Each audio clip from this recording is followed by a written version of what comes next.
The following program is for adult audiences only.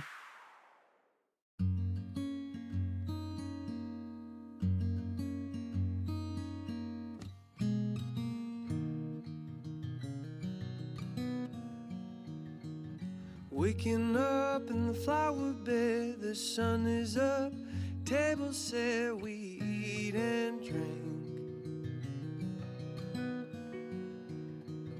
Body and bread, blood and wine, there's a time to live, time to die, and a time to be.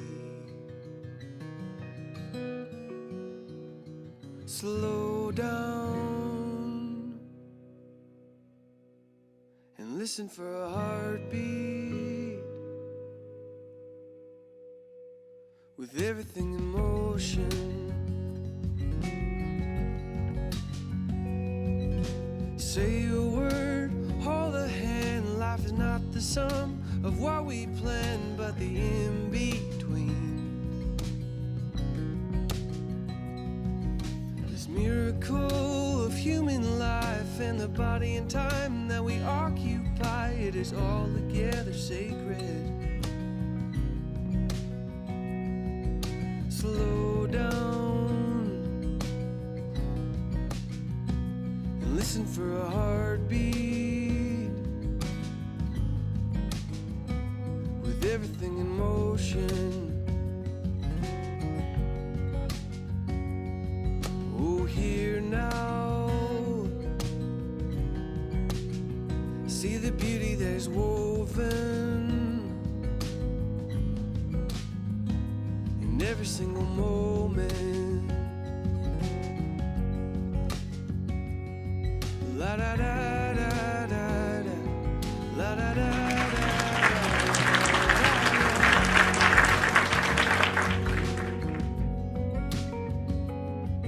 La da da da da, la da da da da da da.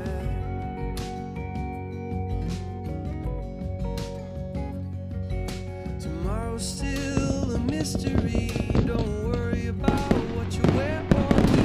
Stop and smell the roses. Nothing here is guaranteed, but the love surrounding you and me will hold us together. Slow down and listen for a heartbeat. With everything in motion, oh, here now, see the beauty that is woven in every single moment.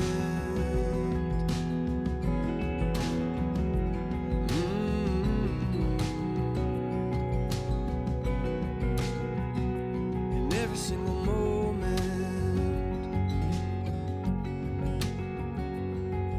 Slow down and listen for a heartbeat. With everything in motion, here now, see the beauty that is woven in every single moment.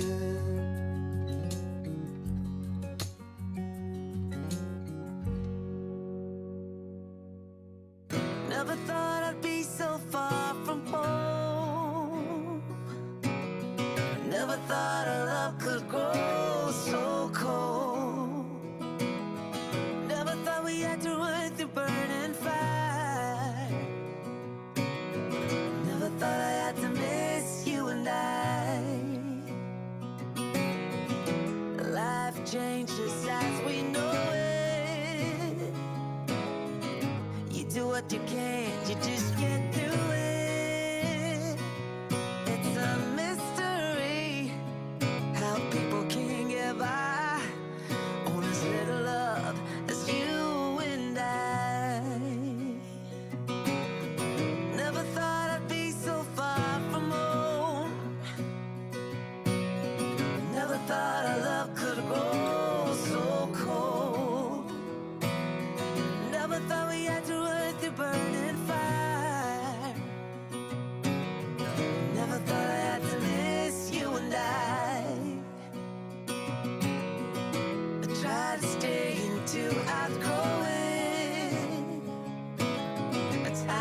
strangest people, we both know this.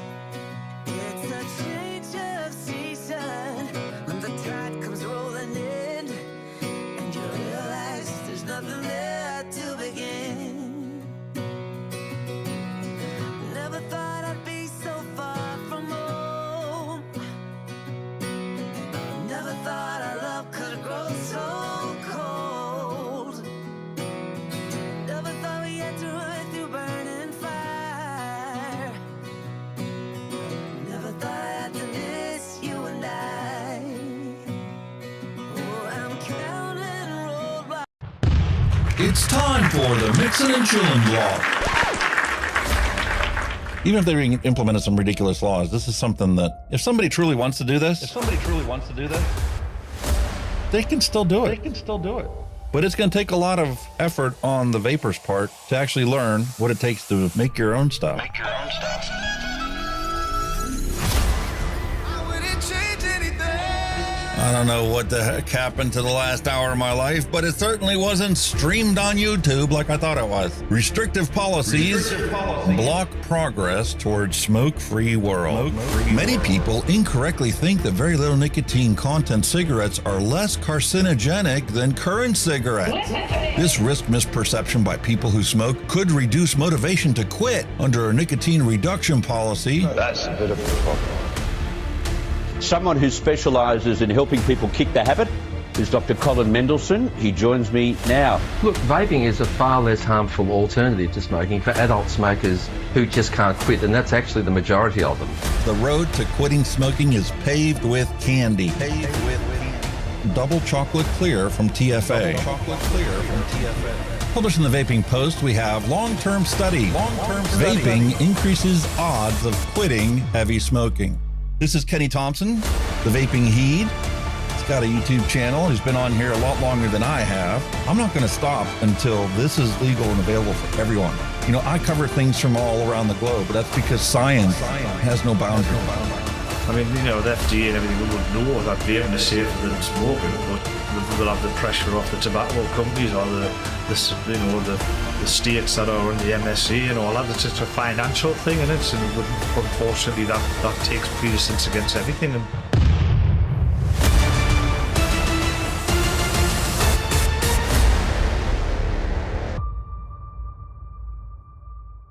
All of the things we went through. You just made my day. Just made my day. You made my day. You made my day.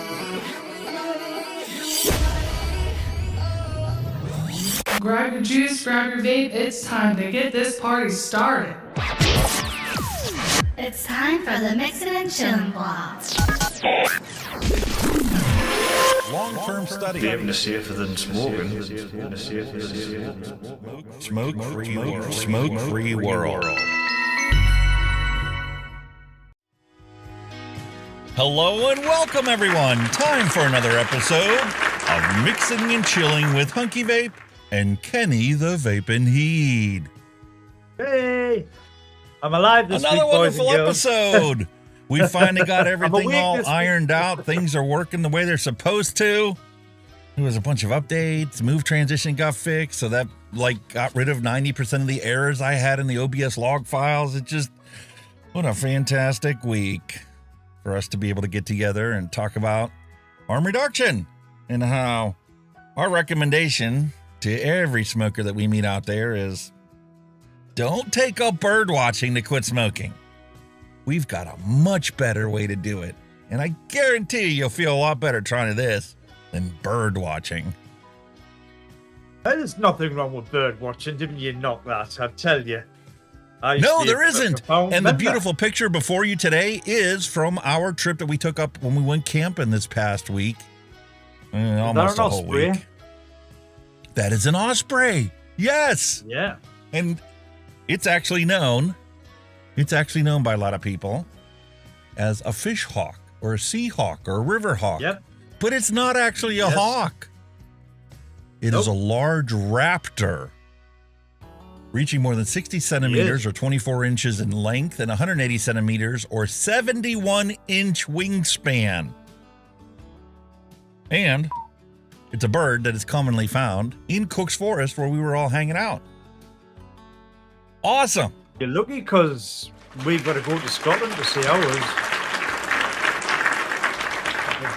We're only native there because of that rare. They're that rare over here. You only get to see them in Scotland. Same with the golden eagles. Yeah. They are a beautiful bird.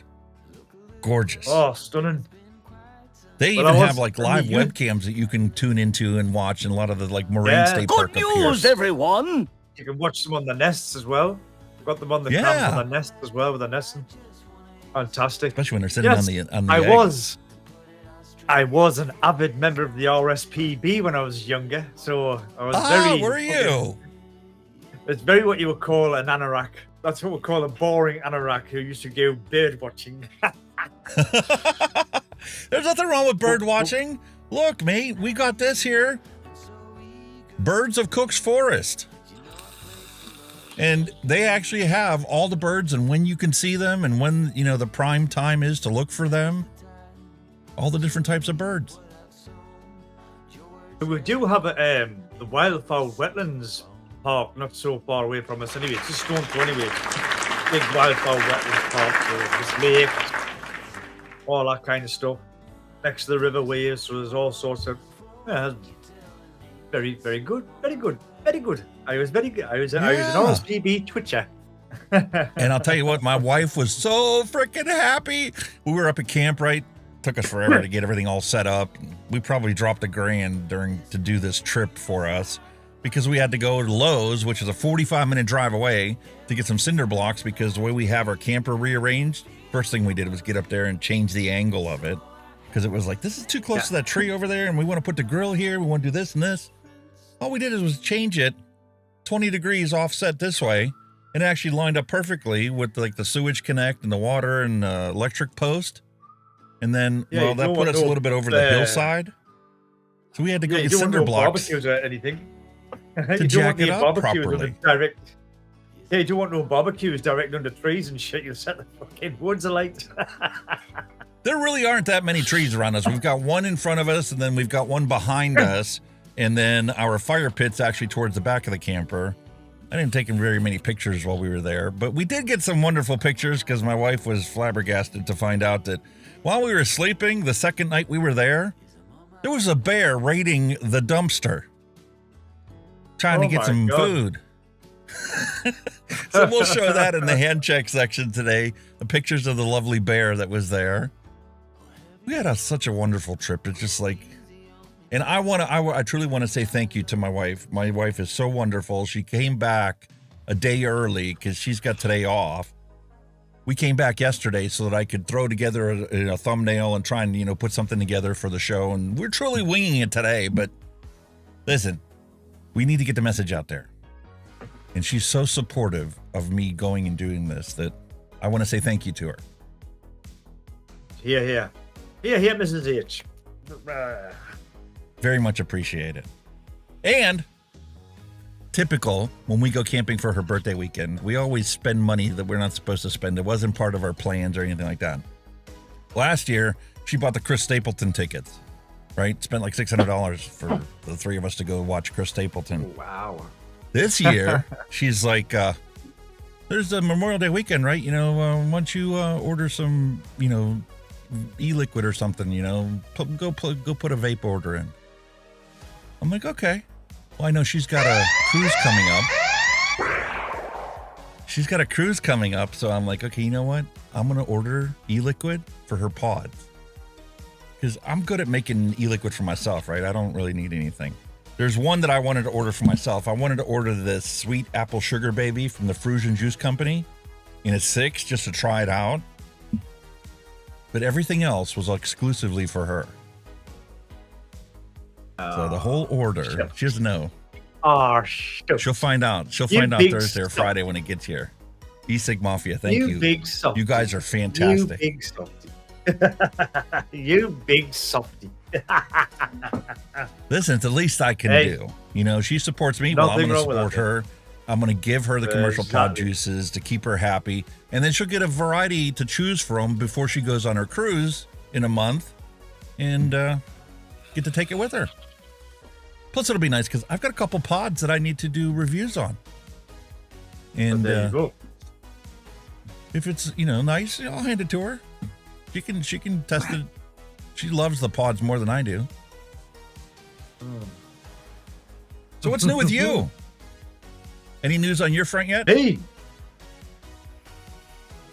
Nothing much, except I don't know if you are all aware, in the UK they have now called a general election. So at this moment we haven't got a government because we are going to be going out to vote. I think they're doing for the 4th of July. They're going the UK Independence Day apparently.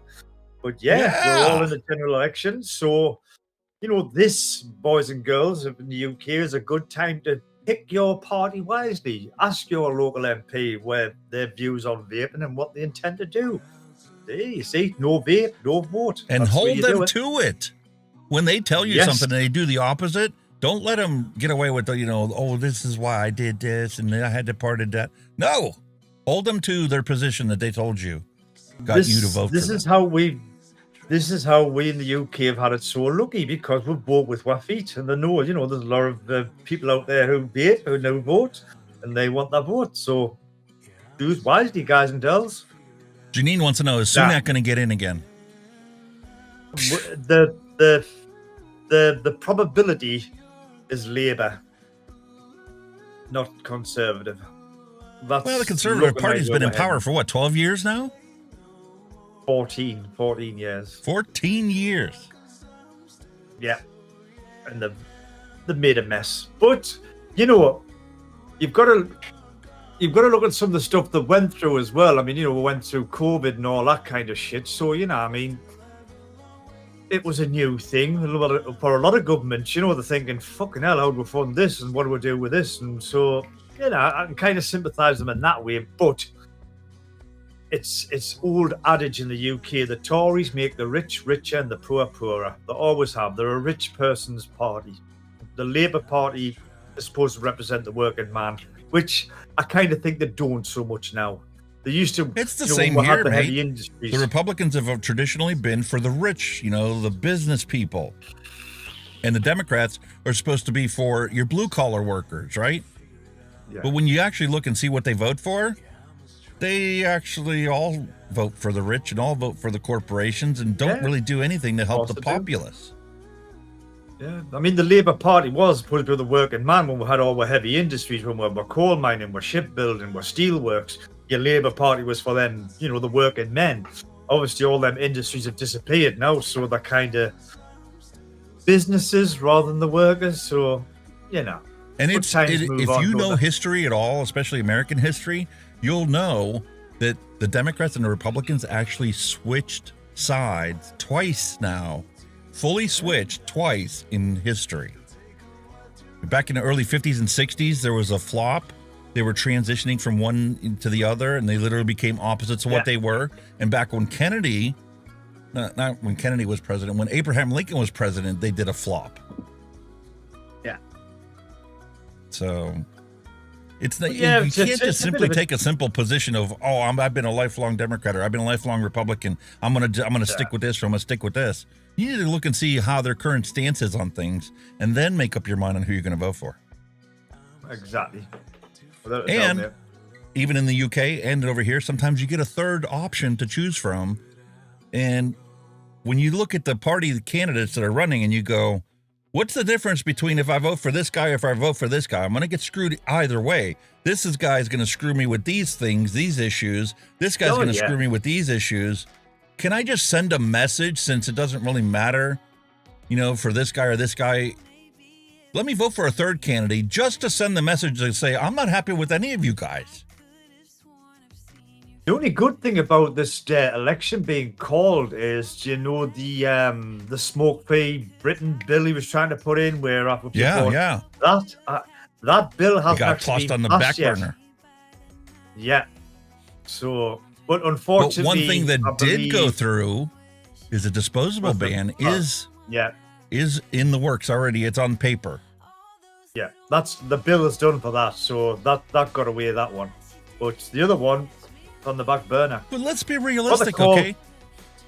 This is no longer a single-use device. It's got a USB charge port on it. This will last you a month. I don't know if you guys have seen this yet. This is the new one from Oxbar. This is the Magic Maze 2.0. 30,000 puffs. This will Holy easily shit. last you an entire month. One device, an entire month. Wow. My wife used it for 2 weeks straight, and it's still got 45% of the juice left in it. Matter of fact, there was something else I ordered. I ordered her more of those since she seemed to like it. I ordered a couple of the other flavors that they had in there. And because it was their introductory weekend, it was buy one, get one free. So these were $15, and it was buy one, get one free. So essentially, this was like $7.50. I got like 6 of them coming this Very way. good. And I'm gonna do them before I actually put the video out on it. 30,000 puffs, and it's got a boost mode that obviously cuts it down to 15,000 puffs if you want more vapor production. Gives me a head spin after 2 tokes, but some people need it. See, I'm a bit annoyed at the minute because like a lot of the retailers now are really cashing in on these disposables. In fact, I don't think I've come across a shop yet that is not selling illegal disposables. They're all selling the 10,000 puff things. They're all selling the 24,000. Why aren't they getting prosecuted? You know, it's just so fucking annoying. Mate, they can't have it both ways. They can't be crying the blues about the environmental hazard of these single-use, disposables, and they're going to put USB charge ports on everything, and they'll still be selling for $3.99 because there really isn't that much difference in the manufacturing cost. And it's no longer going to be a disposable. So these things are still going to be readily available. But they want to cry the blues about the environmental hazard of people having to buy one of these every single day. You don't have to. Get rid of your stupid 2 milliliter capacity limitation, and you can go to something like this. This disposable, that's not a disposable because you charge it every single day, has 15 mils of e-liquid in it. Will last you an entire month. We've talked many a time about disposable solutions are there, various recycling, get the recycling.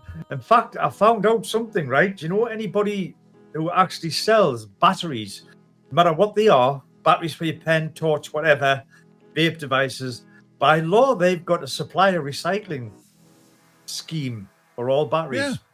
And yet none of them do it. None of them do it. Couple of shops will have you can't say none of them. There are no absolute, 100% this or 100% that. There is no 100% yay, 100% nay. I don't care what industry or what topic you talk about. There's always going to be some outliers that do the right thing or do the wrong thing. Oh, without a doubt.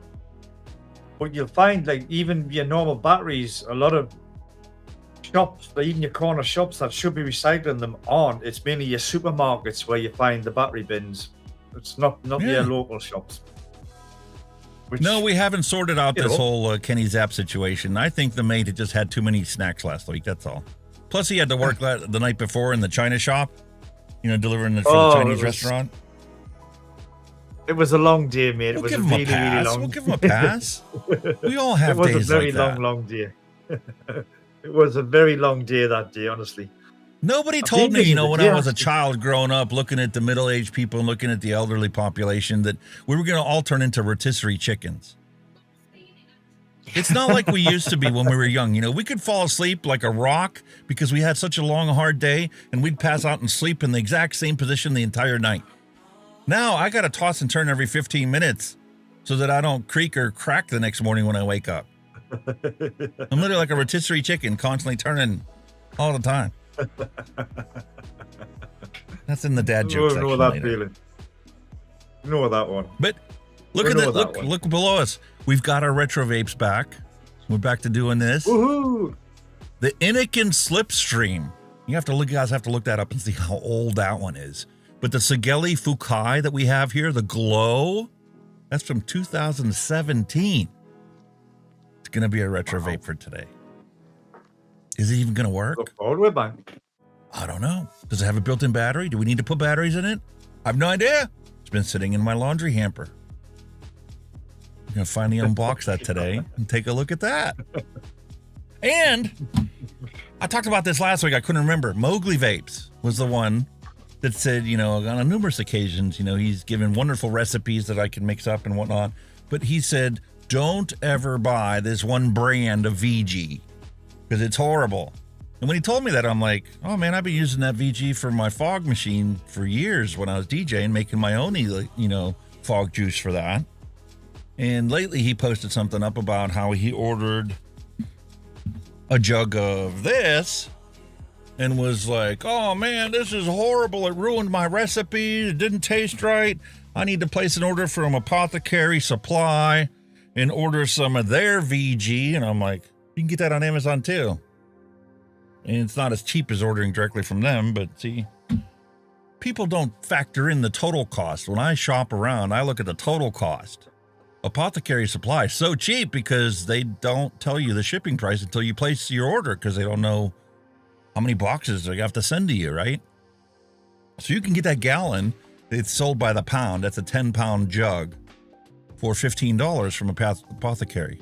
But you're going to pay $15 in shipping to ship that jug to you. Or you could just buy it on Amazon for $27 and then Amazon does the delivery. But the question we've always had is there a difference? Does the brand of VG you buy really make that much of a difference? And we'll talk about that later on. What kind of VG is it? Palm, soy, coconut. There's a whole bunch of different options available to you. I can kind of see it because, like you've said, with some of your recipes with the brands of flavors, they do change that recipe by brand. So it could be a thing. Could be. But the question is, if you're buying vegetable glycerin that's supposed to be 99.9% pure, that's what USP grade is, United States Pharmaceutical Standards. What difference does the brand actually make? Does it really matter? What's that 0.1%? How much of a difference could that 0.1% possibly make? Well, I've got 5 different brands of VG here. We're going to test a bunch of them out today. We're going to make the exact same recipe out of different VGs and find out, is there really a difference? It's a question I've always had. Kind of like, what cotton is best? Then when you test it, it's like, there really isn't that much of a difference. Little differences here and there, but it's like... I'm not fussed on it. Yeah. So, that's going to be our live testing later on. Plus, we'll do some DIY mixing. And this is the mixing and chilling show. I think we should do a little more mixing than what we've been doing lately. Yes. Well, we've been doing a lot of chilling like last week. I was very chilled out. And we've got some adult beverage reviews. Got another new one to pick from today, the first to try out. I'm in safe mode again. School night. I don't like to get hammered. I'm not a young teenager anymore. But I do think we need to get into the news first because there's disposable bans everywhere, all across the planet. Canada, UK, New Zealand, everybody's banning disposables. The scourge of society. Is it really going to change anything? No. All right, let's jump into the news. Where's the news bumper? Let's go.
Alrighty, first story for today. Hold on, where did he go?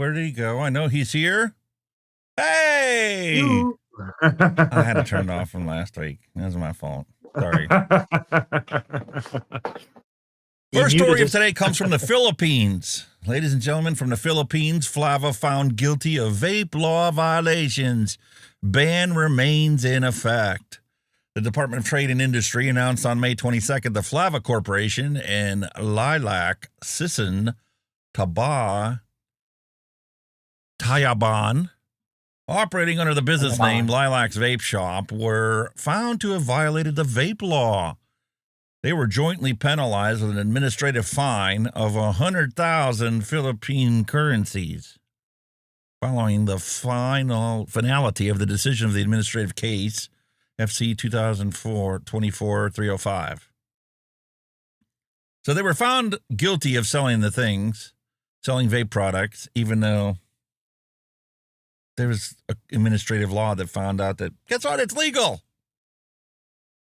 So they're wrapped up in the midst of things. It's kind of like the cannabis laws nowadays, how it's been legalized on the state level, but it's still technically illegal on the federal level. That's why a lot of the banks won't deal with cannabis retailers, because they're like, oh no, it's federally illegal. We can't be messing with that. We'll close our bank down if, the FBI comes after us. We don't want that. And the same thing's happening here in the States. A lot of the states, have now adopted these PMTA registry bills that only lets people sell PMTA authorized products, which there's technically only 7. They like to say there's 23, but there's only 7 and a bunch of yucky tobacco pods. Ugh. Ancient technology. Ew. Spit back. Yeah. No. So you're gonna have those people that are gonna be rebels and they're gonna do it even though it's illegal. They don't care. That's the reality of the situation, folks. And the momentum grows in the Philippines for a one-use vape ban, aka disposable vapes. Momentum is building in the Philippines by Finance Secretary Ralph Recto to ban disposable e-cigarettes, reports the Philippine Star. The Department of Health has indicated support for the proposal, just like some senators. But the Department of Trade and Industry, which enforces the country's vape law, has yet to take a stand on it, because they know that it's harm reduction and it's going to help people. Anyway, several other countries in Europe, including the United Kingdom, Ireland, and Belgium, have also announced disposable vape bans. The trend is growing, and it's a matter of when, not if, these bans are going to take place. Renewed push to legalize vapes as industry figures project millions in tax revenue. Parliament to pass new vape. State and territory health ministers are calling on the federal parliament to pass new vaping laws. In a united plea, they say it's important for Australia to maintain its tight tobacco control, adding the new laws would help smokers kick the habit. The Federal Health Minister Mark Butler introduced legislation last month which would crack down on single-use and non-therapeutic vapes. Around 1 in 6 high school students and 1 in 4 Australians aged between 18 and 24 have taken up vaping. Now, this all sounds wonderful and fantastic. Let me close that tab before it starts playing the next video. But I think it's already been written in stone. Here we go. You want to get a job? If you live in Australia, do you want to get a job working for the TGA? You can be an investigation support officer and paralegal support to enforce vaping, advertising, and product investigation section. Wait a minute. They haven't voted on it in legislation and they're already hiring people to enforce the vape law that hasn't been passed yet? What? What's a therapeutic vape device? Anything that is sold in the pharmacy by prescription only. I think all vaping devices are very therapeutic in my eyes. Like, I identify my vape as a therapeutic device. Yes. Can't tell me otherwise. Exactly. Meanwhile, the TGA has multiple exciting opportunities within their VAPIS section. We are seeking enthusiastic, committed, and driven people with a keen interest in supporting investigation and compliance operations conducted into non-compliant or unlawful vaping. Oh, my goodness. Want to get a job? $78,000 to $83,000 a year, Australian. I'll take that. I'll take that then. I'll do it. I'll go. That's about 49,000 pounds for your UK I'll folks. go. When you translate that into economic reality. But your job's going to be to gather, collate, and record and assess information and physical exhibits relating to potential contraventions of the vape laws that may be used as evidence for enforcement action. The law hasn't been passed yet. They're talking about reversing the law, reversing the position, not doubling down on failed prescription models. But the TGA is hiring to enforce the law, whatever it's going to end up being. Weird, eh? One job, Melbourne, Victoria. Good to go. Nah. And then we have Canada. Vaping in Canada may cost more as of July 1. Here's why. All right, let's get past the commercial. Locate anyone online in minutes. Really? Big Brother can anyway. Look who that is. Check that out. Lovely mango and pineapple. Marion Burt was an avid smoker until 10 years ago. Then she ordered flavored vapes online and never looked back. When it arrived, I opened the apple first, and I knew from my first puff that I would never smoke again.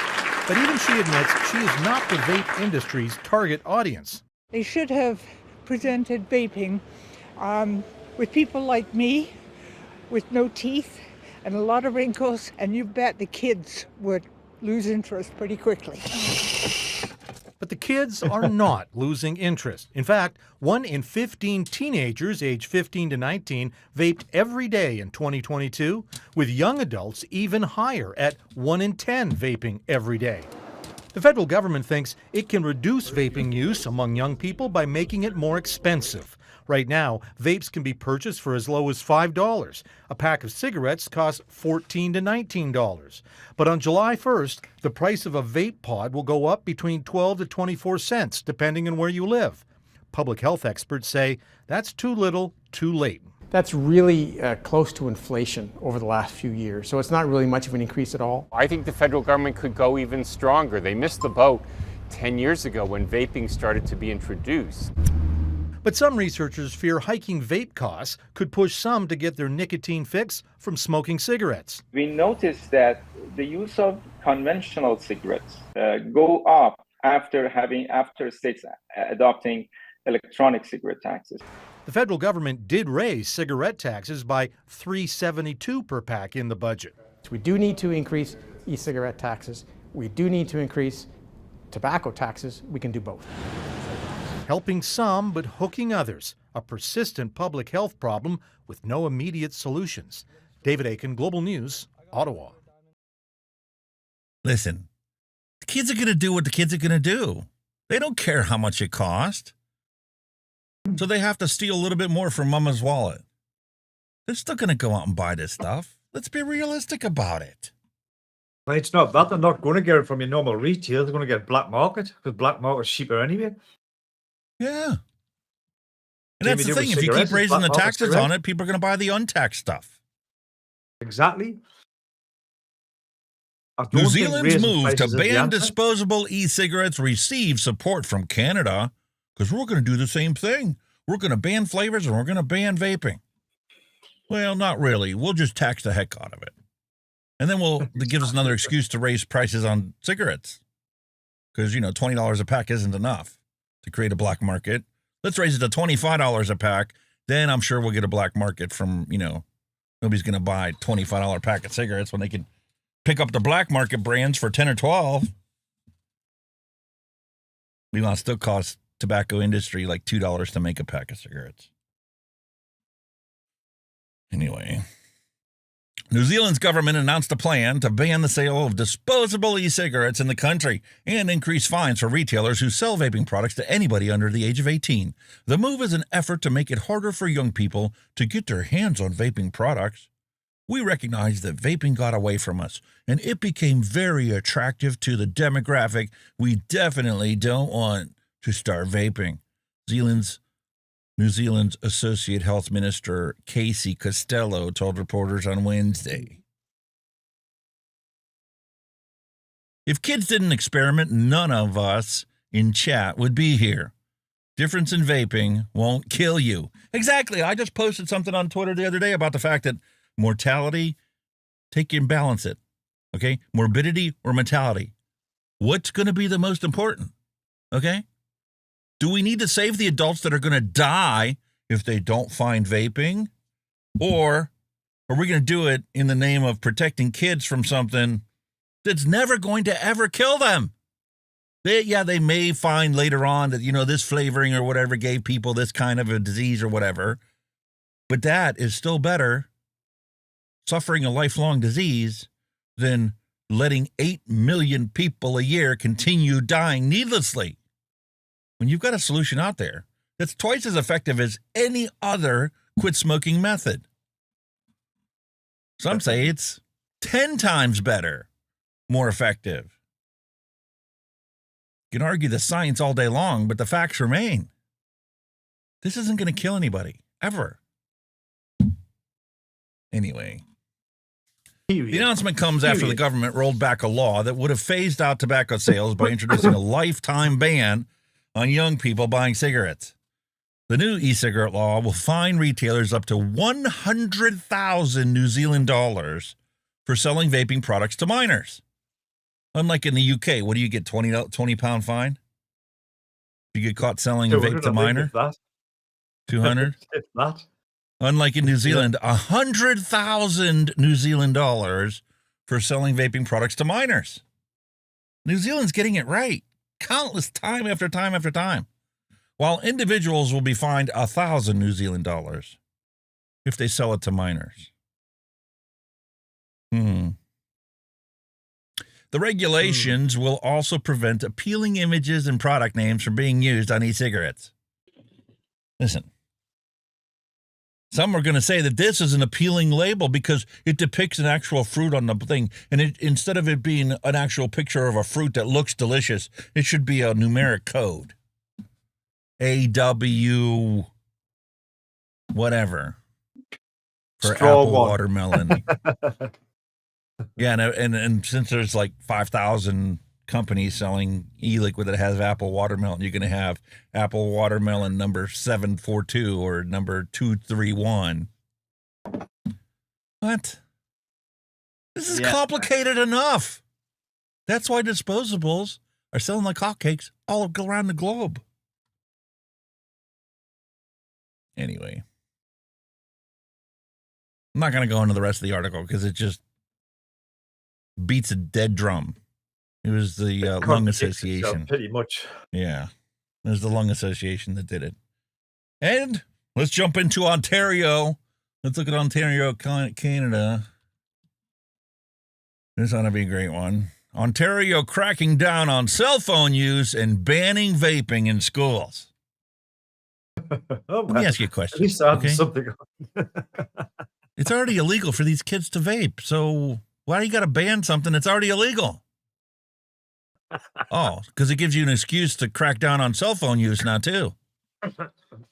Okay, now. We need to protect the kids. Oh my they need to focus on their educational endeavors. And their phone and their social media is distracting to them, so it's now banned, too.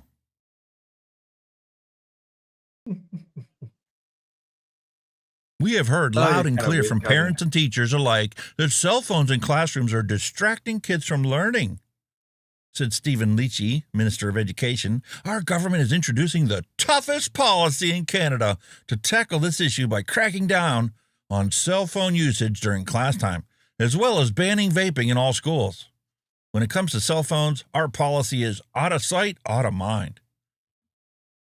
We never had that issue when we were growing up. Nope. And even if you did have something that was distracting, like we weren't even allowed to have our calculators on our desk. Unless you were doing math, you don't need to have your calculator there. Because the teachers got annoyed. We would, create messages and, you turn your calculator upside down and you could show your friend your messages instead of paying attention to what the teacher was saying. I mean, come on, kids are going to be kids. I get where they're going with it, but what's next?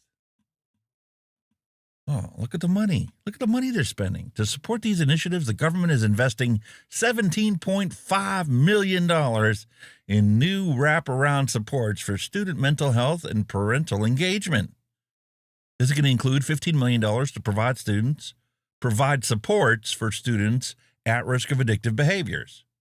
$1 million to partner with School Mental Health Ontario. I think it should be the other way around. Yeah, I've just realised that 15 million for addictive, but 1 million for your mental health. Whoa. The reason they're going to these addictive behaviors is because they have a mental health problem. Deal with the mental health issue and maybe the addictive behaviors won't exist. Can we think logically? $1.5 million to parent involvement committees and students so that they can browbeat the kids that are not doing the right thing. And to run local prevention campaigns to help deter vaping and cell phone distractions. I'd like to say take $17 million of this and put it to mental health, school mental health. I want a child psychologist in every single school across the country. It's going to cost a lot more than $17 million. But you want to deal with the mental health issues. That's how you deal with it. Put somebody there that can help them work through their issues. Not bury it or cover it in other distracting things. Anyway. Time to jump over to the UK, see what's going on there. We already know this. UK announces single-use vape ban, which other countries are cracking down on vaping. I can only gather. It's not just one. When e-cigarettes first came onto the market, they were advertised as the lesser of two evils. Where's the evil? Where's the actual harm? Helping people move away from traditional cigarettes and the health risks associated with smoking. But in more recent years, vapes have become something of a trend among young people. The single-use vape, also known as puff bar, is practically an accessory item. An increasing number of teenagers can be seen donning this flashy stick. Oh, the wording's fantastic, isn't it? He's got a flashy stick. Oh, that's such a flashy little stick. Let me see what you got there. Ew, that tastes like tobacco. Yeah. Oh, I guess it tastes better than a cigarette. There's some kind of strawberry cream in there, too. The long-term impacts of vaping are unknown. Meanwhile, we found out what the long-term risk of COVID vaccines were in 6 months. But vaping's been around for well over a decade, almost 2 decades, and we still don't know. It's going to take 50 years before we find out. Ridiculous. The implementation of new regulations will limit the variety of vape flavors, implement plain packaging, and alter the way vapes are presented in stores to minimize their appeal to children. Because children really pay attention to that. And it's really going to stop them from buying the black market vapes that they get from their friends. We'll put plain packaging on cigarettes and it still hasn't made no difference. They've done it with cigarettes and it has made no difference whatsoever. It's not going to work. These changes will leave a lasting legacy by protecting our children's health for the long term. You know, they said the same thing when they gave us those DARE programs in school. You weren't subject to that torture when you were in grade school, were you, mate? Drug abuse, rejection, epidemic, education. Wasn't an epidemic then. They just said it was, formal education to prevent kids from getting addicted to drugs. But that's not why kids use drugs. They have mental health issues. Hang on, whoa. Look at that paragraph there. What's he talking about? It says these changes will leave a lasting legacy by protecting our children health for the long term. So that added the new law will make it illegal to sell tobacco products to teenagers under 15. 15? 15-year-olds can't buy them anyway. It's 18. I know. It's propaganda. They know that they don't have a leg to stand on if they simply told you the facts the way they really are. So they exaggerate things that don't need to be exaggerated because it's actually false. Kids are not allowed to buy them at the age of 15 anyway. So how are you making them double illegal like Australia's making double pharmacy requirements for vape products? You got to go to your doctor, get a prescription. Now you have to go to the pharmacy to buy it. You can't order it from overseas with your prescription. They don't want to admit that what they've already tried doesn't work. That's what it boils down to. This decision comes after consultation on smoking and vaping, which was launched in October last year and highlighted the rise in children and teenagers among vape users. Listen, the adult population that uses these products dwarfs the kids.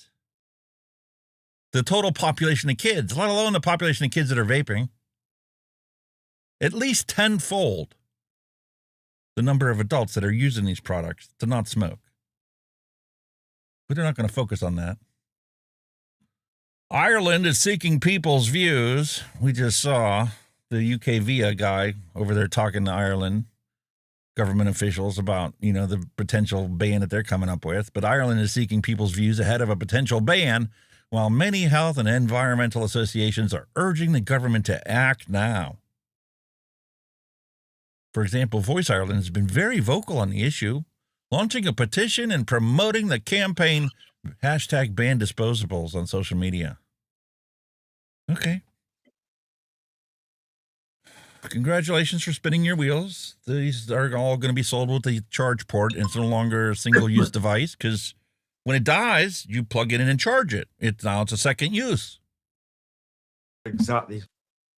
Still tastes nasty. When you think with the vape companies are getting like that little one step ahead, aren't they? Okay, so we can't have a single use. We'll just put a USB plug in. There you go. Listen, these guys in China that are making these products and looking at the regulations, looking at the legislation, they're looking at everything on a global scale. Let's be realistic. They don't want to make 10 different products to comply with 10 different regulations. So they're going to have products that are going to comply with as many regulations as possible. And in countries like the United States, where it's physically impossible to get your product authorized by the FDA, they're just going to do whatever it feel like because they want to satisfy the customer. So if the customer says, I don't want to have to buy one of these every single day, I want to buy one once a month, they're going to work and get the technology to a point where the customer is going to be happy because they can buy one a month. It's no longer an environmental issue because when you look at all the cigarette butts that they would have smoked in a month and they compare it to one of these, there's no question anymore. This is much better for the environment. I don't care if it's got plastic and metal and batteries and everything else. One a month versus at least 4 cartons of cigarette butts. No contest. That's the other thing. It's made of materials that can be recycled. Cigarette butts can't be. Exactly. Simple. Cigarette butts are the most toxic plastic waste in history. A ban already affected in Australia, New Zealand.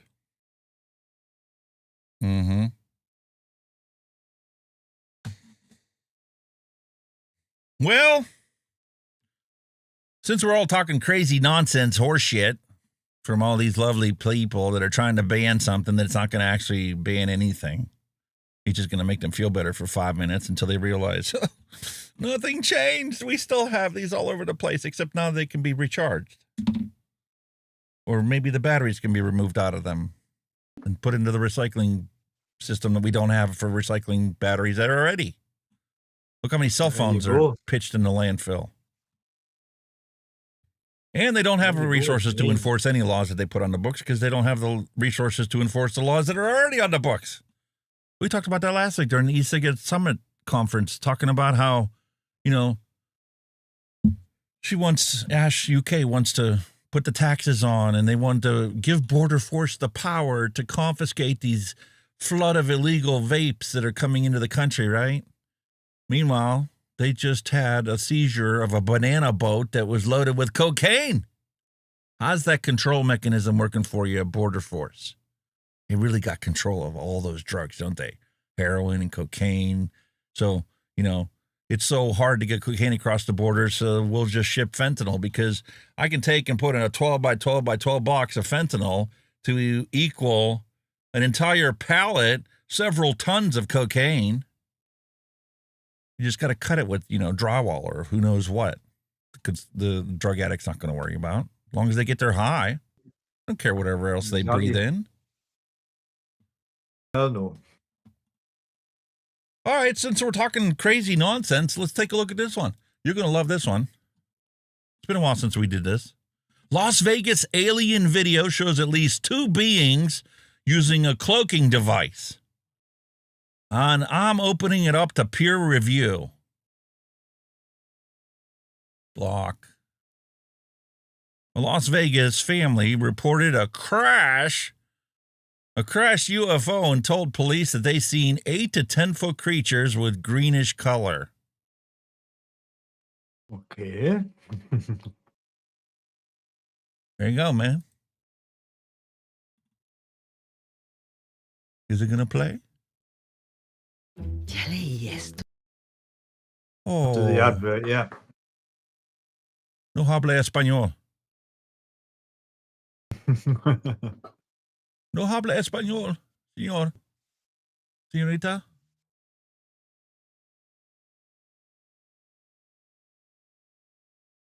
Yo, what's going on? And you have to look at principles to me, I applied the same principles that I would apply to any kind of a homicide investigation, right? Yes. And you have to look at the totality of Oh, come on. I want to see it. Pause. The evidence. And you're going to have. You're really going to make me work for this, aren't you? Where's this guy at? I don't see nothing.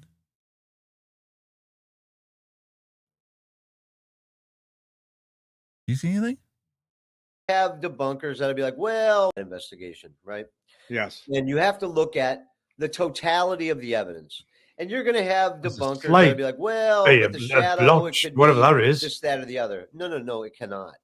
And I want to open this up. Everything that we've done, I'm opening it up for peer review. Okay. Anybody out there with a degree in photography, anybody out there who's a qualified expert witness in video analysis like I am, anybody out there with a master's degree or higher in education in video analysis, video editing, photography, film development, computer animation, and so on and so forth, bring it on. Look at what I've put on my YouTube channel. Look at what Jim and I are going to talk about today.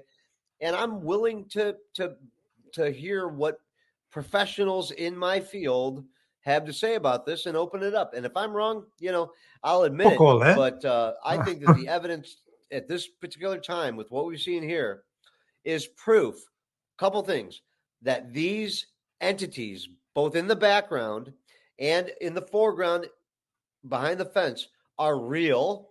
They're there. This is not fake. This is not a fraud. I guarantee it. 100%. These two items, these two beings are in the real world environment with the Kenmore family. That's a fact. It's an absolute fact. That is there, and the one in the background is there. 100%, beyond any reasonable doubt, these beings are there. Now, the question is, who are they? Where are they from, and what do they want? That's where the conversation goes after this presentation, Jim. The reality is confirmed. They're there. These people have experienced There's a magic mushroom in the top right-hand corner. Neil Pitts said they're here looking for a puff bar. They ran out. Interdimensional, whatever, whatever term you want to put on it. But these are non-human intelligent beings that are there in the real world. It's there. This is proof. Proof of what? I've seen better pictures of Bigfoot and Sasquatch than of aliens. in the video that they showed. What? Look right there. I've seen a better picture of the Loch Ness Monster that was taken 50 years ago than what there is. Have you seen some of the new Chinese suits that they have? You put on and it's literally like a cloaking device. It literally lets you see what's behind the person. Yeah. Yeah, it's fabric that actually has an image that's put on it, and they have cameras interlaced with the output, and it literally shows you what's behind the person. You can tell there's like an outline of it. Not like this. This is just grayed out, whatever. There's not... Could be anything. Could actually be Bigfoot. Why would Bigfoot be in Las Vegas? Well, you know, may fancy a flutter. I don't know, man. But I know Probably I heard the recognize Elvis this song. scene before. They're rehashing old footage from May of last year. 2023.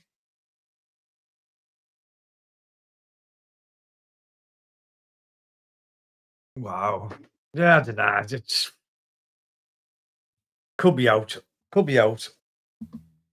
Sorry, folks. That was my segue out of the Yeah. news. I don't see anything either, Janine. Yeah. Nah, I couldn't like What's just say. there? What am I looking at here? Back of Just some look like guy's it's head. That's just, all I saw. Just was like a badly shot 1970s video. That's what it looked like. There's no detail. Neil Pitts, at all. it was the vapor from a puff bar. I don't think so. Okay, then. So where was the spaceship then? If A steam crave Titan, maybe. Yeah. If they'd actually seen the spaceship crash, then why didn't they go at the crash site and prove that there was a spaceship there then? A Hog 400, maybe. Yeah. Bigfoot was going to Vegas for the Wilderness Buffet.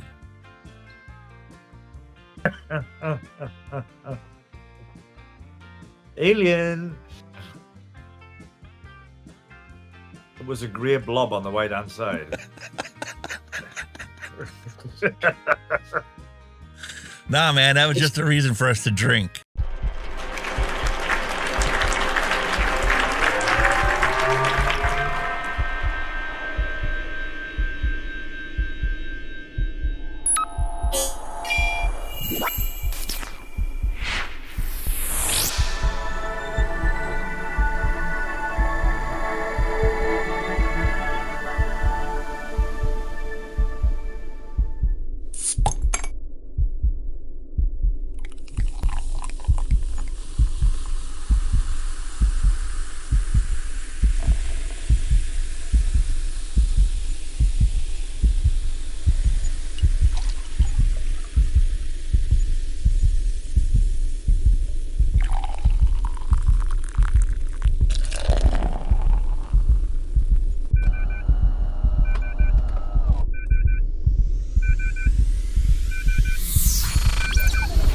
Move your mind and get ready for the drop.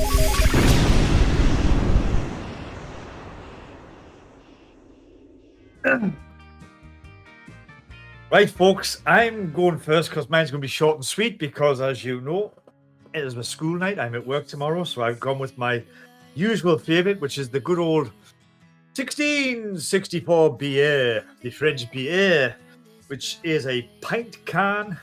It has an alcohol content of, where is it at? Where's the alcohol content on this? 5.4? Where's the alcohol content? Not even showing it. Where is it? It's against. I know why I can't see it. Yeah, it's 4.5, I think. Yeah, 4.5%. Or 2.7 units in the UK of alcohol. But yeah, I'm just on me normal safety net beverage for work tomorrow. Mate, Because I drive for a last living, week, so- I love my sippy cup of alcohol so much, I had to go and get the blue raspberry punch version of it. 16% alcohol by volume, and I'm going to drink it like a proper sippy cup because we don't attract kids at all with sippy cups. No, Drop my straw in there.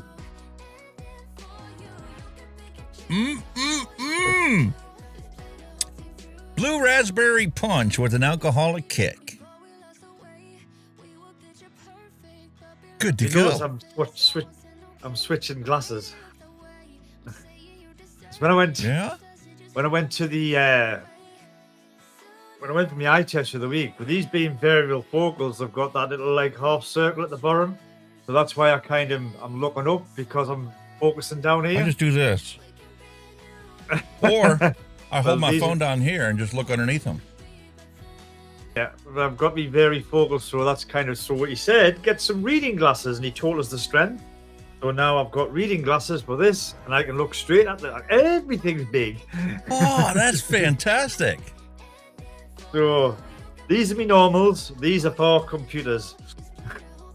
All right, let's get the hand check started out. What's your hand check? Unfortunately, I got them all on Amazon as well. I got 2 boxes. I got an email from Amazon now that they're a pharmacy. You can order your prescriptions from Amazon.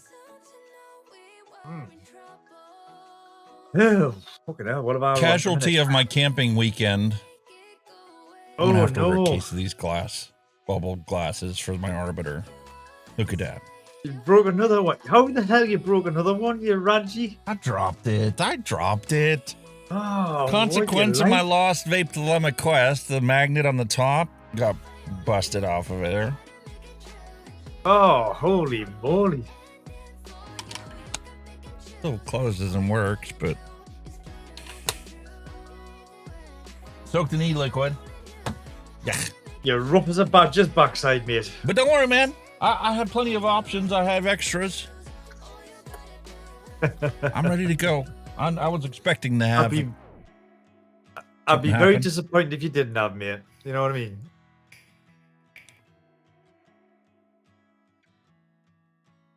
mean?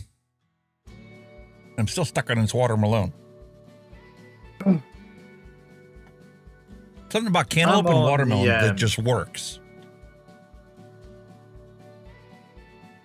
I've got me heavy hitter as always with the Valhalla Minet on, a lovely little Valhalla Minet. In that I've got Messy Juice Orange Fizz, which is so-so. And also on my very simple the SX Mini, and look, the Doom, it's still kicking along, matey.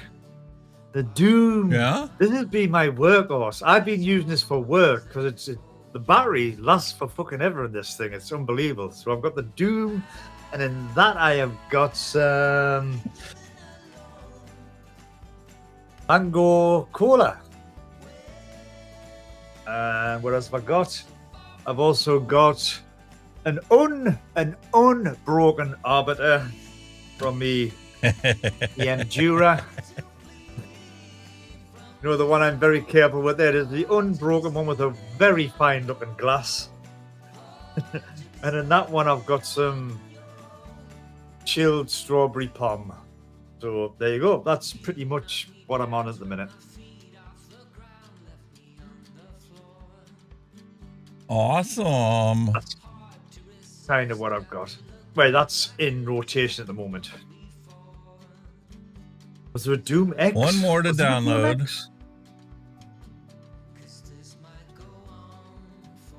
Was there a Doom X? I don't know. Was there a Doom X? I don't know. I do not know, mate.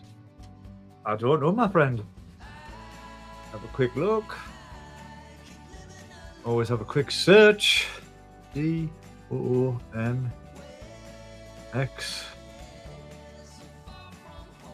R-T-E. There you go. This is William Dobson's original Wasp semi-mechanical squonker. Gorgeous. I love that green. Yes, there was a Doom X. It was out in 2021. Never missed that one. I missed that one. Same here, mate. And just for Kenny, William Dobson has brought forward his Rainbow Tesla. Oh, Rainbow. No. Not Rainbow, please. Yeah, Not it's Rainbow. Of course. No. Nah, don't like that. How about the bear we saw at camp? Fucking hell, it's a big one, isn't it? Jesus. Wouldn't mess with that shit. Yeah, especially when he was climbing in the dumpster. Moly. Want some food? Okay. Here's the recipe we need to make. Oh. Strawberry sword cake sushi. Oh, that looks gorgeous. If you were actually to make this cake, you just need a box of strawberry cake mix and a 1/4 cup of powdered sugar. Well, what's the cream? Where's the rest of the recipe? I think we should make that today. Cream? You know how you're suggesting I start throwing together recipes on the fly? That's one I think we should do today. I got strawberry shortcake. Nice vanilla pudding to go in it. Some additional strawberries. Maybe some crumb topping. And speaking of waste, 30 days of e-cig waste versus 30 days of cigarette waste. No contest. Nope. And you want to talk about recycling? Not having recycling? There's recycling. That's what might not be everywhere like it should be, but it does exist. Totally Wicked's recycling. Vapes, e-cigarette waste. Yeah. Elf Bar, recycling. Hey, it's so easy. So easy to do. Green awareness. Here's where you put your vapes. Looks like a vape. Drop it in the top. Recycled. Job done. Hey, that's what I'm saying. It's not a boring bin. They've actually got a novel shaped bin and a bin shaped like a vape where you drop it in. Hallelujah. Not rocket science, is it? No, and the thing is if you're walking into the store that happens to have one of these, it's going to stick in your mind going, hey, I saw that one looks just like a vape. That's pretty cool. I'll have to come here and drop off my stuff. Exactly. Brilliant, man. I got a box of them. Legit, this is all disposable vapes. Some of them are great still. No.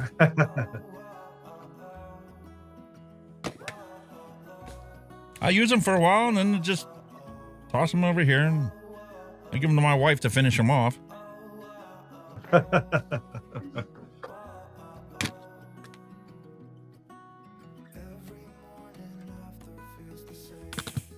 Holy shit, man. To be quite honest with you, I've got a box of dead batteries. I've got to go to the local tip to get them took away. No recycling. See, around here you can just go to the local Home Depot. And I think Lowe's does too. They have battery recycling. But you're normally recycling things like drill batteries and those kind of things. Leaf blower batteries and lawnmower batteries. But they'll take your 18650s, your used 18650s. Yeah. It's just we've got to take my local tip. No other place that does it. In New Zealand and in Australia, their waste recycling management company lets you mail in your vapes. Wow. You can get on their website. You can order a box sent to you. You throw all your vape stuff in there and drop it in the mail, and it gets sent to them, and they recycle it. Programs exist. Brilliant. They're just not notarized and publicized like they should be. They'd rather complain about not having a solution, even though there is a solution. You don't think it's part of the agenda as well? We'll ban the vapes. We'll not tell them you can recycle them. Exactly. Everybody knows the truth. All right, folks. Time for the dad jokes. Agenda. Not on our agenda. Not on the agenda. Roll the dad jokes bumper before I put the dad joke scene up.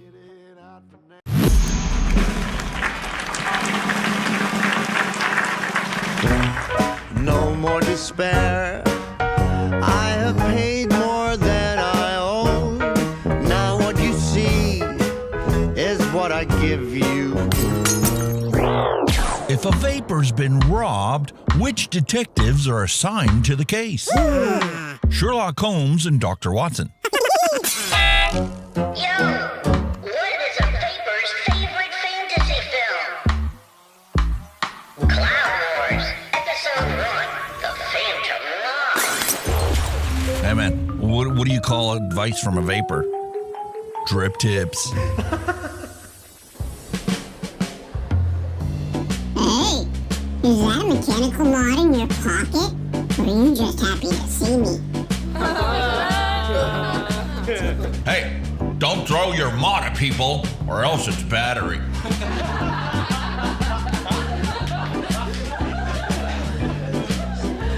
Hey, why did a vapor cross the road? To chase them clouds. And they told me vaping was cheaper than smoking. Nope, I don't care. What are you talking about? Did you hear about the guy who doesn't pay more than 1 cent per mil for juice? Shut that baby up! Yeah, we get it. You DIY or die. Gotcha. What are you waiting for? Let's do this. It's go time!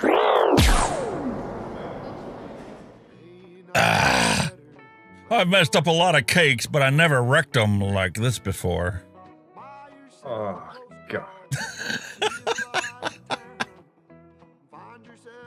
Hey, man, this is a rare view inside a can of whoop ass. Jesus Christ. Well, she looks wide awake. There's me. Liberty is meaningless, where the right to utter one's thoughts and opinions had ceased to exist. That of all rights is the dread of tyrants. It is the right which they first of all strike down. Oh, yeah. The greatest beer cans ever. Sergeant Jeremy L. McGuire, Nashville, Indiana, U.S. Marine Corps, RCP-3, Mobile Assault Company, 20 Combat Engineer Battalion, 28 January 1983 to 18 February 2010. Talk about paying homage to your fallen comrades. Yeah, man. Hey, man, what's going on here? Something's not right. Bit big. Display top left, undo.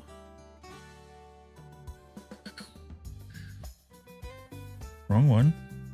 I'll get this right. Wrong I'll one. fix this. I think it's a bit of overcropping. The dad jokes was not cropped this much. There you go. Okay, so there you go. A little there, a little there, a little there, and the rest can stay where it's at. Hot diggity. Now let's lock this sucker in. Can't stop laughing. Biology exam question. Draw the female reproductive organ. As the exam was going on, a girl took a look between her legs, and a boy saw her and shouted, "Sir, she's cheating. She's copying from the original source." Jesus. I'm not slurring my speech yet. It's just the beginning of my sippy cup. Yeah. She wanted Oh my something God. that would scare the monsters under her bed, so we provided her with a beautiful piece of equipment. Jesus Christ. Right to Scare carry in anybody, that Texas, thing, or a man. monster. Remember Holy moly. when you could lay on one position for hours upon hours? Now you have to rotate like a rotisserie chicken every 15 minutes or your hip starts to hurt. Or your shoulders or your elbows. Yeah. People that read books and do research will always sound crazy to people who don't. Knowledge is power. Excuse me, I'm here to get permission to use my own property. Can I please have a driver's license so I can drive my car? Can I have a license plate so I can put that car on a public road? Is that possible? To get permission to Please. use the stuff I already own? Did please.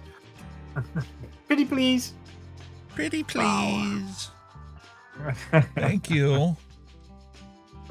Meanwhile, here's a school meal in Rome, Italy. Look at that.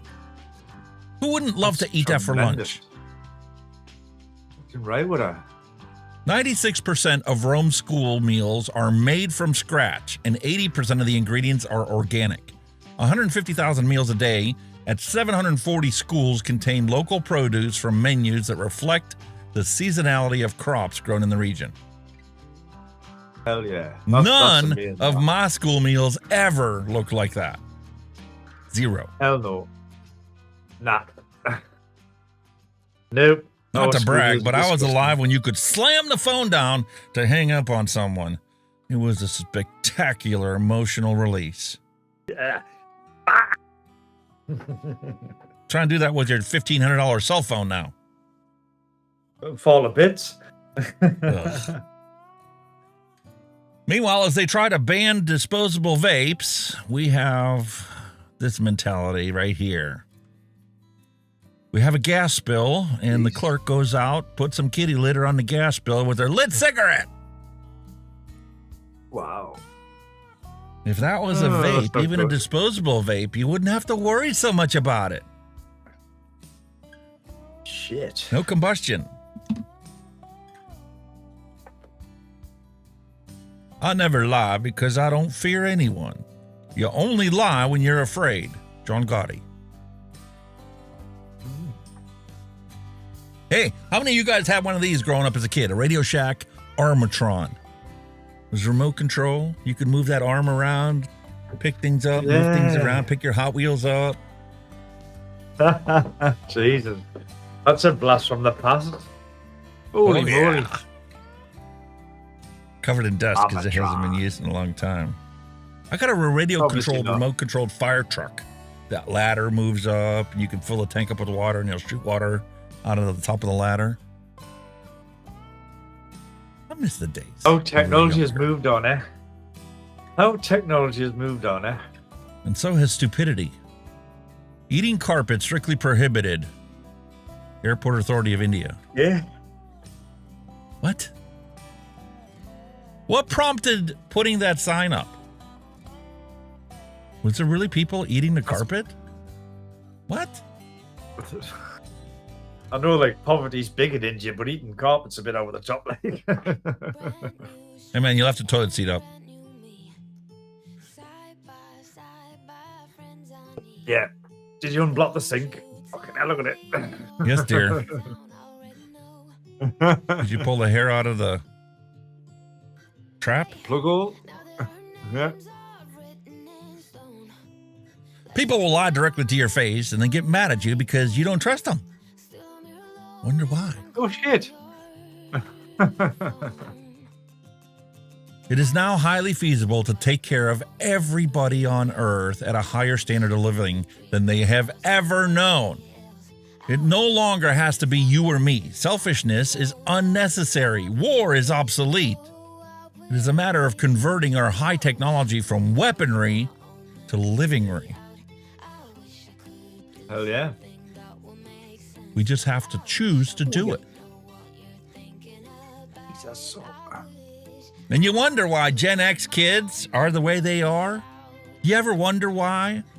Well, just remember that when we were growing up, teachers hyped the rocket launch and astronauts then exploded right in front of our face. No counseling, no hugs, no reassurances. They just assigned more homework for us about the history of NASA. And this is just a sample of what we've dealt with our entire life. Wonder why we're all sarcastic.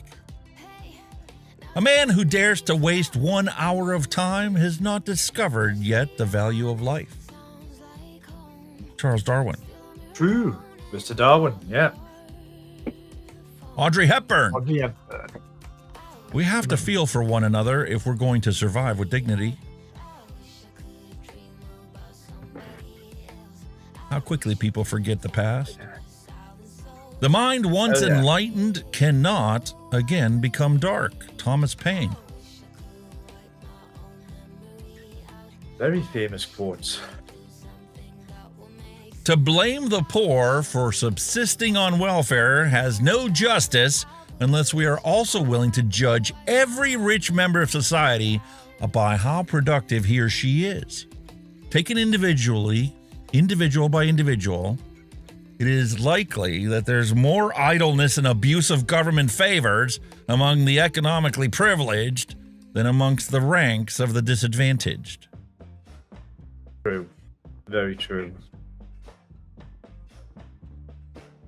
I know I don't have to be sarcastic, but the world has just given me so much material to work with. It'd be hate to be wasteful about it. Archie Bunker. Oh, dear me. Smoke weed every day. It's okay. You don't have to worry about it. Kids can't read cursive anymore.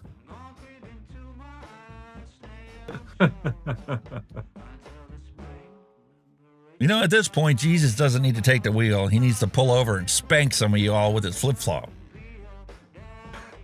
Oh, true.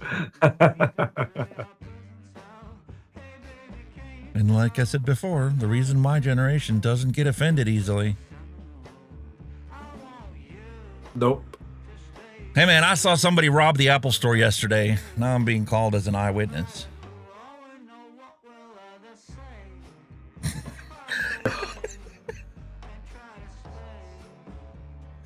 It's better to be poor and honest than rich and evil. Hey, man, I love going outdoors. Yes, sir. It is much safer than going out windows. Jesus. And a reminder, you can do anything, but not everything. And from Jimi Hendrix, we have, when the power of love overcomes the love of power, the world will finally know peace. And I bring to you the Trinity of wholesomeness. Be kind to other people, be kind to yourself, and be kind to animals. Speaking of being kind to animals, I think it's time for the doggy cam.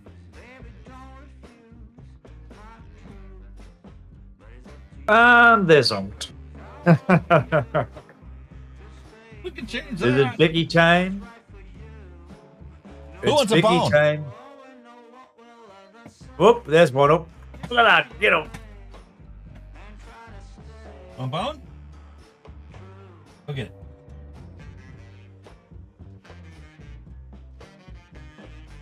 One bone?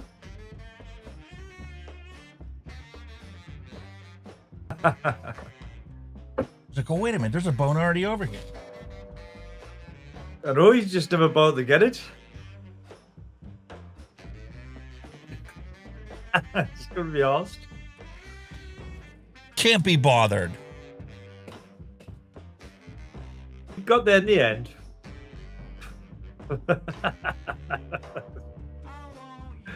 Hey, God. They What's had this such about a being wonderful top of the time when food we went chain? camping. Except when we were on the highway. I had the back windows down in the truck. They all had their heads out there. We're doing 40, 50 mile an hour down the road. Ears are flopping. Maggie's ears are flopping in the breeze. She stayed outside that window until we got to camp.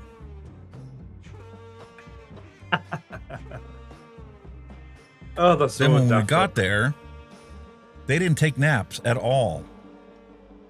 They were outside all day looking around. Maggie was bird watching and looking in the forest trying to see a squirrel or a bunny or something. They had a time of their Oh, lives. they love it, man. They love it, man. Dogs, man. Take them out the way, man. They love it. Absolutely love it. You can see you've worn them out, like you can see they've been worn out, like they're knackered. Look at them. They can only chew their They were bones of that. sleeping the whole time.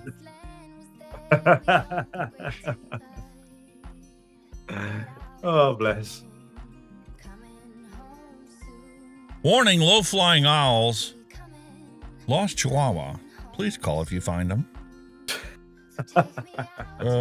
Did you not see the sign? No? Oops. Might be a clue as to Right what above a happened to tree. your Chihuahua. Hey, man, and just a reminder for all you people out on Twitter, don't block all your haters. Leave at least one or two of them so they can report back to headquarters what you've been up to.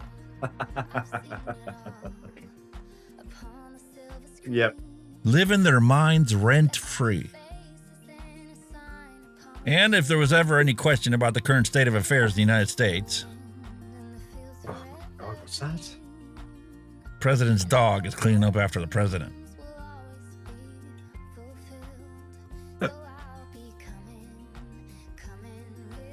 Naughty Cat Cafe. Not a strip club. Not. Why would you have to put that sign up? I mean, how? Really? Why? Why? Shit, man. I don't know, man, but it was always great when these two showed up on Bugs Bunny. Yeah. How much good is our last week Wile E. Coyote sign? I still can't get that out of my head. There we go. New movement to get started on. We're going to ban shredded cheese. Make America great again.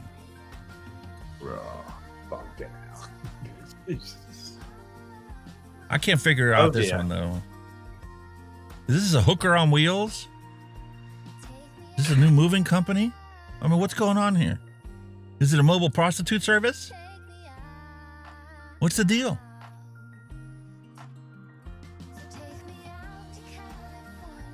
Even if their mattresses come off the truck, I don't think she's going to be hanging on them for very long. No way. Meanwhile, this is the world we live in. Select all images with a stealth bomber in it. Okay. Itty bitty bitty bo. None of them. Meanwhile, old grandpa's out there using his hairdryer to slow traffic. Because the cops are too busy trying to confiscate vaping products from kids. Let's just, you know, mate, go home. Just enjoy your How time. on earth did your car pass inspection? I took care of my inspector. Gave him Googles. A little backhander. A little $20 goggle to help him see things a little more clearly. Cow pictures are free, but the bull charges. Fair enough. Every chef on TV today. I'm going to show you how to make something with simple ingredients that everybody has in their pantry. Let's get started with some Madagascar vanilla, hemp milk, and a single feather from a dodo bird. Yeah. Somewhere you've got to go to another country to get the ingredient. Yeah. Oh, South Cemetery Road, dead end. The deep critical thinker has become the misfit of the world today. This is not a coincidence. To maintain order and control, you must isolate the intellectual, the sage, the philosopher, the savant, before their ideas awaken people. True. War is a game played by maniacs who kill each other for profit. Locate the man who profits by war and strip him of his profits. Be surprised how quickly war would end everywhere. Woody Guthrie, Jesus. All right, here we go.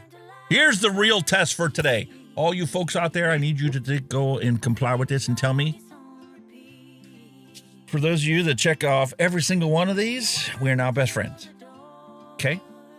How many of you have used a rotary phone, a floppy disk, a typewriter, taken pictures with film camera, listened to music on a CD, made a mixtape, owned a Walkman, listened to music on a boombox, watched movies on VHS, rented a movie from Blockbuster, learned how to write in cursive, played an Atari, sent or received a fax, had a MySpace account, ordered from Columbia House, had an AOL address, accessed the internet via dial-up connection, used an actual encyclopedia.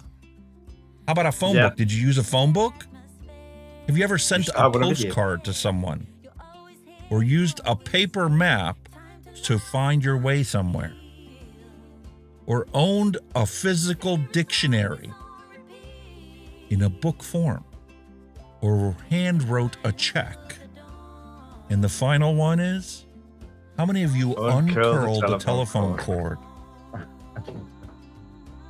Because you used to always sit there and you just be sit there twirling it around and then you don't have to uncurl it. I remember in high school, you know, my sister would go hide in the closet. She'd pull the phone all the way into the closet and she'd be twirling the phone cord on her finger while she's on the phone. I'd say I've pretty much done it all. To think that the kids nowadays have done none of these. Nah. Out of all of them, the only thing they might do is send a postcard if they're on vacation because their parents told them to do so. Now they just Snapchat it and instant. Oh, man. Jesus Christ. Feel old yet? Very. Prehistoric comes to mind. You know what, mate? You're only rebellious in the eyes of those who cannot control or manipulate you. Always have been. It is also in the interest of the tyrant to make his subjects poor. The people who are so occupied with their daily task just for living have no time for plotting. True. That's been true since Aristotle.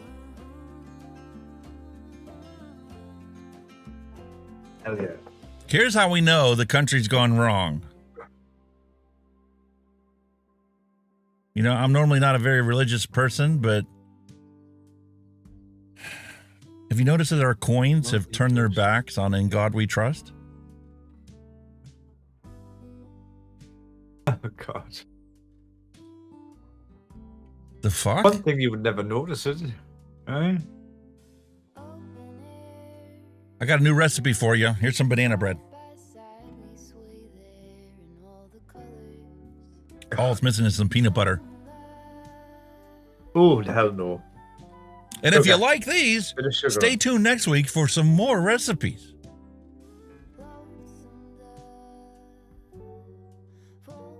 And my favorite scientist to learn from the whole time I was growing up, Isaac Asimov. Education is something you can never finish.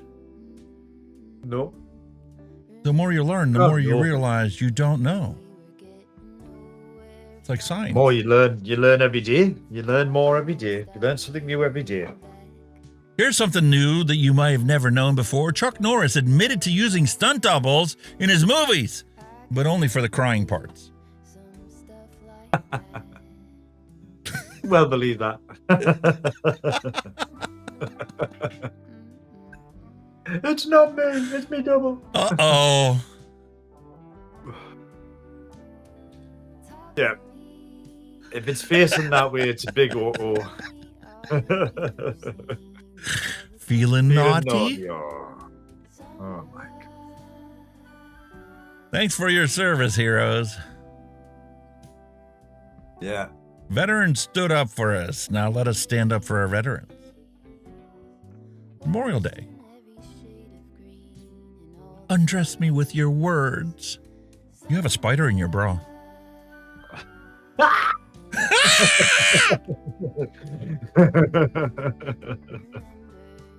We love puns.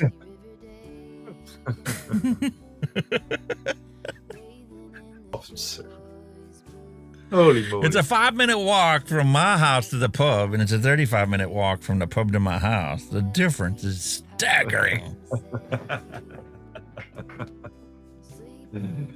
So true. The teacher phoned little Johnny's dad and said she was worried about his gambling in school.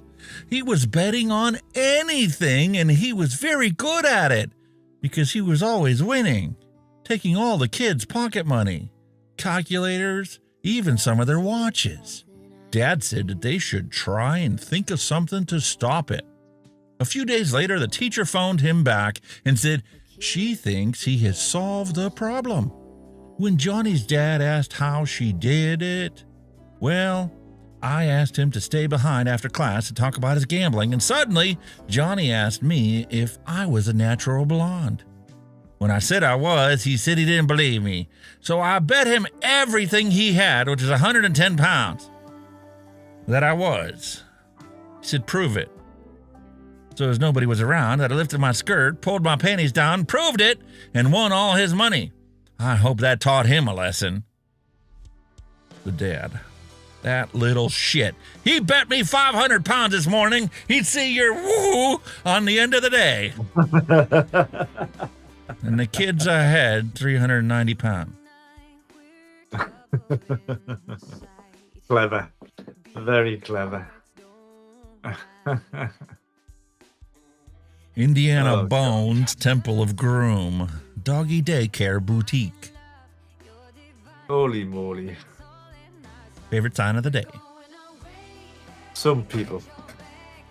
For career day, Kevin dressed up as a 15-year detective with 2 ex-wives, crippling child support payments, and a drinking problem.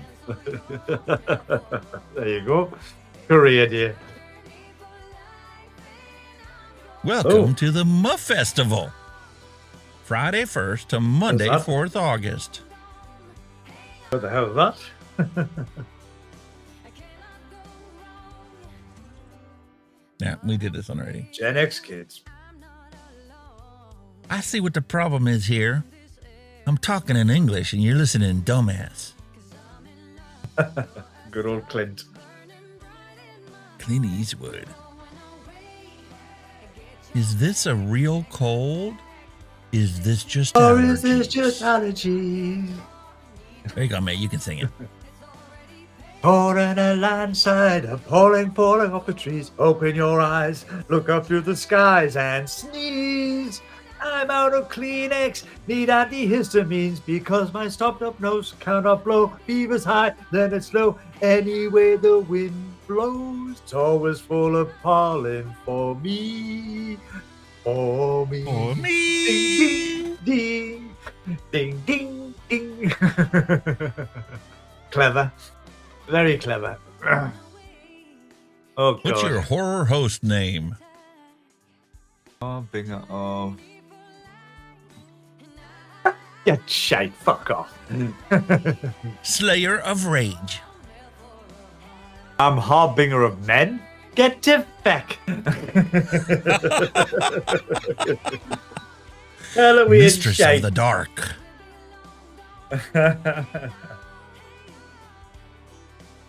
No. Totally false. You know who this is on the top, don't you? You watch her growing up? No, Elvira? the name escapes us yet. I know what you mean. We never Well, if the see name much escapes over you here. and her face escapes you, you could always just sing the Oak Ridge Brothers song about her. Elvira. Yep. I hope all dogs go to heaven. Except for this dog. This dog can go straight to hell. Holy shit. Games of our childhood. Yeah. Somewhere a tree exists just to create oxygen for you. You owe that tree a fucking apology. It's too right.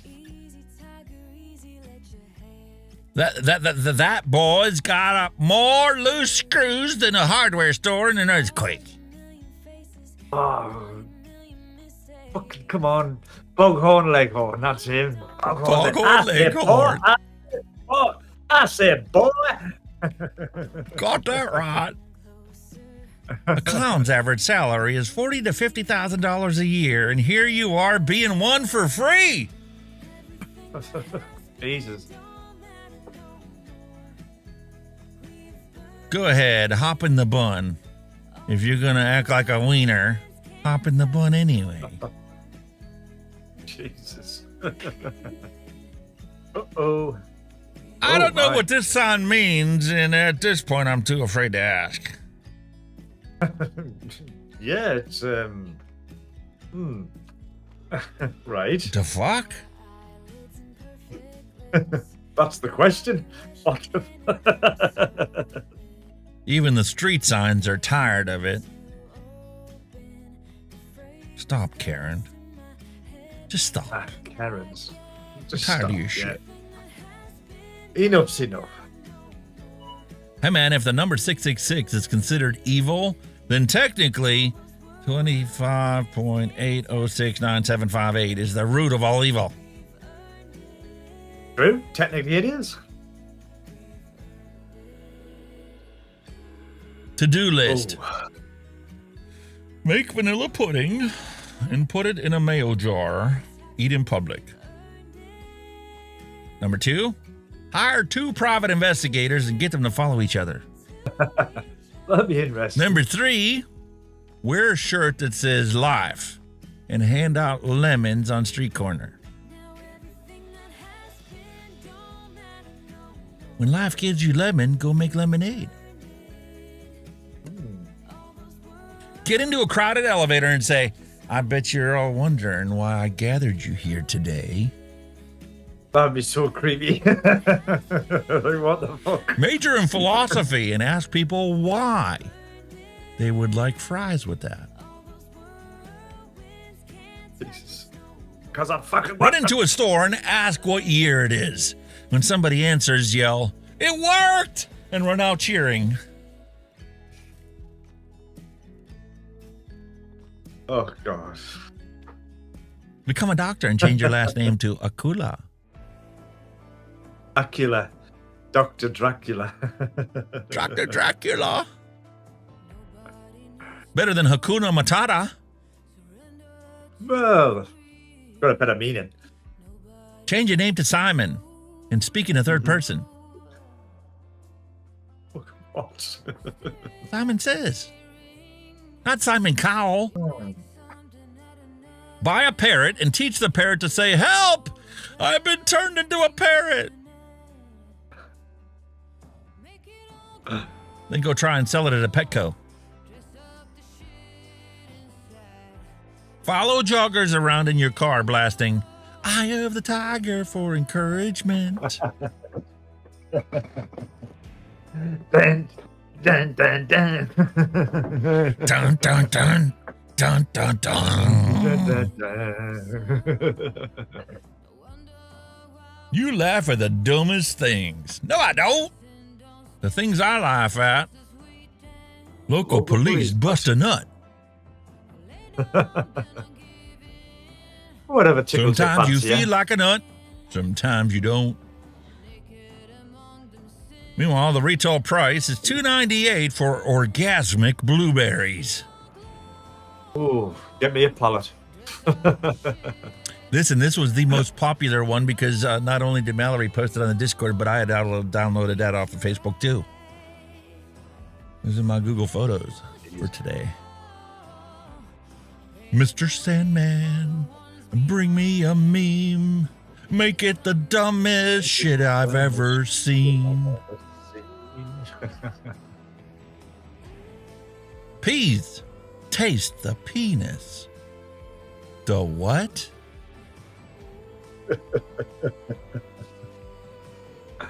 Oops. Have you ever listened to someone for a while and wondered who ties your shoelaces for you? Yes. Many an occasion. Many a time. Listen, I'm not a conspiracy theorist. I'm a things aren't adding up and it's pretty fucking obvious theorist. Too right, yeah. There you go. Beatrice, You keep telling me. Yeah. 84, Brave New World, They Live, Truman Show. Yeah, you see? You see? You kept telling me. Wouldn't believe Yep. you.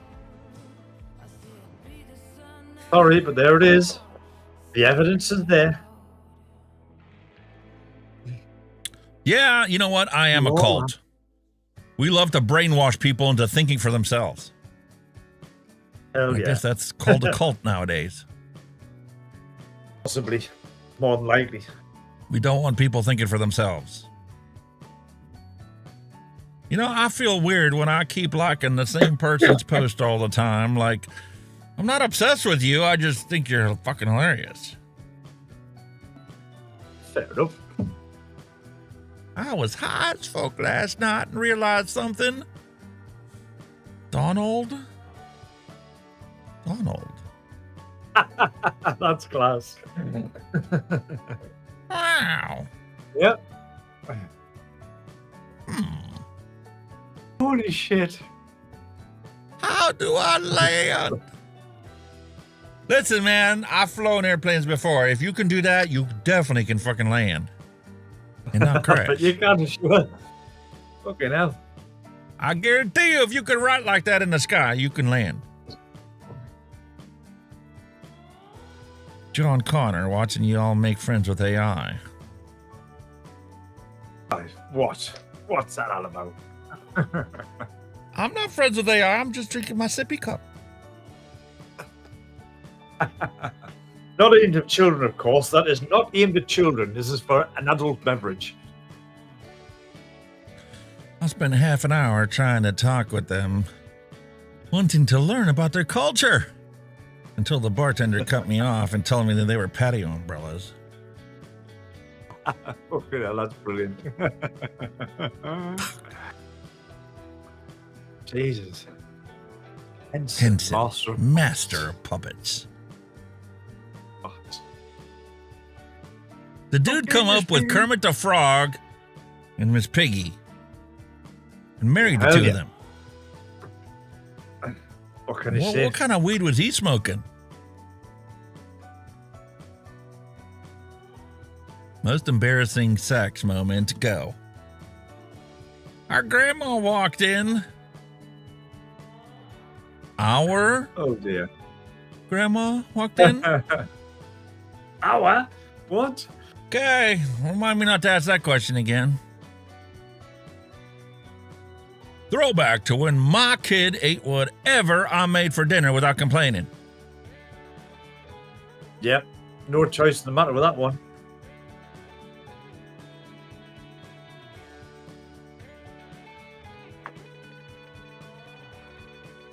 Really? To see for those about to fish. Really? Really? Really? Veterans Memorial Day. Let's face it, some people can only be described as, you should have been a blowjob, dude. Yeah. Name one thing the government has made cheaper and more efficient. Nothing.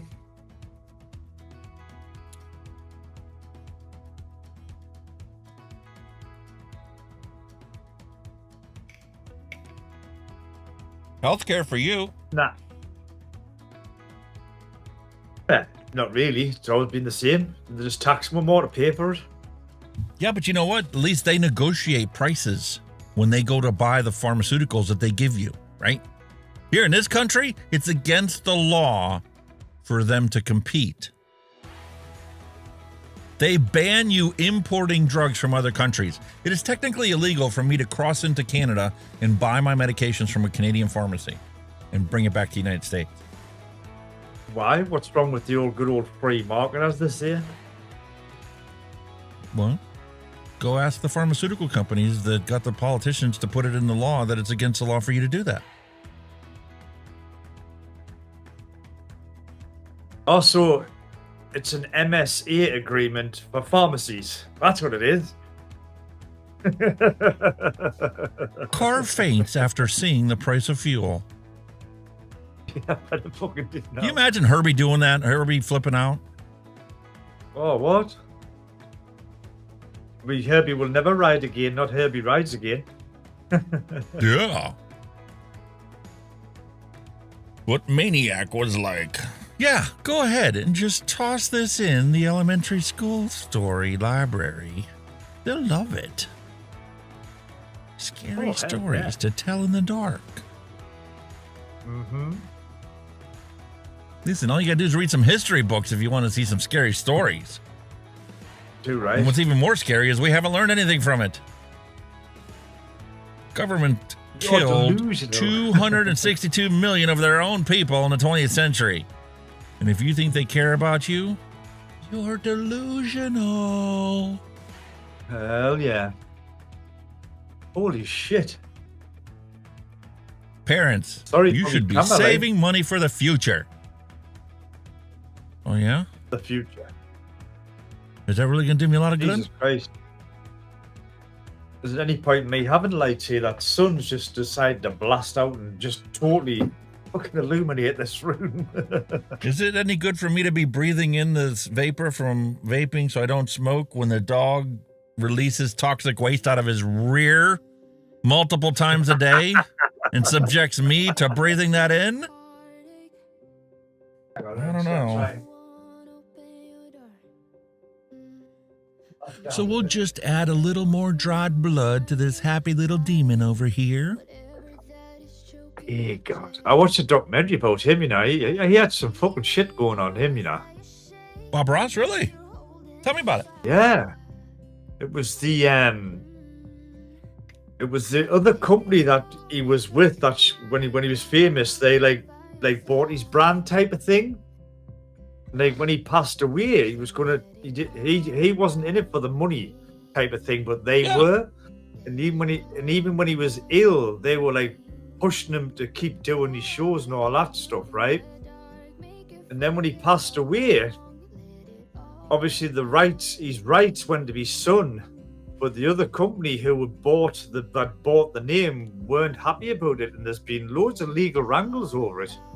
And the son wanted to like buy all the rest of the rights off the son, and the son wasn't budging.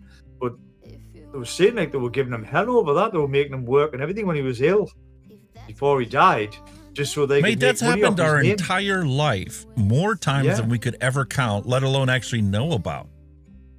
Why do you think Prince changed his name? Yeah, I mean everything he had, even the products that had his name on, like art, paints, canvases, easels. They Paint wanted by numbers, the whole thing. They wanted the whole lot by right, and they were fighting legal battles for years to get this. I don't know whatever come of it. I mean, it could be fighting to this day. Yeah, it's still not he went through a bit of shit over that. The only ones that are ever going to win any money out of this whole situation are the lawyers. By the time the lawyers get done, there'll be nothing left for them to actually argue over, because the lawyers have sucked it all dry.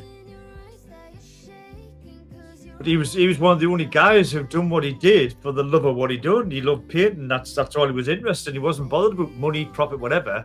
It was this partner he signed up with. To be honest with you, most artists are like that. Not just painting artists, musicians as well as theatrics. Artists do what they do for the love of art, not for the profit. Yes, they need to make a living out of it, but they're not there to become some rich asshole. Yeah, well, it was, like I say, it was a lot of legal wrangles was involved. Asians don't look at all the same. iPhone X, hold my beer. Chinese woman offered refund after facial recognition allows colleague to unlock iPhone.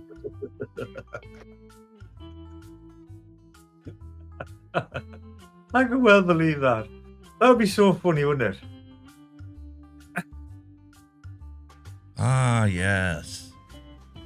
Motherfucker. It says, oh, you know what it is? There was a thing once where it says, how many. It was one of his movies that says how many times he says the M word. I think there were about up to 100 and odd. 1,200 times average per movie. Yeah. What the fuck? Hey man, here's a rare snapshot of Chuck Norris arriving at kindergarten after dropping his parents off at work. The ironic thing, have you seen the advert he's doing now for Britain? He's doing a bread, Warburton's bread advert.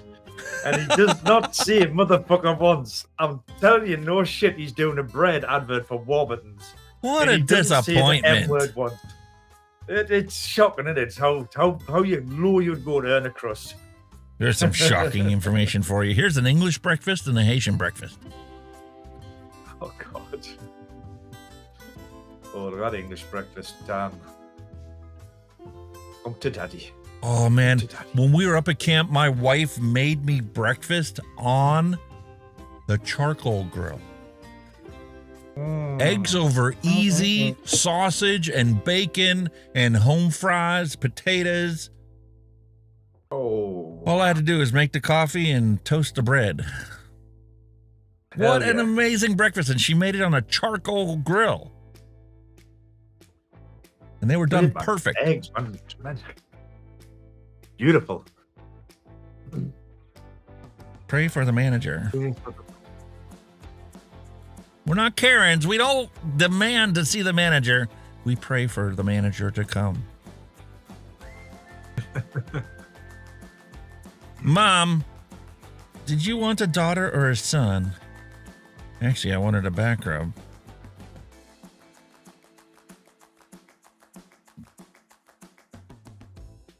When your PhD is in education, social sciences, honorary. Excuse me, it's a doctor. When your PhD is in astrophysics, biomedical engineering, or applied mathematics that isn't spelled right, call me Bob. Call me Bob. So true. Got the title after your name, eh? I should have been an editor. Spelling just stands out, and I'm not the greatest speller in the world, but the amount of erroneous things out there, you would think that autocorrect is writing all of our literature nowadays. No. The ultimate teleportation device. Yeah, alcohol. That moment when you realize Lion-O shines a giant laser pointer dot in the sky and the other cats chase it.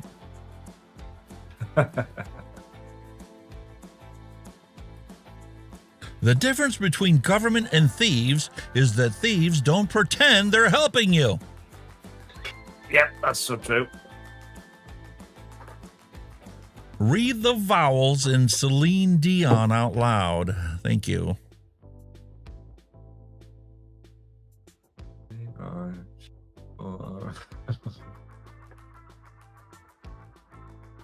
E-I-E-I-O. I had to think about that one for a minute because I'm looking at him going E-I-E-I, and then I went I, and then that was the O. E-I-E-I-O. E-I-E-I-O. Oh my God. If you didn't get taken away in an ambulance with sparkle panties, Oompa Loompas, and 2 crying Easter bunnies, did you even live your life last year? Wow. Dear moms and dads, thank you for raising heroes. Yeah. You're welcome. Unfortunately, not all of our children turn out the way we want them to. Won't get into that later. POV, you told your roommate to watch your dog and you come home to this tomfoolery. If only, yeah.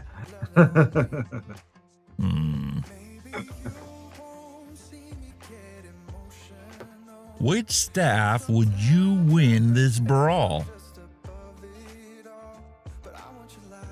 A healthy Waffle House staff could go toe-to-toe with the Avengers. Oh my God.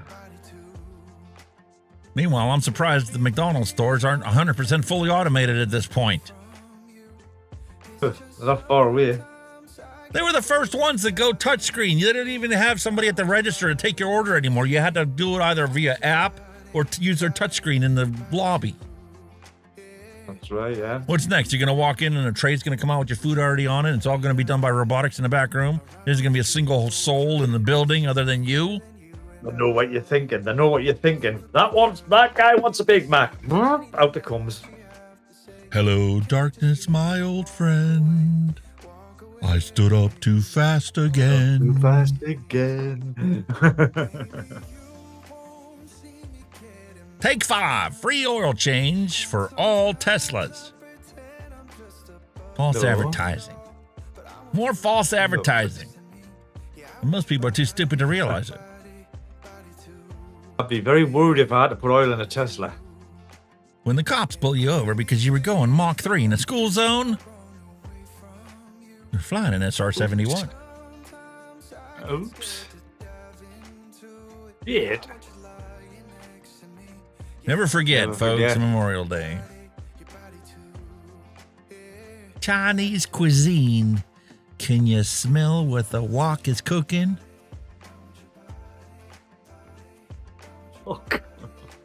Okay. All right. Is that your cat? Couple of rats. Meanwhile, American kids, the second that they were born, I need a weapon. I need a weapon. Yeah, I need a weapon. How much faith do you have in the human race? Well, I look both ways at a roundabout, so not much.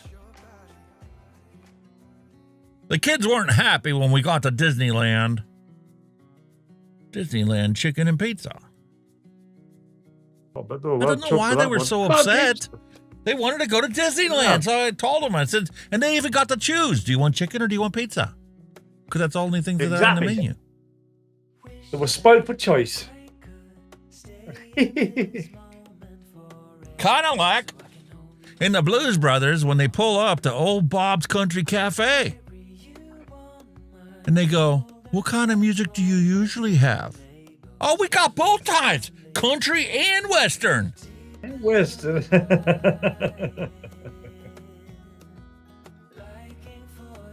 I finally found a meme that won't offend anyone. Yep. Unless you got OCD and then you realize that the space on the right-hand side and the space on the left-hand side of the box is not the same. Oh my God.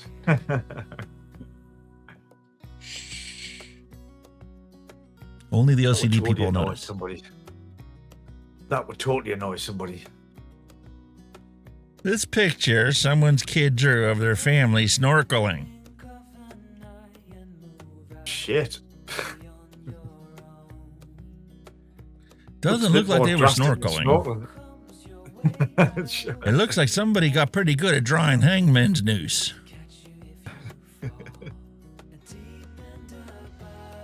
And if you took child psychology, you can tell exactly how old a child was based upon how they drew the anatomy. Kids, adults.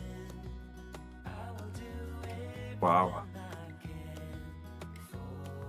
If you feel useless today, remember somebody is working as a lifeguard at the Olympics.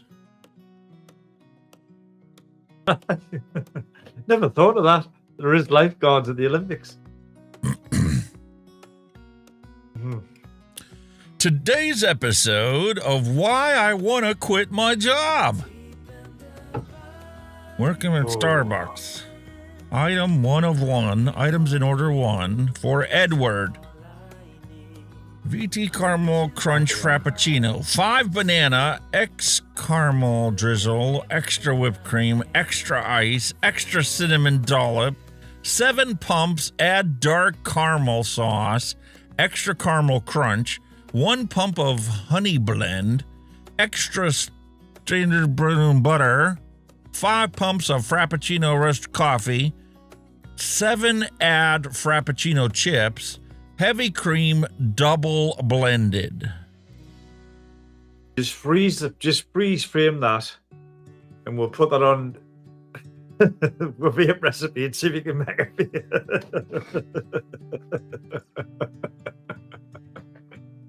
On today's episode of Why I Want to Quit My Job. Totally get it, dude. Totally get it. Hell yeah. Tremendous.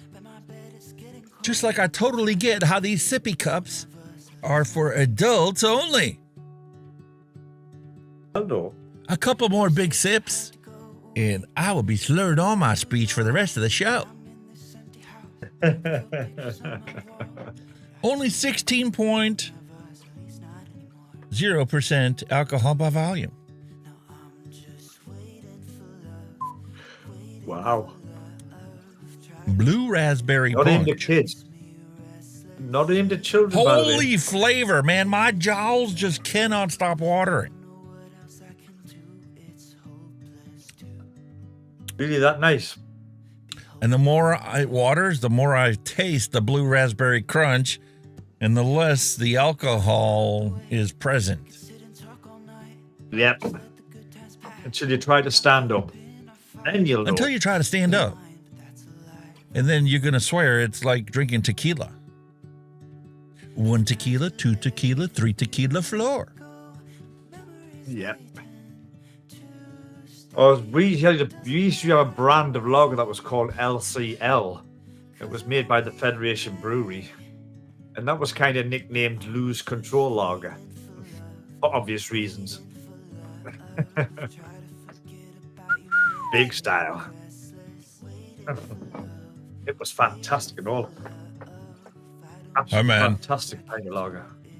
Mallery got a late night addition into the dad jokes. Oh.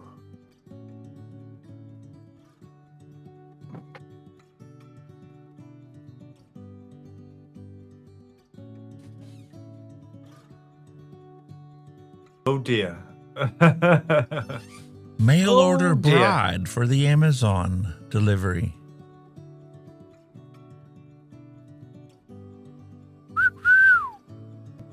If I'm thinking what I'm thinking, how did he even have time?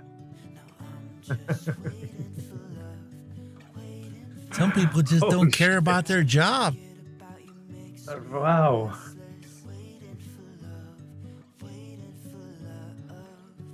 I know there was another one here. I should put that in the WhatsApp group for work.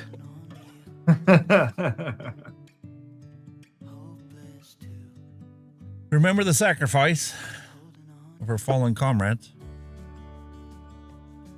Yeah, it's the anniversary next week for D-Day. Normandy landings. 80 years. 80 fucking years, man. Jesus. We've learned jack shit. Ain't that the truth? Thing is, you know, right? I mean, might be the most popular thing to say, but in this present day, but I reckon if it wasn't for Russia, D-Day could have been an absolute failure. Yeah, because they Russia, bollocks that up bad. Russia were attacking from the Eastern Front. They were wiping out most of the German army from the Eastern Front. They were advancing. In fact, everybody thought that they would take Berlin first. I think the total, I mean, it was something I watched this morning. It was the total, there was like 2.7 million Russian troops against 800,000 German troops, which is pretty much a no fucking brainer. They were advancing really quick. And Did you ever see the Band of Germans were Brothers? very much, yeah. Well, God, I watched that, yeah. But it just goes to show because now when we're done that that American guy done the interview with Putin. Yeah. And Putin was up to date on his history, and you kind of, when you see stuff like that, you think, you know, he did know his history, because what he was saying was pretty true. Regarding history, obviously, I mean, I've always been impressed by the knowledge of Putin, and I don't know how much of it is his intrinsic knowledge and how much of it was him being prepped for the situation, the rare situations we get to see him in. No, his You know what I mean? history was shit hot. Yeah, but his history was shit hot. It wasn't scripted. It was just there. He was saying, "I'll tell you Like, this." I used to love He was watching there. West Wing, and I loved watching a president who was actually an intellectual person that knew a little bit about everything, right? And that is something that we have lacked in this country my entire life. Oh, without a doubt. We've got a bunch of idiots that are our president that don't know their ass from a hole in the ground and couldn't put two words together to make a coherent sentence unless they're prompted to do so via the teleprompter and a speechwriter that has to cater their writing, their writing to what the capabilities are of the person giving the speech. It's the same here. We call them whips in our politics, or the chief whip. He's the one that does all the speeches and fucking running around and bullshit. You know what I mean? But yeah, he's a clever guy, you know. I mean, you know, but it is what it is, you know. What he's doing, whether it's right or wrong, he's still a clever man. I mean, I was watching something on the news this morning about like Biden. He says, "I'll debate Donald Trump anytime he wants." In fact, this Wednesday, he said this Wednesday when Trump's still in fucking court. He's doing court. Neither one of these two idiot nimrods could actually have a real debate. A debate where you actually had to answer the fucking question. Not give a prepared 2-minute response to a capped 2-minute rebuttal to a capped 1-minute response to the rebuttal. I just don't know if that comment was either a dig at him or he just totally didn't know that he was in fucking court that day.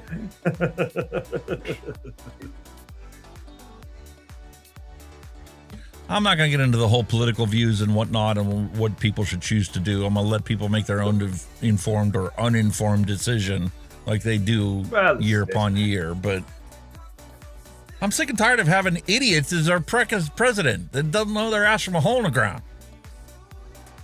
And half the time, they don't have a clue about what you ask them about, let alone give an honest response that actually can tell you that, hey, man, we got this under control, dude. I can't even think of the last American president who had them qualities, to be honest with you. Not in my lifetime, anyway. Obama proved himself wrong too many times. Yeah, he was just fucking a yes man anyway. He was supposed to be the savior for the African American community, but he's nothing but let them down the whole way. And it's weird because you hear very faint notices over time of ex-presidents reflecting on what they did and didn't accomplish during their tenure. And you get people like Clinton that regrets so much of what he did and accomplish because what he did accomplish was make the situation worse every time he thought he accomplished something. That's the one thing that every single president has in common. Their greatest achievement is their greatest downfall when history judges them. Definitely. I mean, I suppose the same with our prime ministers as well, you know what I mean? They've all got some kind of legacy that they've left, whether it be a positive or a negative one, you know what I mean? Obviously, the one that stands out more than any is Margaret Thatcher, you know, how she just destroyed all the unions and all the industry. She destroyed everything. Oh, simple as. But she said one of her biggest, how can I say, role models or people that didn't give her ideas was Enoch Powell, who was very outspoken in his day about immigration. So there you go. And here we go with Rishi Sunak. His living legacy that he wants to leave is this whole vape ban. Wait till history judges him in 50 years with the new gained knowledge that they have that is undeniable in any country across the planet. What did you do when you banned the disposables, when you banned vaping, when you talked bad about it? How many millions of people who smoke did you end up killing because you wanted to leave a legacy? Yeah. Based on uninformed gibberish. Yeah. And yeah, he's got the best scientists on the planet to give him advice, and he's just totally ignoring it. Every single president I know has done that. Trump, Obama, Carter, Reagan, you name them. Any one of the Bushes.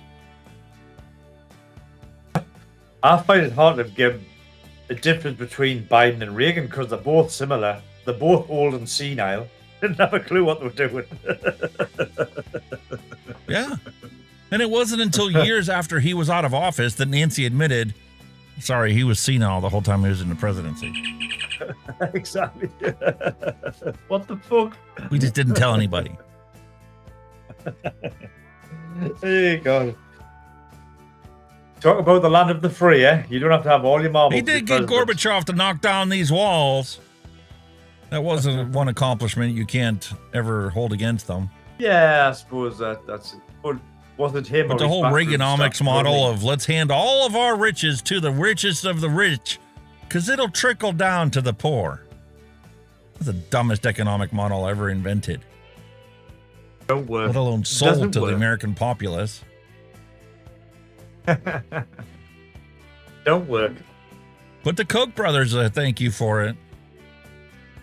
Well, I. Him and a dozen other Jesus. families, like the Walmart family. Good luck trying to find a Walmart that actually has the cash register run by a human being. It's all self-checkout now. Yeah. A lot of them are getting like that now, aren't they?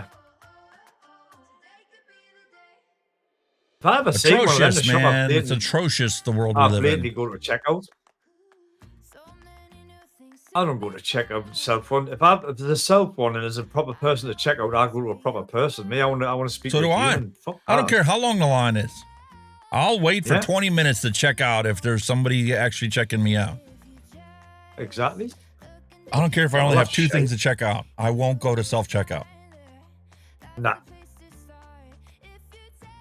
Mallery Gates said Walmart is actually charging for self-checkout. Charging you? For what? Paying for your goods? Really? Fucking hell. That's not take the piss. It is. And what we're it is. stupid. We're buying into it hook, line, and sinker because we're economics at heart. You know, our bottom dollar is what we make our choices on what and where we purchase it. Wow. And the nail in the coffin for Walmart is Amazon. Every single purchase I make from Amazon is killing off local businesses. They sold all the franchise in the UK because Walmart used to be Asda in the UK. They were Asda, but now they've sold all that to some, I think, the Asian guys. There's two Asian guys who own it all now. But it's not no longer Walmart anymore. Asda. I'm gone. Here in this states, the Aldi's is the latest brand that's coming in and trying to dominate everything. Oh, got that loads over here. Aldi and Lidl. They're the two budget, cheapy, allegedly grocery store. cheapy supermarkets. Yeah. Yep. But I'll give you warning, the shelf life of that stuff is shit. If you're going to buy a Yes. salad from Aldi, eat it the same day because it'll be fucking off by tomorrow. My wife gets made fun of because she literally goes grocery shopping every single day and only buys what we eat that day. Very few things does she buy that we intend to eat a day or two later. And that's the reason why. And she hates shopping at Aldi's. We tend to buy fresh every day, but we will stock. Oh, I the love freezer Save a up, Lot, you know but what I they mean? closed You know. all of them around here. Yeah. But we do stock our freezer up, just for the rainy days, and if you're a bit short on a bit dosh, at least you've got some food in the freezer, you know what I mean? Tequila makes your clothes fall off. Great song. Very true as well. I found one like that. God, it was a heart-wrenching song. I was watching some, these reaction videos, how these like rappers haven't heard of all the classic rock groups of the 80s, you know, and been watching a lot of Dire Straits, Mark Knopfler, Money for nothing, and your chicks are free. Yeah, when they've done that Alchemy Live concert, it was one of the best live shows ever. And they were showing, they were like, "How what? No," because he's you know, his guitar style is finger picking. He doesn't use a pick; he finger picks, yeah. And then I got into this other song that was like, God Almighty, and I can't remember who it was, but Jesus Christ, I was sitting like a gibbering wreck, man. It was so emotional. Something called Angel and 3 Tequilas. And it was a song about a guy who lost his wife. And he was singing 3 Tequilas. And he was, what the video with it was like an old guy going to visit his wife's grave with these 3 shots of tequila on her grave, singing this song, this tequila's for this tequila. And I was like, fucking hell. See, that's something the modern generations don't understand. We listen to music and listen to every single word that is uttered by that artist. And the thing is, when you have a really good artist, they can wrench your soul like no other. Yeah. Wow. But even so, you could understand them when they were singing the lyrics. Now they're like, and you go, what do you say? You know, they spoke clearly and sang clearly with the lyrics. You could have AI completely replace modern music because everything is mathematically based upon popularity. And there's, you know, like a dozen offshoots that covers 100% of the population. That's why when you create those songs using AI, everybody can relate to it and jump to it and, you know, enjoy it because they know the mathematical formula for pleasantry. I mean, a good like a comedian done a sketch about it, how like lyrics don't sound how they're supposed to sound, right? It was Peter Kay, the UK comedian from Bolton, right? And he was playing little music, so like these little snippets of songs and what he thought they sounded like, right? and it was a Shania Twain, it was like, where the bloke says, she sings, I can't believe you kiss your car goodnight. Well, here, I can't believe you kiss your car goodnight. It was Mallery just talked about that. She's like, don't you hate it when the artists get the song you are singing wrong? More like 98% of the songs we sang as youth were sung completely wrong. We didn't have a clue what the words were unless we open up the cassette box and goes, oh, that's what the words are? I didn't know that. That's because you were guessing, weren't you? Singing, I've been singing that for years, and them lyrics have been totally fucking wrong. Nowadays, kids have it so easy. You can open up your phone.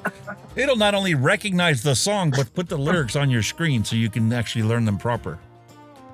Oh, yeah. I mean, I've got that Deezer. You can just pump lyrics straight up. No problem.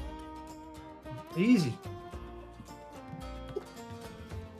Can you've just hit the nail on the head. Remember, though, when you bought an album by an artist that you loved, and you wanted to sing, and you had to unfold the cassette case, and you were reading the fucking lyrics and singing along with the song, or inside open the album the book cover. of the CD to go. There's the lyrics right there. Yeah. And they were in such fine print, and we didn't notice how fine the print was until we got older and opened up one of these ones, going, "What's that say?" Let me go in my studio and put it underneath the camera and blow it up. Yeah, I remember the Rainbow Rising LP. You opened up a couple of pages, and all the lyrics were there for the songs. You were like, yeah. Wasn't ours. There you go. How about Salt and Pepper's Push It? Push it real good. Mallery thought that they were saying bullshit. You just didn't bullshit real good. Oh, tremendous, man. All right, I think it's time to jump into a retro vape. We haven't done that in a long time. Yeah, man. I'm looking forward to what you've got there, mate. You know what?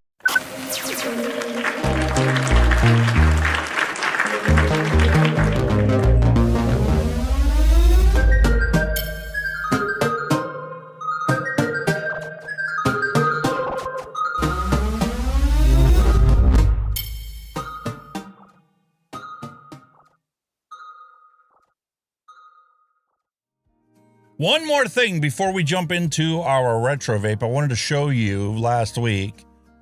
And Mallery, there you go. Do not vape. Vitamin E oil and PGVG. Do not vape. See on the top? Clear separation of the vitamin E oil from the VGPG solution. Wow. There you go. There's no question about it. Imagine that in your lungs. Not good. Not good. Nobody would use it in their right mind. Come on now. Unless we're vaping cannabis. Unless we're vaping cannabis. Unless you're vaping cannabis. And then if you're vaping cannabis, well, guess what? Move that microphone. If you're vaping cannabis, well, it's going to blend right in with the oil that you're already vaping.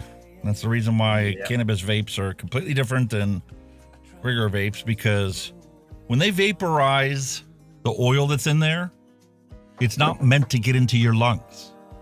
It's meant to be absorbed as soon as it gets inside your mouth, and there should be very little, if any, that gets into your lungs. But they don't tell you that, because most of them don't give a shit about that. They're just glad to be able to make you high.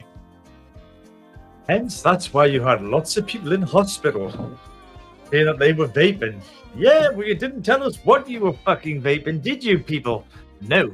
Well, they didn't know. Most of the manufacturers didn't know. They were buying Honeycut because it was advertised as the best way to cut the amount of THC that you had in there and not let your customers know they weren't getting what they thought was 100%. It was never 100% to begin with. Nope. Anyway. So, up for our retro vape today, we have the FUCHAI Glow from Sigelei. And as you can see from the overhead camera here, 2017. October 24th, 2017.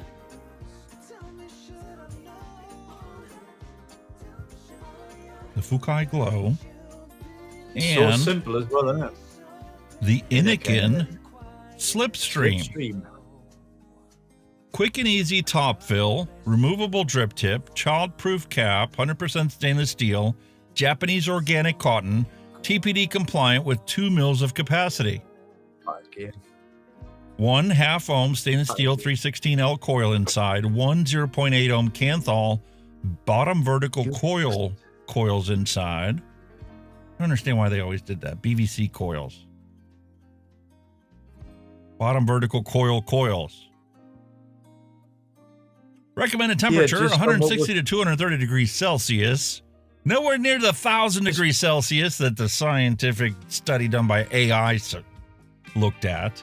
This is what we were talking about before live, when we went on live, when I was telling you about this bug. There it is. Hang on a minute. Shit, I can't. I'll move him over there. There it is. And if I go up here, there. That's what you know it's in. When Managed you click by on your that, organization? there it is. That's the one that keeps coming in. YGL search. That's the bug that keeps coming back. That's what I need that scan for. We'll get that. That now is now running. That is now running my. See, that's running my tab. Well, if I close that tab, right, I go to open another one. Watch there. That's a totally different home screen because that stupid little bug thing is now running the show. That's what I was talking about before. Malware Bytes will clean that out for you. No worries. I'm so paid off with it, mate. Doesn't matter what I do, it's still coming back. The little bastard. You'll get it, mate. Hey, while you're on there, take a look at when the Innokin SLIPSTREAM came out. I'm going to use Firefox for that shite with that thing. Right. That. Like that. Ah, you can't touch me, Firefox, can you, you little shit? Okay. Oh, look at that. They give you a little tab to pull it out. Beautiful.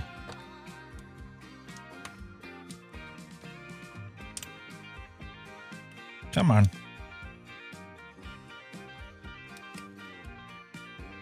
That's the coil. You have mail. The stainless steel coil. Man, the plastic they used back in the day. Holy cow.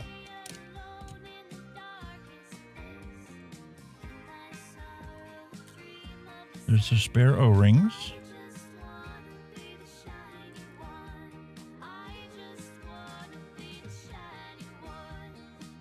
Looks like the Kanthal coil came pre-installed inside this tank.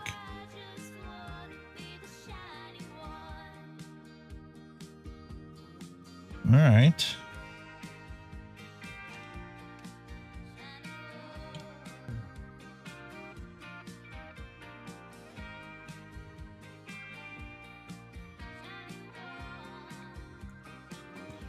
Am I going to get it apart? Where the fuck is it? I get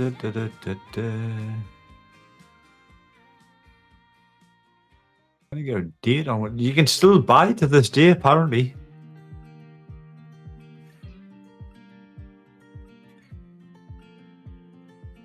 Look at that coil. Round wire.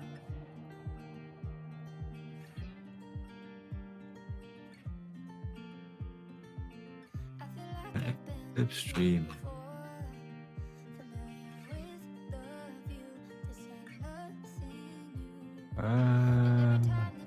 Bottom vertical coil, so the airflow comes in the top here, goes down to the bottom, and then comes back up through the center. And this is obviously a Kanthal coil. 0.8 ohms, 20 to 35 watts. I reckon it was around about 2017. That's the date I'm getting, like.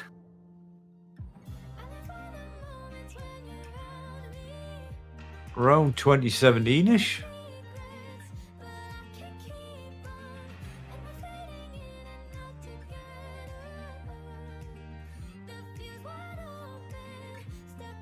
Oh, been older than that, surely. 2017. It's got to be older than that. I would have thought.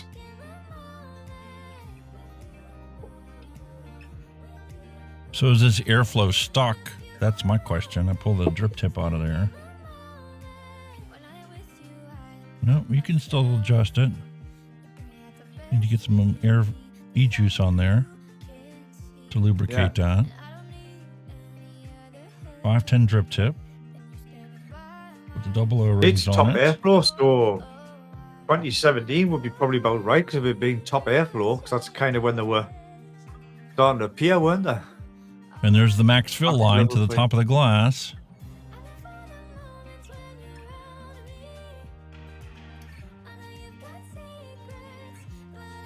Sweet apple sugar, baby.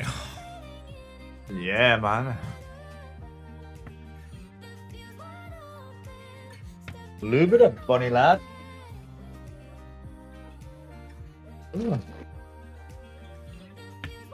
Have no me snacks. I've got me old mini cheddars with smoked cheddar cheese today. Oh, that sounds delicious. Oh. I need to make sure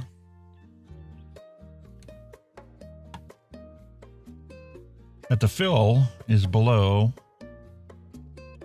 the max fill line, because once you put the coil in here, it's going to push all that up.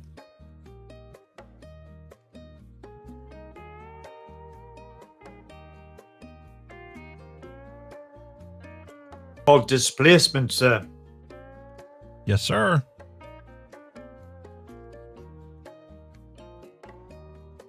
Sorry for hiding the bit science topic in there, folks, but you know, we are all about science. That's what we do.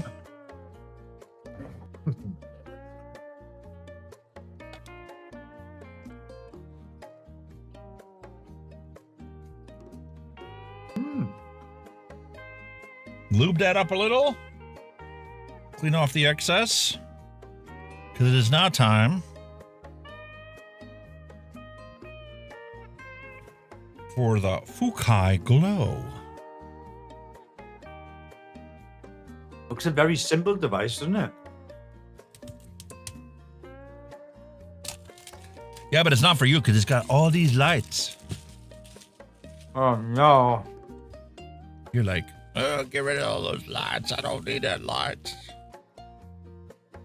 Well, you can see by the glow, the clues there, innit? Next to glow, a lot of little coloured dotty lines.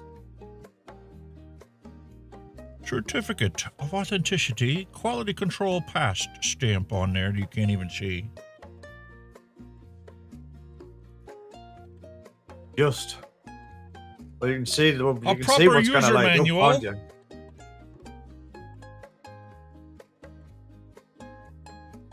Hope you have magnifying glasses to read this. Don't mind how small that text is on there.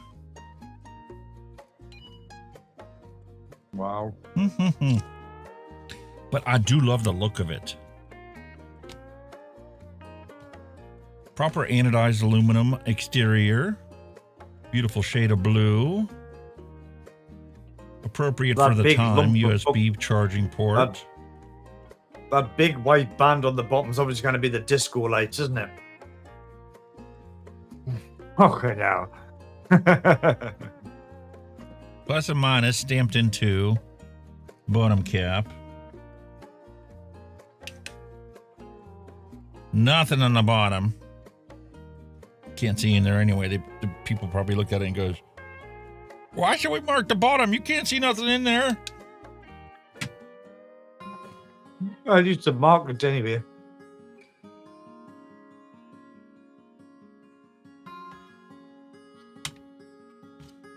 All right. Positive. Negative. Negative. Okay. You can't hardly tell that's green, that 40 watts there.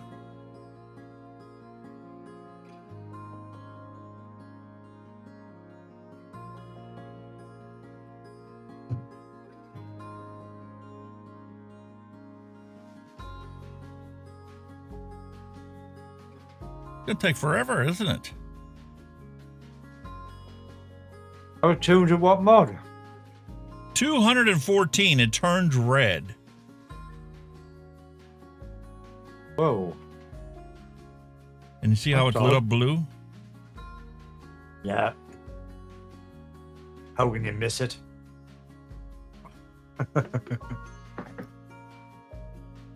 Back in the normal wattage range.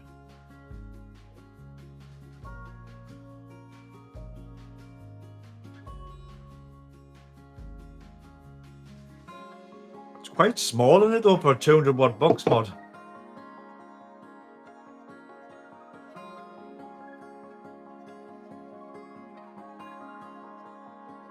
What was that coil out there? 20 watts or something ridiculous thing?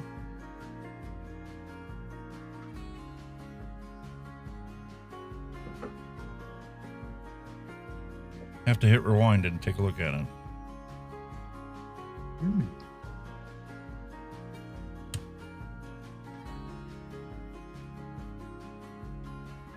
I love the look of it, though.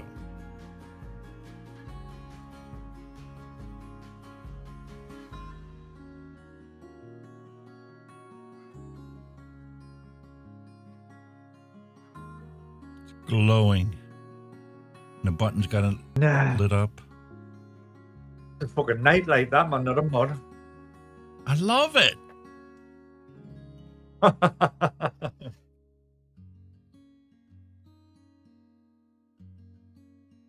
And you can see it. I mean, you guys can't see it very easily on the thing, on the camera, the wattage. It's a lot easier to see in person. 21 watts. 0.92 ohms is what it's reading. 4.1 volts.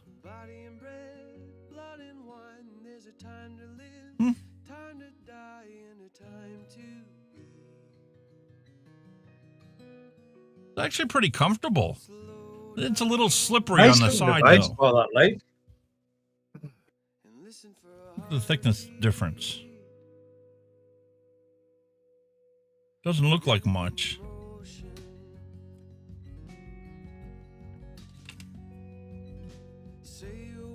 I guess it really isn't. It's the same thickness. It just feels thicker because it's got a little rounding on it. The center of it bulges out just a hair.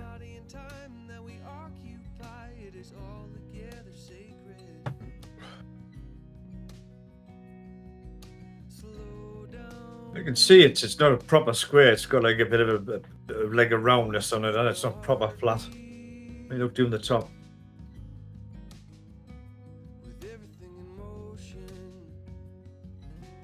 Yeah.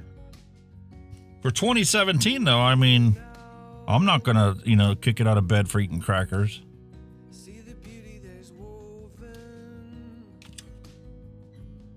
And as usual, your user manual is basically 2 pages because they put it in, probably 12 languages. Well, yeah, that's the thing.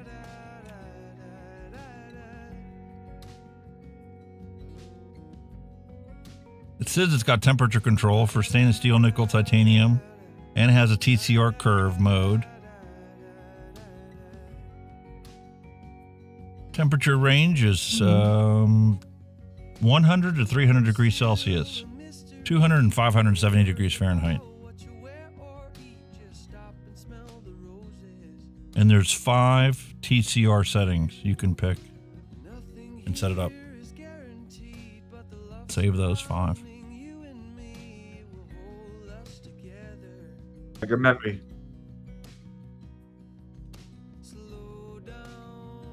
That's something that never really panned out. I never really saw anything that, people would be going in and setting TCR roads. I've never even seen video reviews of products that needed you to set TCR curves. Thinking how many people were building coils out of rare metals or uncommon metals. I think temp control's not really a thing now anyway, is it? You know what I mean?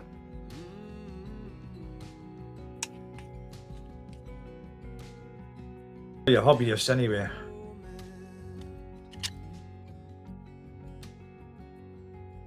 A proper length, charging cable. It's not like the ones they give nowadays are only like 3 inches long. Yeah. Probably about a meter long. Yeah. Interesting. I do like that colour. That blue's a lovely blue. It's a nice blue, that colour. I like that colour blue. Sure is. Very vibrant.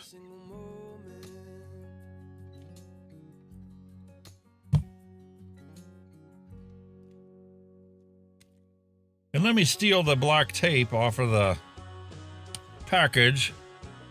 Throw it onto here just in case we don't get it a barcode. Yep. But it's exactly like it, says on the tin. So is that a blue light? So you can't change the colour of the light, no? No. So why did they go white? Why did they just do a blue plastic with a white bulb? It would look much better. Because if it was a blue plastic, you would say, oh, there's just a white bulb behind it. They want to actually have different... And I probably could look at the manual and see, maybe you can change the colors. If you can change the colour, it would make sense, but if it's just blue, it would have been easier just to keep it all blue.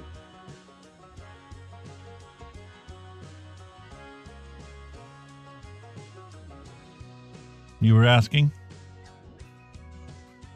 All right, smart ass. All right, I was waiting for that coming along. Smarty pants. Oh my God. Jesus.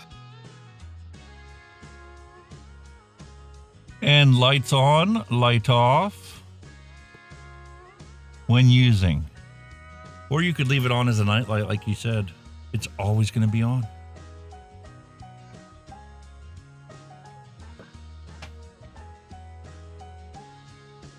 Yeah. It's novel. 4 clicks to get into the menu. We have power TCR, we have color mode.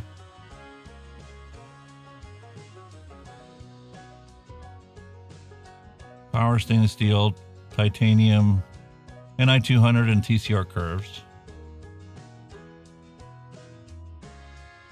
4 clicks, color mode, and that's it. That's all your choice you get. The 2 choices in the menu.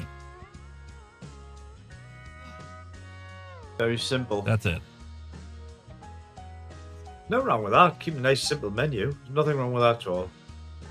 Very simple.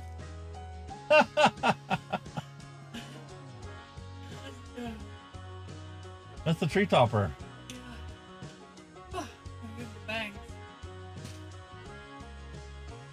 Is that the boss home? Is that the governor? I can't see. Hi. The Coming boss from is the home. light. Oh dear me. What on earth have you got on your head? A Nomi tree topper. Oh, very She took her nice. gnome tree down. Sits on the dog cage downstairs. Wow.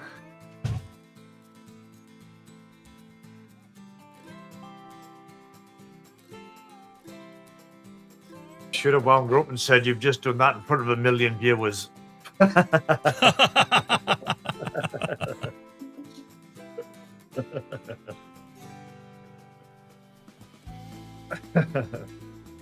I hate having to wait. You know, these old tanks, you just gotta let it, you gotta wait to 5 minutes for it to fully saturate that coil. And I didn't put anything down in it. You gotta let them sit, I suppose. So when is the slipstream? When did Innokin come out with this slipstream? I'm getting 2017, but I think it was before that. So it's the same as this FUCHAI. Yeah. Good pairing. But it would kind of make sense because that's kind of when like top airflow kind of started to appear around about then, wasn't it? Awesome. In more mainstream tanks. Quite happy with it.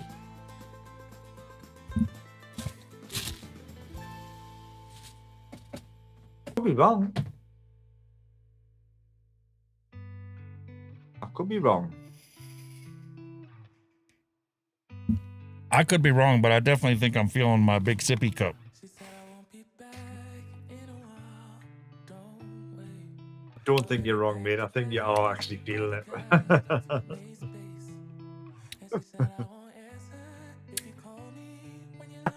It cannot hide that 16.5% alcohol. Nope.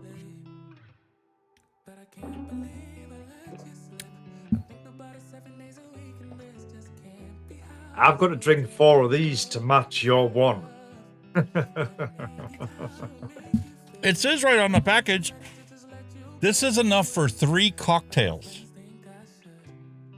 Holy fuck. I bet it is now. 110 mils is what you're supposed to have as a serving size. And that's 3 servings. No. No, you don't go off that. No, it's there to be drunk. Bollocks for that.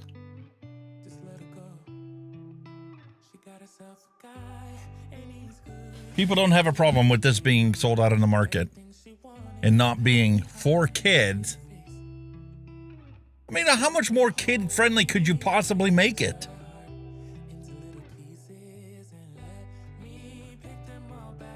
Going back to what you said, right? Would you be content with just having 1 cocktail at the right measure of that? You would have another one, wouldn't you? And another one. And another one. So, what Yeah, the but hell? after finishing off 1 big sips, I'm like, good, man. I'm going to go find some lunch or something.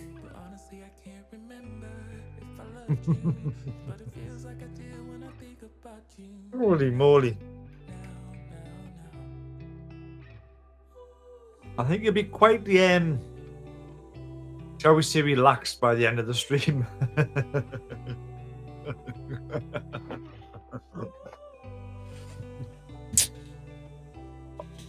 or merry, whichever way you want to put it.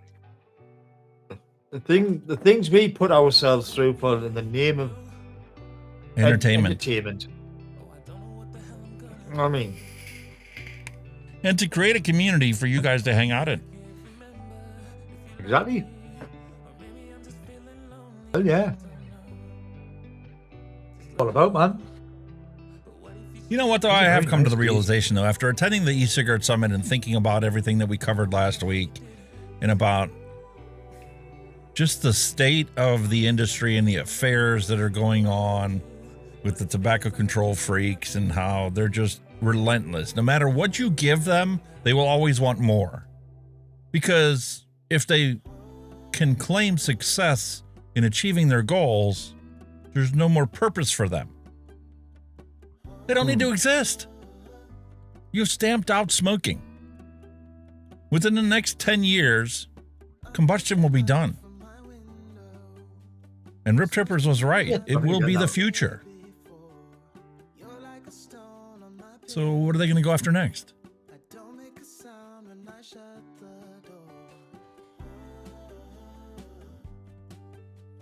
Personally, I can never ever see a world without cigarettes. I just think it'll go underground. They might ban it and they might sell it and all that, but it'll just go underground. I honestly think that as good as these things have gotten now, to last an entire month, and I have yet to lose any flavor in this whatsoever, or potency, or the amount of vapor it produces per puff, or any off notes or flavors.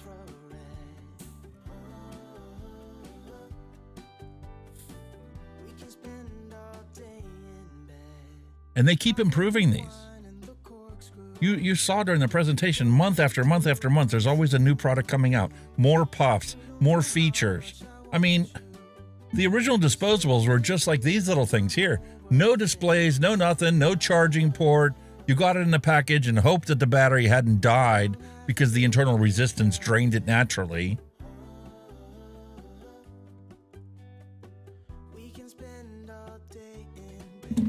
To what these are now? What are they going to be in a year? We're going to hit 50,000 puffs realistically? And they've realised that the disposables are going to be finished, but now producing stuff that technically is not a disposable, and that's the advancement. So are they going to ban them and say that they're a disposable? Listen, I can see this device having the mod part separate from the tank part, and inside of it being a removable battery. So you can just, you know, put a release lever on here like they have for some of the other tanks. Have this slide off of here. You have a battery that you can remove and recycle appropriately.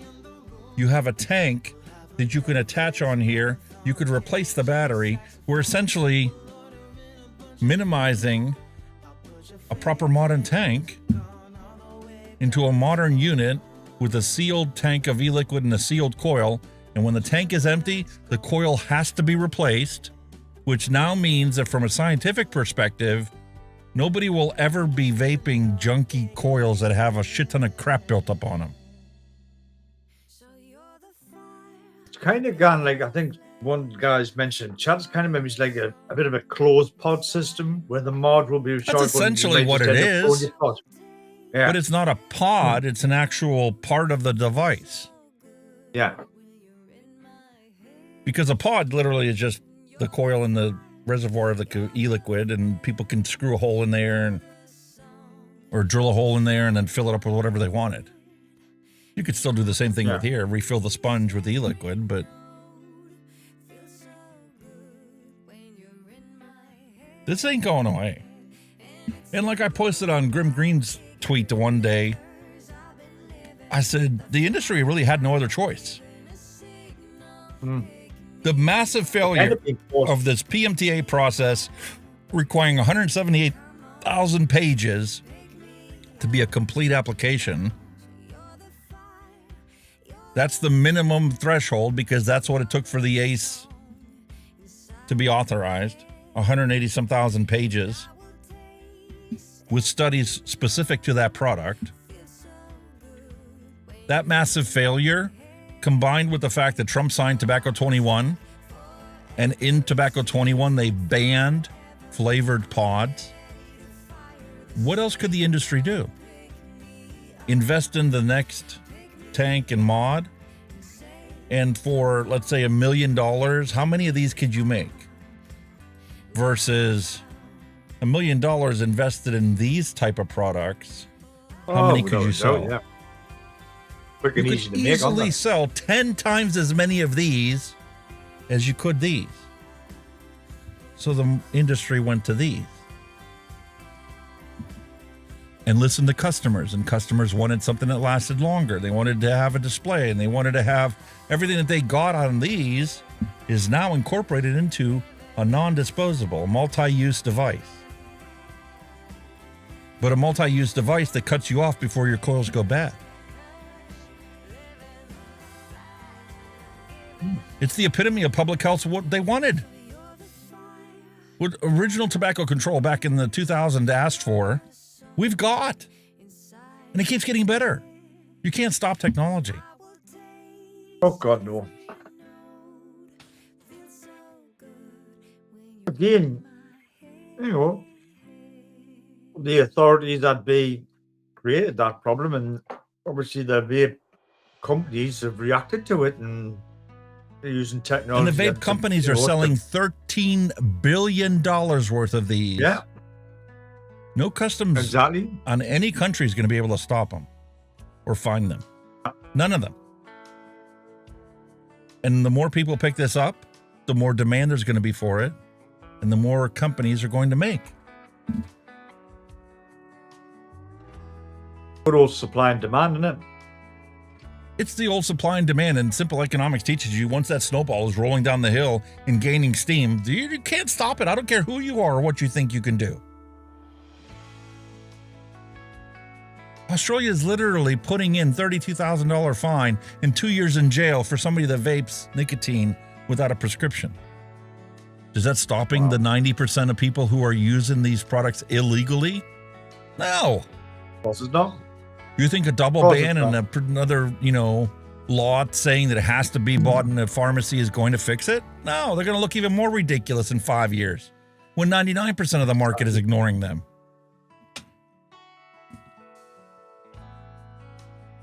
It's crazy, crazy stuff, man. If somebody wants something, you'll never stop it. It's as simple as that. That's why I think cigarettes, even though everybody wants to get, they'll be around for a long time.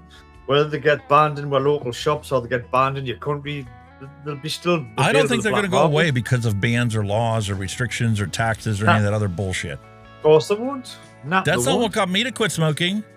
What got me to quit smoking was I found something that was healthier, that I could afford, and it worked. The more I used this, the less I wanted to smoke. I mean, they can try and outprice you, but then again, you'll source another way, black market, whatever. So, like you said, the way to get people off cigarettes is provide them with a safe alternative. And this is up to this day and age, this is the best safe alternative. And yet your governments want to stop it all. Why? Because they're losing money hand over fist. I'm trying to find the text file without going to my desktop. Streamer bot improvement list. Kenny Flip.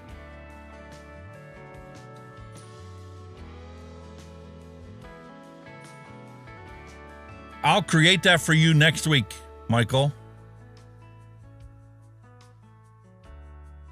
It's going to flip you upside down and hold you there for 30 seconds and then flip you back. Oh, God. I'm bad enough getting spun. Jesus, I'm going to hang us upside down now, are you? Jesus Christ. Whatever next. Postal Wee Light, hello and welcome on Twitch. Wonderful to have you here.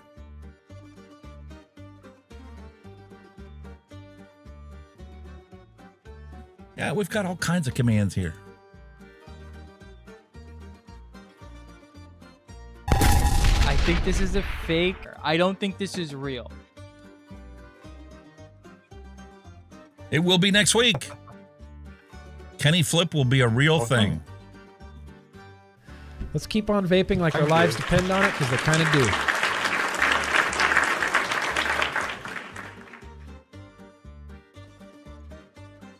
Hot diggity. Hell yeah. Good stuff. Right. And a reminder, anybody gives a super chat during the stream, next week's show will be ad-free. Vaping is better than smoking. Ooh. Before we dive into the mixing, I'm going to quickly pop the little boys' room, so give me 2 minutes. Jumping off to the loo. Yeah.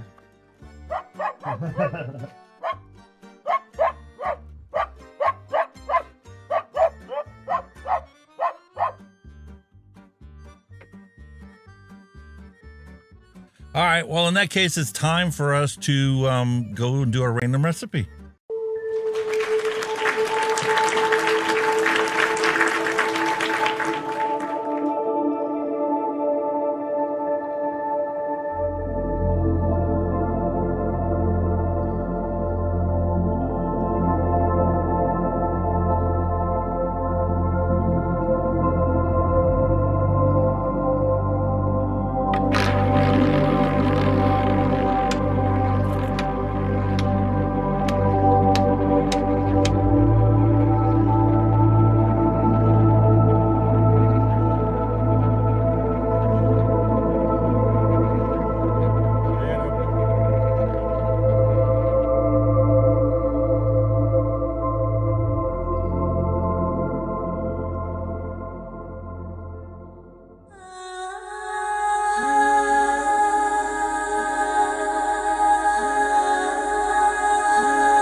Alrighty, something else I need to accomplish this week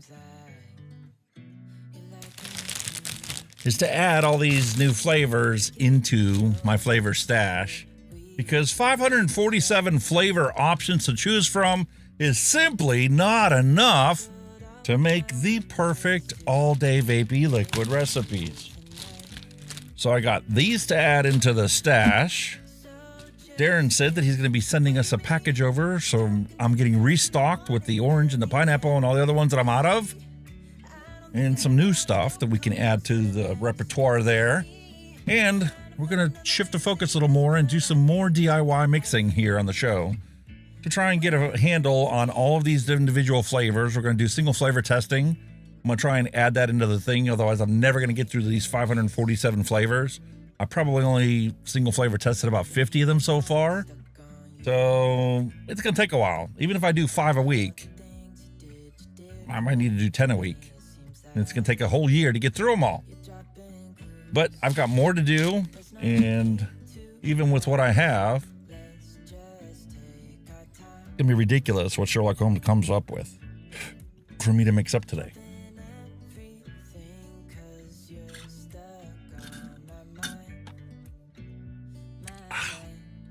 Oh, that is horrible. Whew.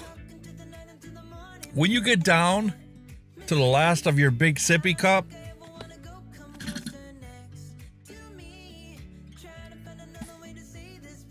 and you get that regurgitation and that air bubbles, and then you get the slam of, oh, man, is the alcohol accentuated in that. Utterly atrocious. Wow. All right, so what recipes can we mix up today? You're getting drunk, you old timer. Huh? Oh! It's straight up like a shot of Everclear. It was a second. Nasty. All right, so we got sugar cookie, we got cool green apple tardies, we got manga 2, some Burmese blueberry, dragon's milk, strawberry dragon fruit cream. I've mixed a couple of those up already. Tesla clone. Oh, peach Melba. Oh. Tesla clone. We've got 30% Oh, WS23, 2.5% dragon fruit, fizz pop from Capella, double kiwi, passion fruit, and super sweet. No thanks. Fucking 30% coolant. You're not going to taste anything?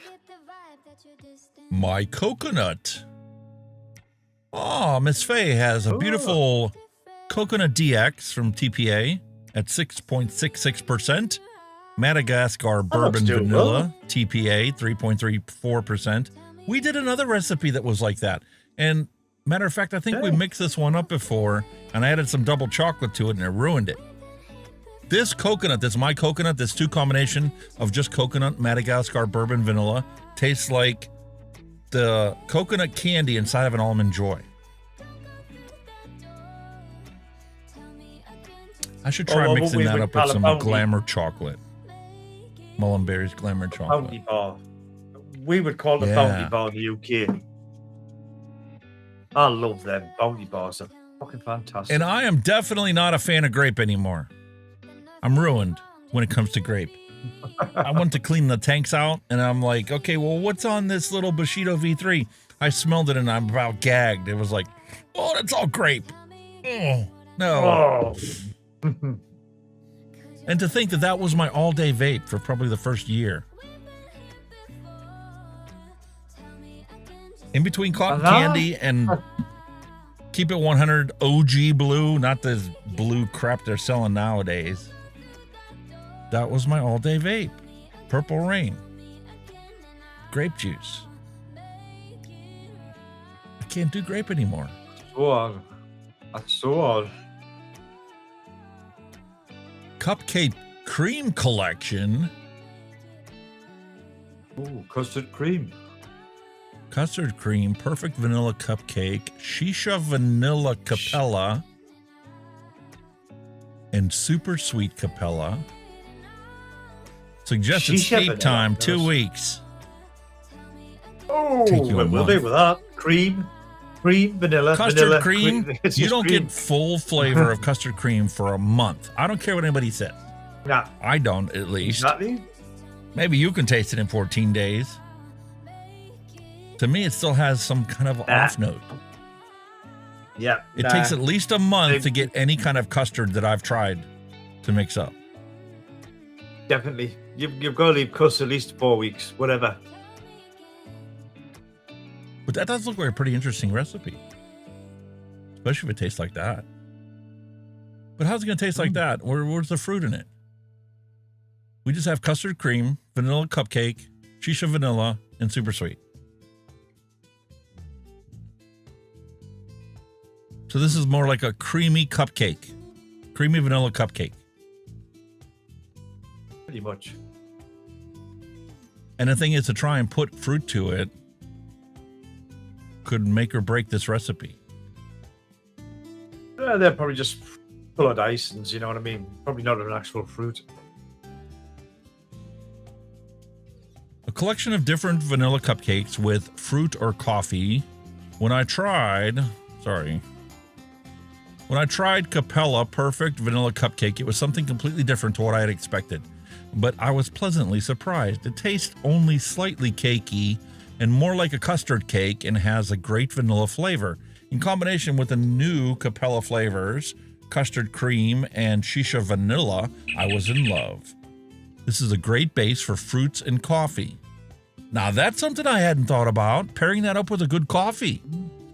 That Macca's coffee, the flavor sent over. Oh, I bet that would go really good with that.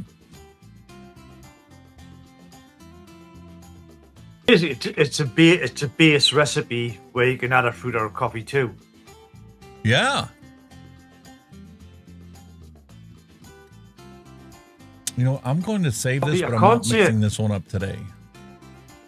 I can't say I've had a coffee cupcake like in my lifetime, anyway. But wouldn't that be a perfect vape, though? A coffee cupcake. If you If like, you can I'm get not, a I'm nice not a big creamy fan of aspect coffee. to it, a hint of coffee cake. Not like my banana bread. I was joking around the dad jokes. There's nothing wrong with banana. Oh, let's sandwich, revisit this one. We don't do that too often around here.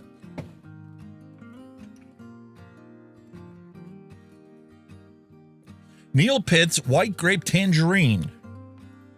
Oh, you remember you mixed that, didn't you? Yeah. And when I first got it, I'm like, I don't really like this. And I came back to it after a month, and it's like, this ain't half bad. And let's see what it tastes like now that I've just got them telling you about how much I despise grape nowadays.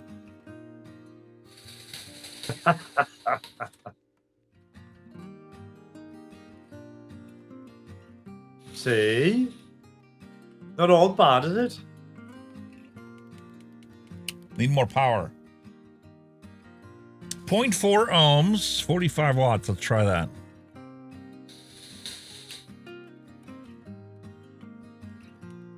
Go to 50.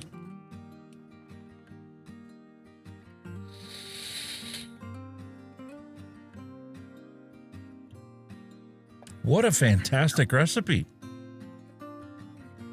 It's not your classic grape flavor. This is a white grape, a very sweet white grape.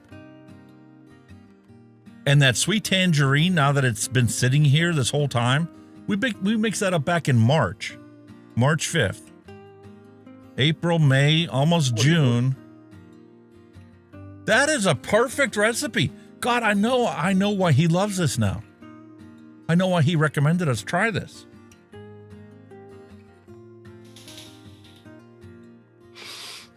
Here's one for you. Any of you guys in chat agree with me? When you vape and you exhale through your nose, does it make your nose run? Sometimes, depending on the e-liquid. It does me all the time. I'm just... Here's one for you.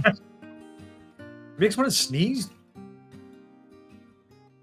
Banana marshmallow custard tart. Oh. We mixed this one up, episode 12. This one was a remix. A month ago, I took this to camp with me and put it in the Arbiter and vaped it, and I'm like, this is not what I remember. The custard wasn't ready yet. And the marshmallow was in that phase where it dips down to be unrecognizable. I need to wait another month before I actually start using that. Because it's going to take another month for that custard to die down a little bit and the banana to reappear in this recipe. You got it, what, 6 months after I'd mixed it up?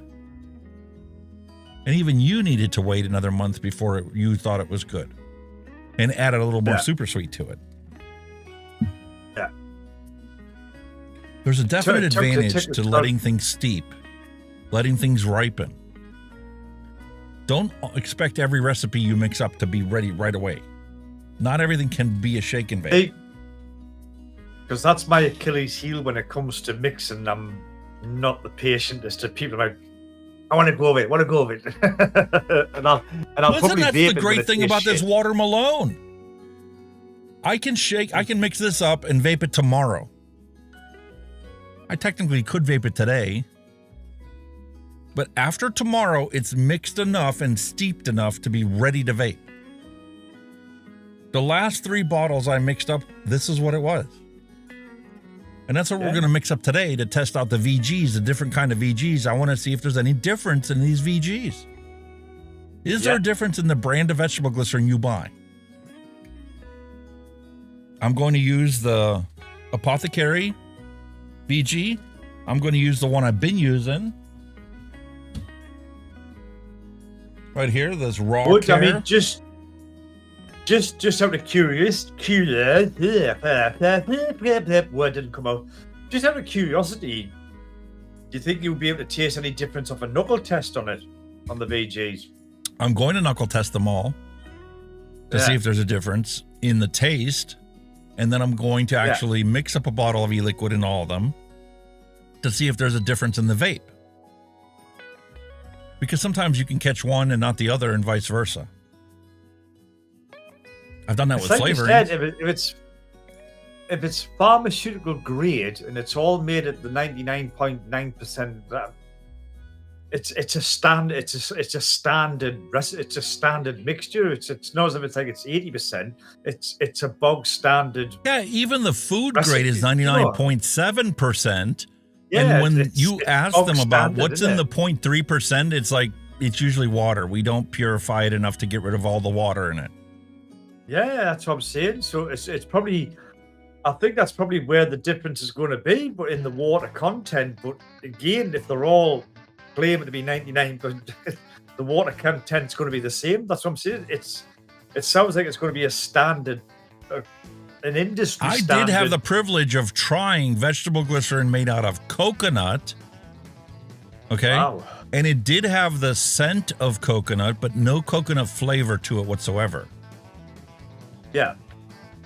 So it does make a difference if you're using palm-based versus soy-based versus coconut, because you can smell a little bit of that coconut history for that vegetable glycerin. But that's the base you're working off, isn't it? A coconut base or that soya base. That's just the base, isn't it? I mean, it's not the total outcome, isn't it? No, and the thing is, I mean, even when we're doing an 80-20 recipe, 80% of that is the VG. So that's going to be the greatest impact on everything, short of the flavoring choices you had to put in it to create your recipe. Yeah. So I can see, somebody making the argument saying, "Oh, I used, River Supply's VG the one time and it was horrible tasting." I'm like, for the longest time, for the first year of DIYing, I only used River Supply. I ran out of that and I ordered Bull City VG. Well, where does Bull City get their VG from? Is it an Apothecary Supply that they rebottle for themselves? Or are they ordering, big vats of it from China and bottling it themselves? But that's what I'm saying. It's not where they just all get it from the same wholesaler and just put their own label on, bottle it, and say it's their brand. You know what I mean? Because that's kind of like with everything nowadays, isn't it? They all get it from the same source, but they just put their own label on and say it's ours. There you go. Yeah. This is palm-derived. Bull City has palm-derived VG. And this is my last bottle of River Supply VG. And they specify on there, this batch, the batch number, origin is Indonesia. The CAS numbers are 56815. Chemical formula C3H8O3. Viscosity is 1300 MPaAs at 20 degrees Celsius. Specific gravity 1.26 grams per milliliter. Purity 99.7%. So this is food grade VG. Yeah. That's weird. And this is kosher food grade VG, bottled at River Supply Company. There you go.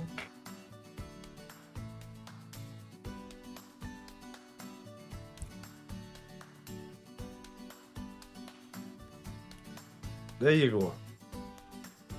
Oh, sorry about that, Dusty. Dusty said the power's just gone out. Doesn't know for how long. AC, everybody. Huh. Yeah, it's getting ready to storm here. That's supposed to be... What time did they say? 5 o'clock? Between 3 and 5, it's supposed to hit here. So just had if it's hitting Dusty now, it'll be about an hour probably before it gets here.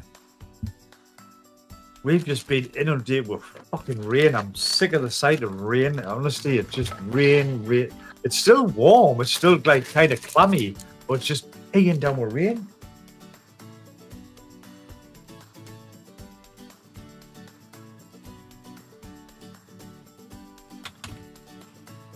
That's interesting. I get the impression that Bull City's VG is a little bit sweeter than River Supply. Oh. Yeah. Bull City's does taste a little bit sweeter on the knuckle test. And River Supply's VG has kind of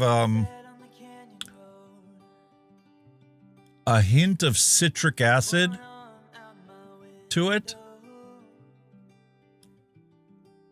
Kind of a little bit of a citric bite on your tongue. All right. Interesting.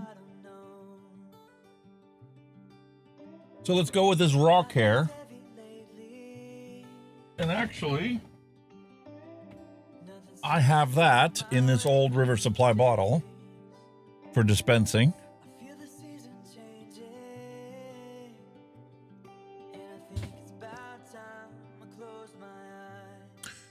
This one actually tastes like it falls in between Bull City's flavor and River Supply's. Not odd. Are you? Sweetness-wise, it falls in between those two. They're close, but there's a distinct difference between those three. All right. Now, for Apothecary Supplies, 10-pound bottle of vegetable glycerin. It's not filled to the top because they don't sell it by the gallon. They sell it by the pound at Apothecary Supply. That's still a big old bloody bottle, though. Jesus. 1 gallon, essentially. Not quite a gallon, but... Holy moly. And I have to break the foil in the top because it's obviously sealed when they ship it. Is that a US gallon or an English gallon? Gallon's a gallon. A gallon's a gallon.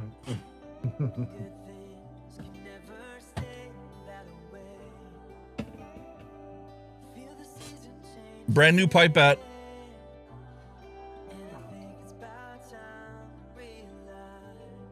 This is going to be too viscous to even pull up into this plastic pipette.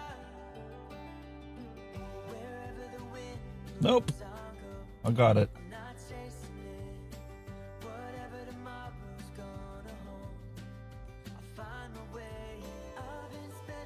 It's even sweeter than the other ones. Really? Wow. So odd. And there's no hint of any type of citrus or citric acid in this.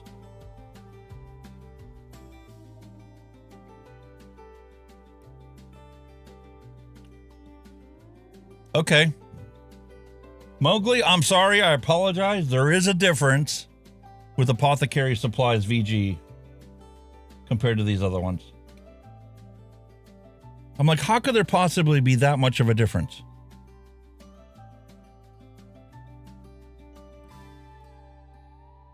That's so odd. It is. I did not expect there to be that much of a difference. I really didn't. Wow. This is so sweet.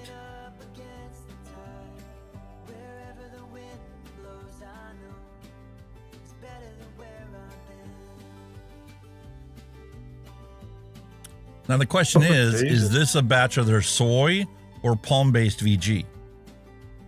Because I've seen multiple posts from people on Reddit and a bunch of other places that state they directly asked Apothecary Supply if they got soy or palm-based VG. And I've got screenshots of emails from multiple people. One time they said they got soy, one time they said they got palm-based. And some of them were literally a day apart. The reply was the opposite. Wow.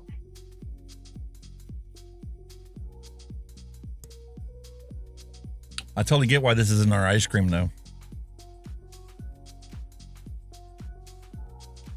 It's a total eye-opener, mate. Like I said, I thought they would have all tasted exactly the same.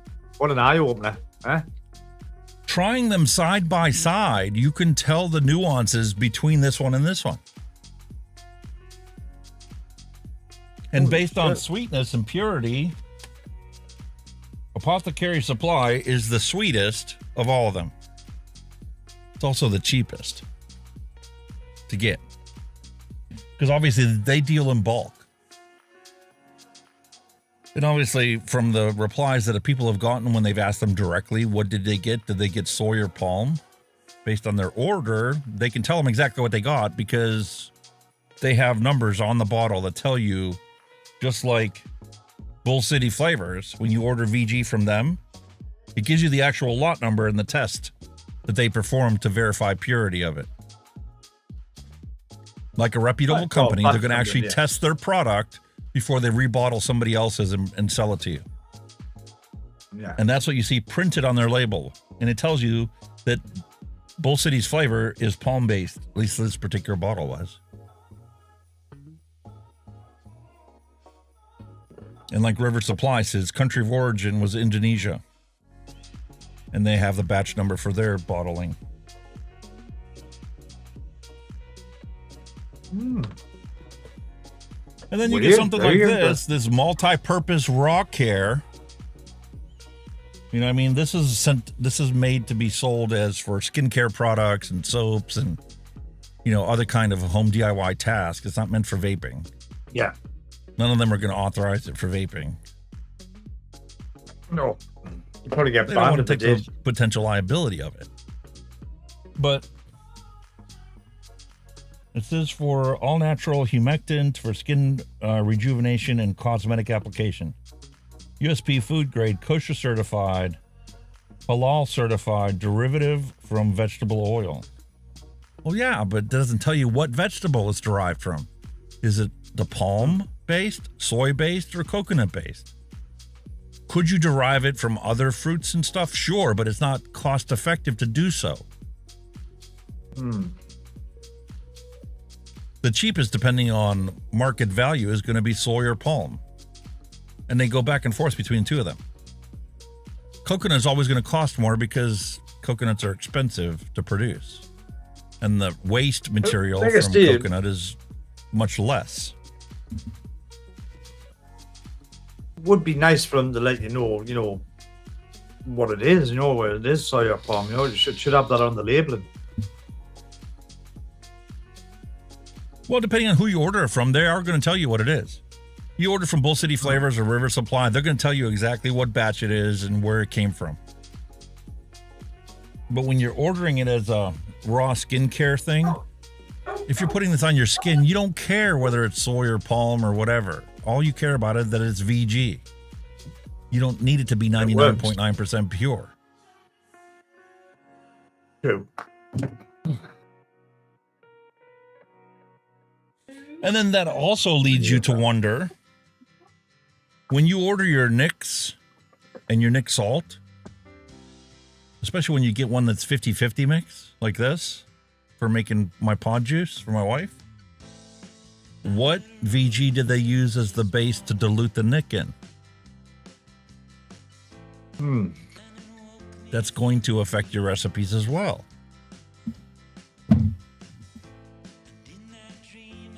Or if you get your Nick in big containers like this and it's 100% PG, that's a whole nother can of worms. Definitely. Because Darren's even emailed me in the past and told me about, if you ever get PG that's got like off taste to it or whatever, here's how you can correct for that. I sent you a bottle of Smooth. You can use that to tame harshness in recipes, whether it be from flavorings that don't mix well together, or if it's from a bad batch of PG. You don't have to ruin, dispose of the PG. Just add a little Smooth to it. It'll pull the harshness out of it, and you'll be able to use it up. That's awesome. So you always learn something. Quite surprised. Very, very surprised with that one. Well, I've picked up so much information over the past year DIYing, and the thing is about DIY is a lot of it's self-experimentation. A lot of it is what you hear other people have tried firsthand experience. Yeah, you can watch Wayne's things and stuff about what he talks about, but it's literally a continuous journey where you're always learning more and you develop your own ideas and notions about things that may or may not be based on actual facts. It just might be your personal experience of it. Like Mowgli complained about this VG and said, "Oh, this is junk. Don't ever buy this again." I've been using that for months and I've never had an issue with it. And now that I've tasted Apothecary Supplies VG, I get where he's coming from. But for me, the difference is so infinitesimal that none of my recipes would ever be ruined by it. It's not like a deal breaker as such, is it? Not for me. If you were trying to sell it and your customers expect the exact same taste and quality time after time, of course you're going to be upset if it's not going to be the exact same result. But if I was a brand new customer and I ordered a bottle of it and it was the off-brand VG that you didn't like, I wouldn't know the difference because I have no basis of comparison to what your other stuff was like.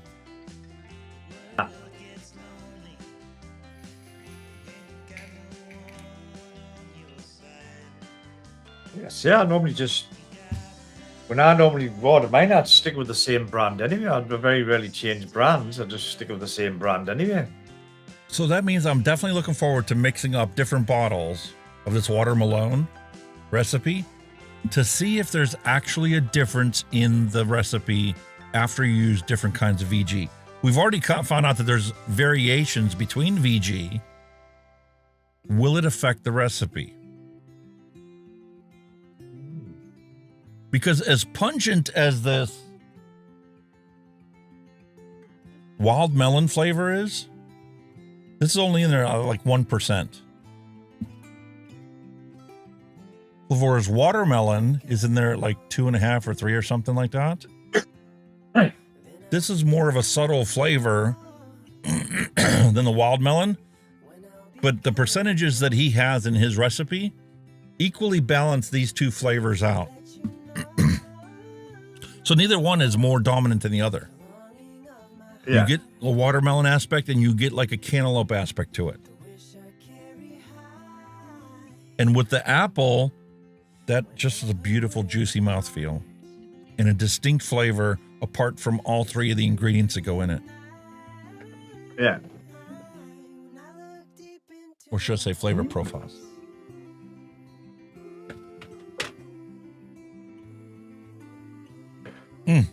So odd, it's just like go weird.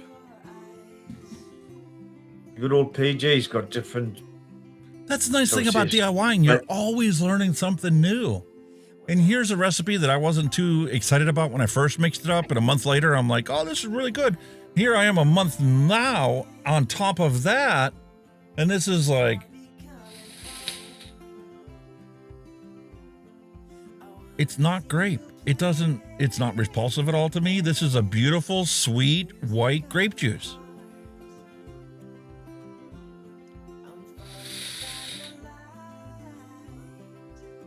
Like, I want to mix up a 60 ml bottle of this and just set it on the shelf and come back to it.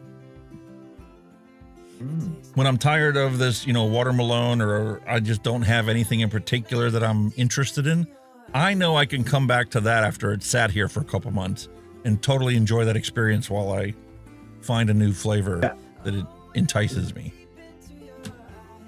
Definitely.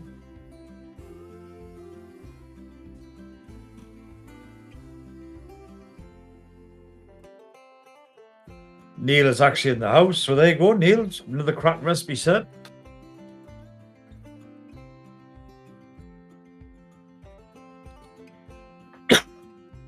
Oh, dear me.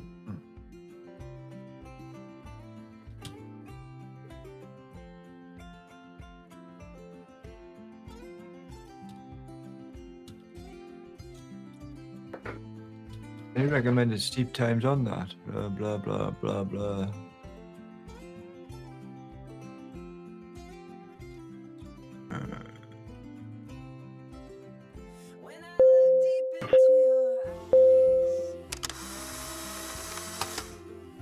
Oh, that was cool. Well, now. What on earth was that? I forgot I set a hotkey for the Polaroid. Holy shit. So be it. A Polaroid, really. Whatever next. Whatever next. Whatever next? Well... Yeah, man. Do I happen to have...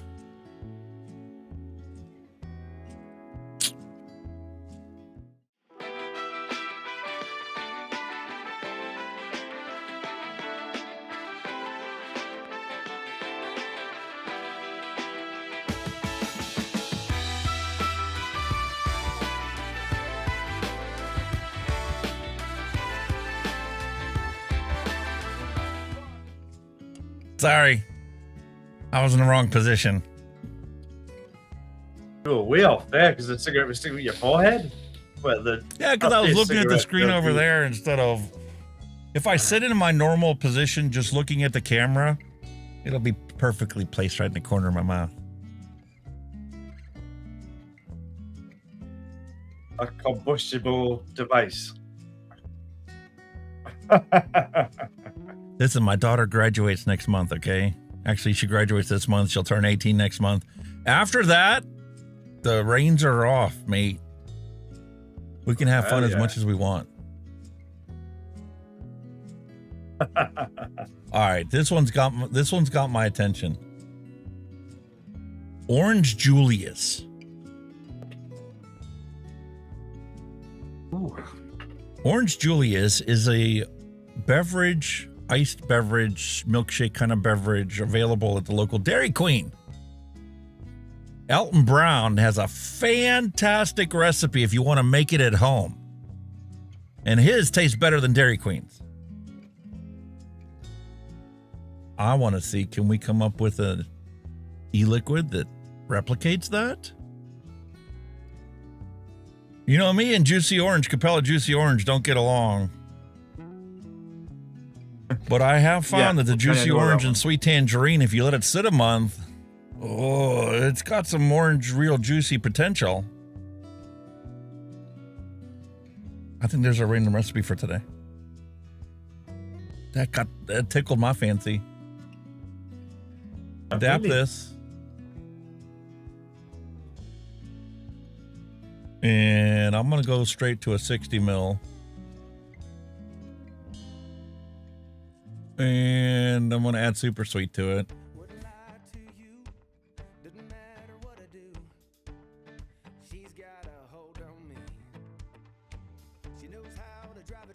And I'm going to be honest about what I'm making it from.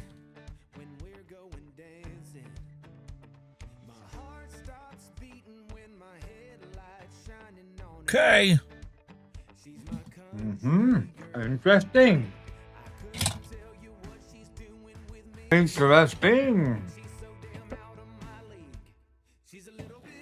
There it goes. Battery's flavor starts. French vanilla. Parlez-vous français?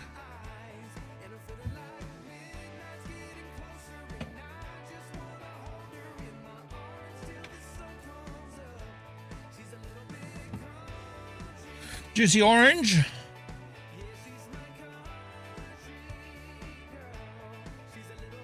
Girl, I'm super sweet, Sweet Tangerine.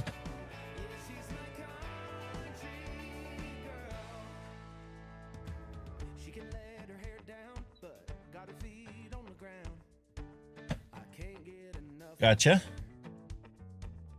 Orange Julius. And vanilla whipped cream.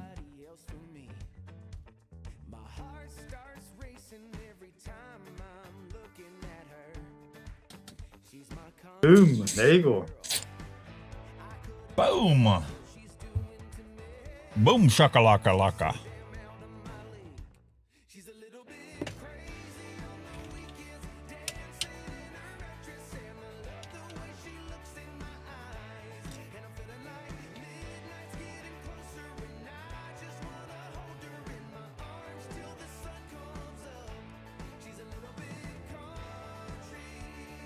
Oh, delicious!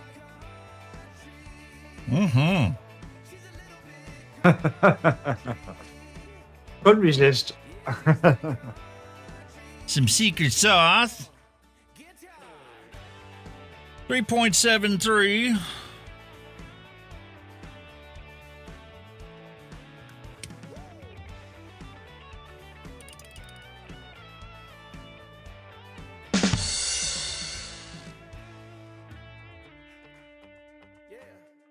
Close enough. Now that's refreshing.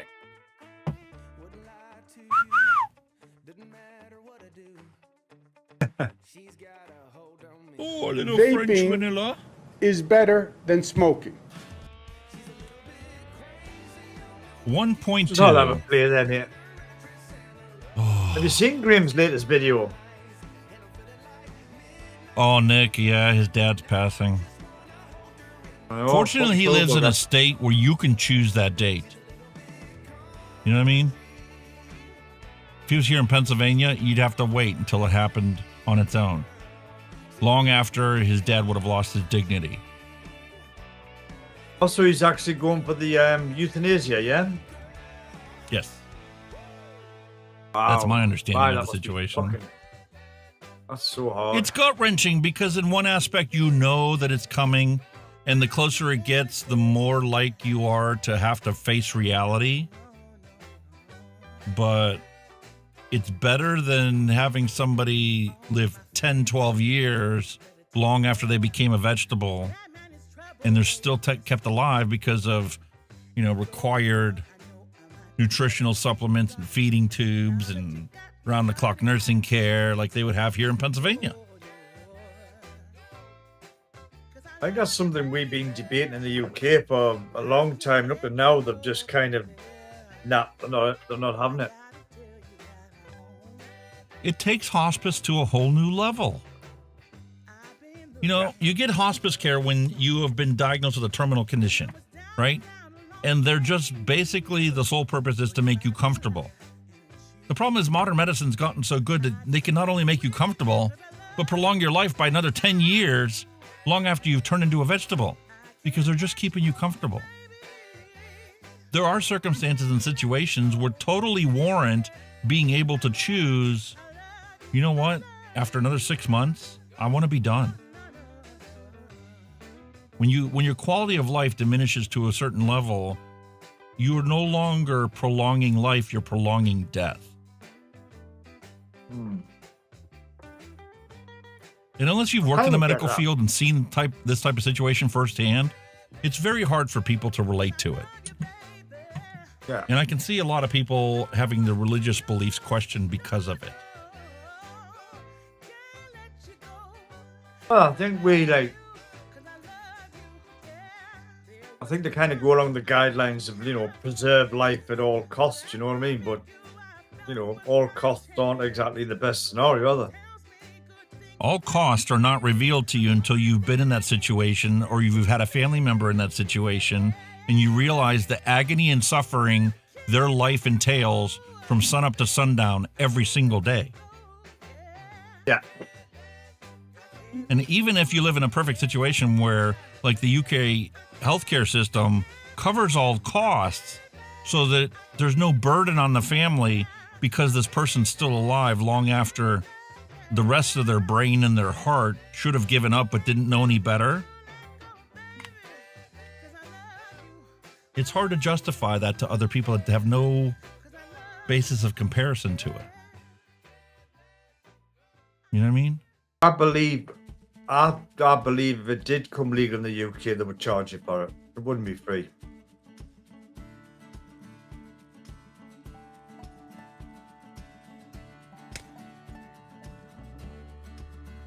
So be it.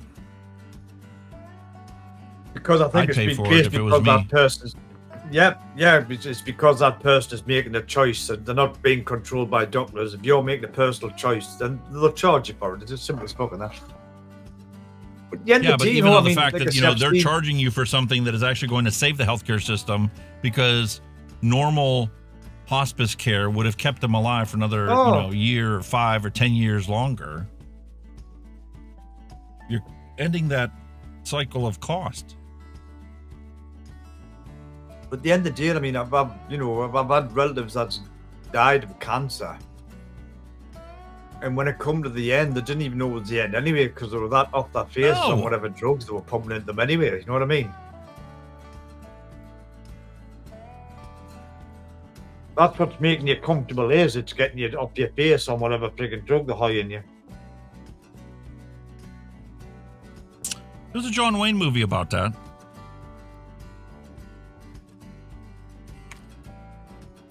Where John Wayne gets the diagnosis of cancer, and back in the Old West days, well, especially if you're an old gunslinger, it was very easy for you to arrange that date. Send a message out to this enemy that has always hated you his entire life. Tell them you're going to be at the saloon at this particular time. You send a message to 3 or 4 others that are in the same boat with you. And you go to that saloon in the morning, sit down and have your shot and wait for all of them to show up. You look around the room and you see them all. Because you know as soon as you get up, one of them's going to pull a gun on you. Yeah. And if you invite 5 of them there, one of them's going to take you out. Oh, that would do.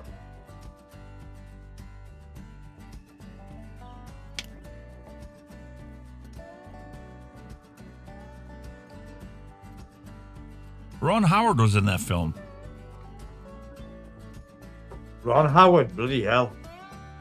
And he was the one that actually shot him. Wow. He's a director, movie producer now, isn't he, Ron Howard? Yeah.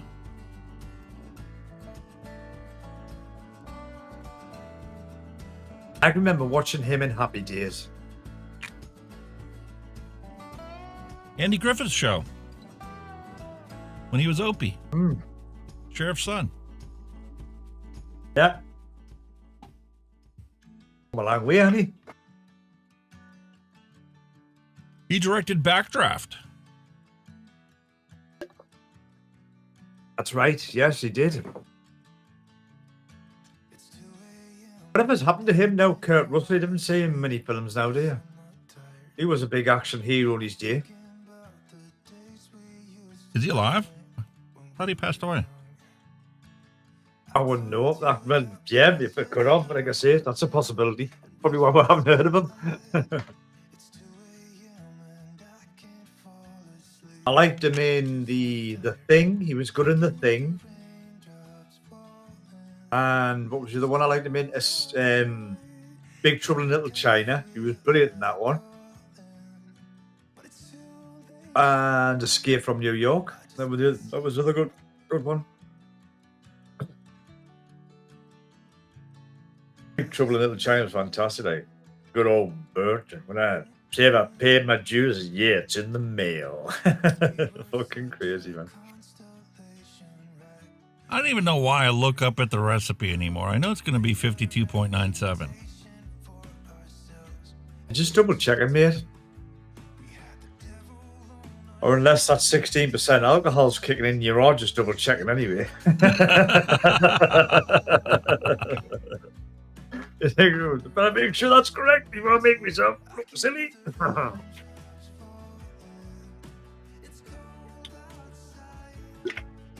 Listen, mate, I've been a DJ since high school, actually, come to think of it.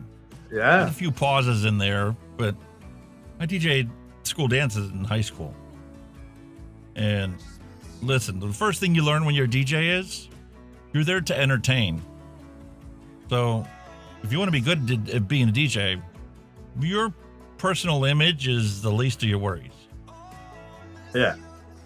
The times that I've purposely done things that were ridiculous just for the sake of entertainment value, I've lost count over the years. Well, it's just something you do at the time, isn't it? Or whatever, you know what I mean? You adapt. And the people that know you. You know what I mean? The rest of the people that you're there entertaining, they're never going to see you again. So who cares what they think of you? Exactly. So you've actually been a naked DJ before then?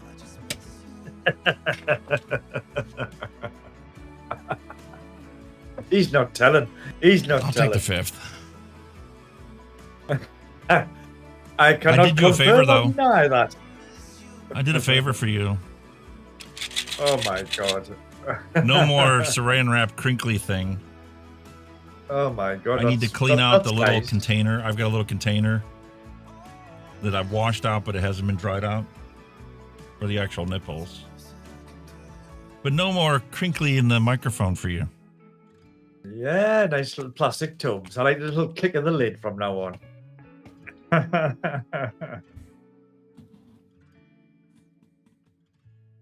Very generous here, sir. Very generous. I still think you'll enjoy the niggling fucking noise, but never mind. Okay, I want to know something. How can you hear me when I never turned on speaker for Ninja? You tell me, I can still hear you loud and clear. Okay.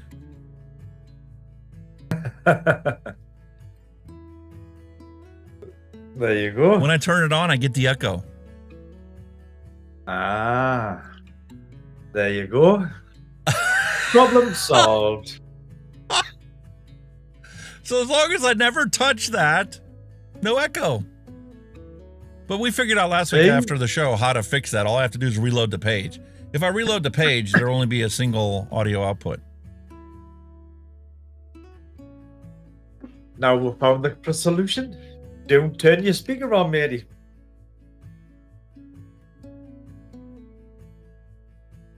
So it was your fucking fault all the time, you bastard.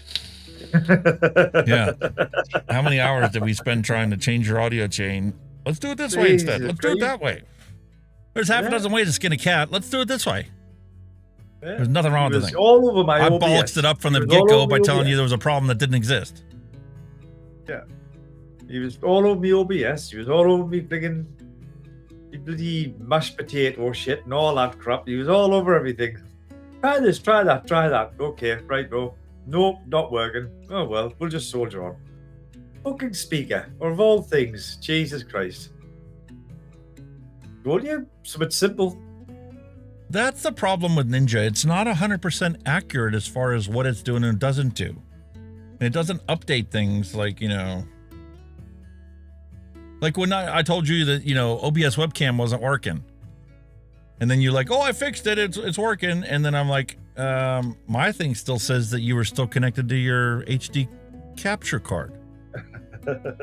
And then it was like 5 minutes later, I gandered over there and looked at it again. And now it said it was connected to OBS. Long after you changed it.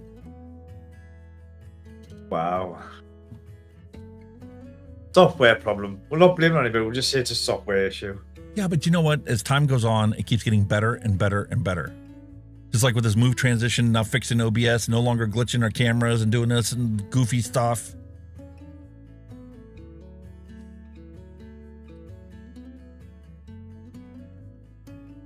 That's brilliant. Absolutely. I'll tell you what, I'm loving this mic. Like, absolutely love it. Makes two of us. I'm now sat further away from that. I'm now arm's length away from that, and it's still picking me up, fucking champion. Wow. Interesting. I come closer. Interesting. There you go. Orange Julius, all ready to rock and roll. Very nice. Very, very nice.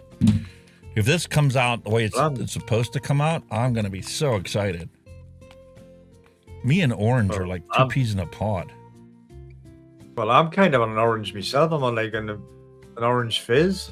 So orange is the flavor of the week this week, isn't it?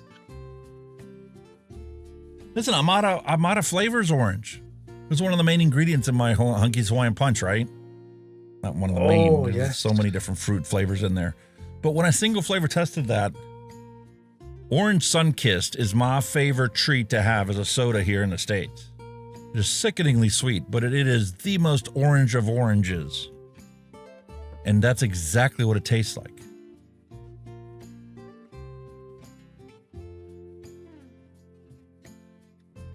What you looking at? I'm just catched up on chat a bit there. Neil Pitts said he's working on a mango, strawberry, and orange. Whoop, well, wait, get up, you little shine. Where's that gone? Disappeared. My apologies. I clicked on it. There you go. 60 Watt guys popped in. Hello.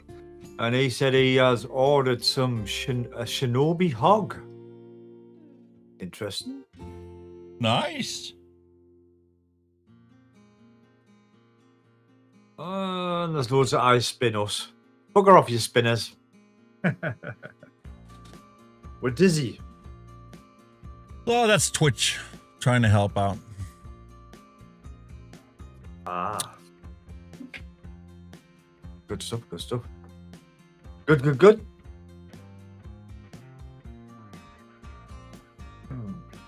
Oh, interesting. That doesn't work on there. Wow. I had to click on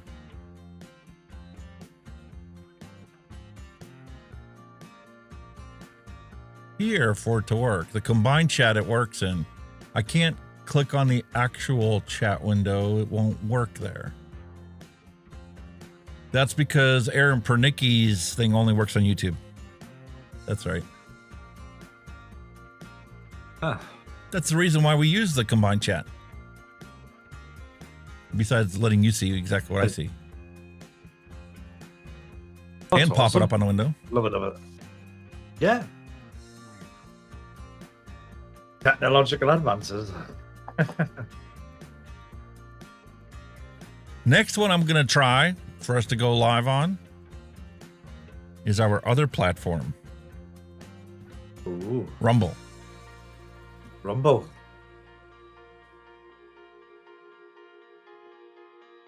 That'd be cool. Would you be able to do that on 3 platforms? Like, I got 40 megabit upload speed, so if I have 5 going to you, 5 to YouTube, 5 to Twitch, I could go 5 to Rumble and still not exceed my 40 megabit upload. I don't even need to restream it like these other people do. right, yeah. Interesting. Interesting shit, mate. I don't know how happy Comcast is going to be with me adding another 15 gigabytes a week on top of what I'm already using. Oh, I see. Very nice. I don't care. They keep jacking up their price. I'm going to keep using more and more data. Up to $132 a month now for gigabit internet. And I wouldn't be complaining if it was gigabit both ways. It's 1200 megabit download speed and you'll get 40 download, megabit you'll not get upload. upload. A lot of them are like that. They'll say, oh, you can get 1 gig internet. Yeah, that's download, not upload. The upload's nowhere near. And it gets to be ridiculous at that point because, I mean, you legit, you know, your HD streams are 5 megabits per second. You do like a 4K stream or something, you know, okay, I can see 20 megabits download speed. Have 5 TVs streaming at the same time, that's 100 megabits. Yeah. That's only 10% of your download speed. They give you that much because they know you'll never use it. And they cap your upload because you might use that. Definitely. That's what I'm saying. The bastards. Absolute bastards, sir.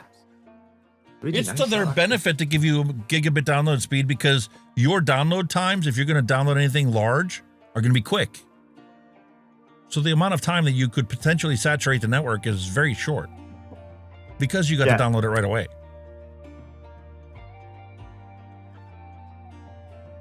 Like I say, if you the uploads, you're uploading, you know, you look at how it's like, oh, you shouldn't do much, we'll throttle them down a bit, you know, and all that shit. You know, they say it's a load of shit, man.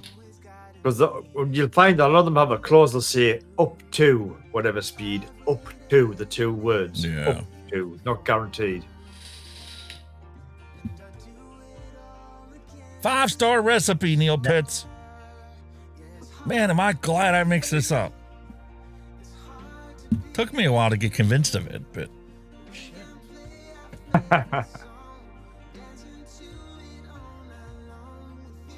bloody fantastic. Everything, you know.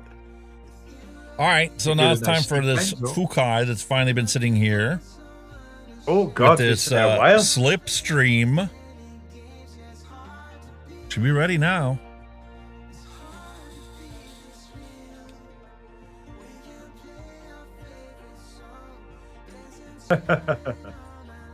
Crank up the wattage a little more. Let's go to 25. Want some heat out of it. Not much.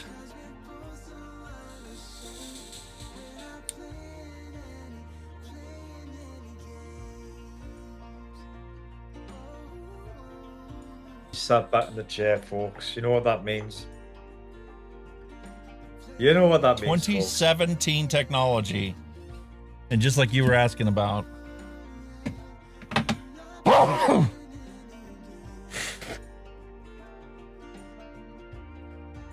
Triggered my allergies. Got my nose running.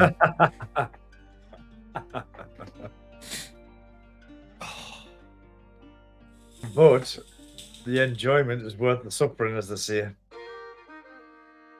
It sure is. Sweet apple sugar baby, because that's exactly the flavor I get out of this.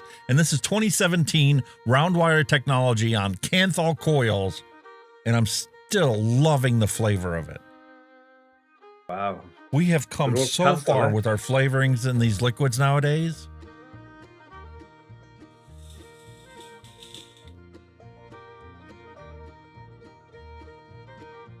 I could have quit smoking with this. I could have quit smoking in 2017 had I found this.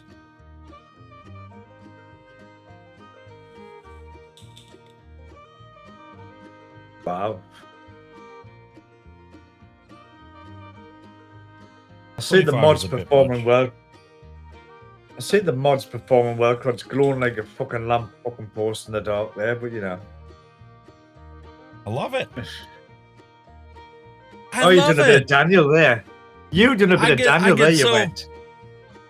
Oh man, I get so annoyed at people that sit there and say, "Oh, we don't need mods that light up and do this fancy schmancy stuff. We don't need labels on e-juice that have cartoons or have this or have that."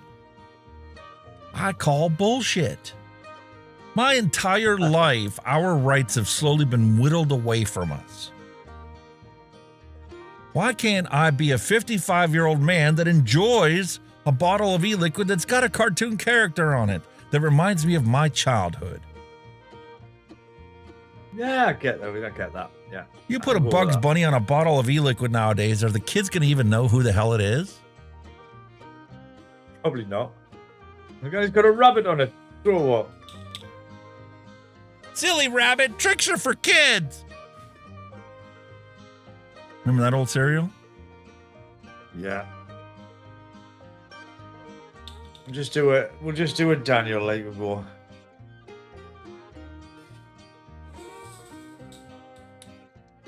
How you do that? He's brilliant. I love him, DGSL Vape. I love him. Hilarious. I love him. He's proper. He does proper promote, like, doesn't he? He's like, never did table here. The clouds are lovely.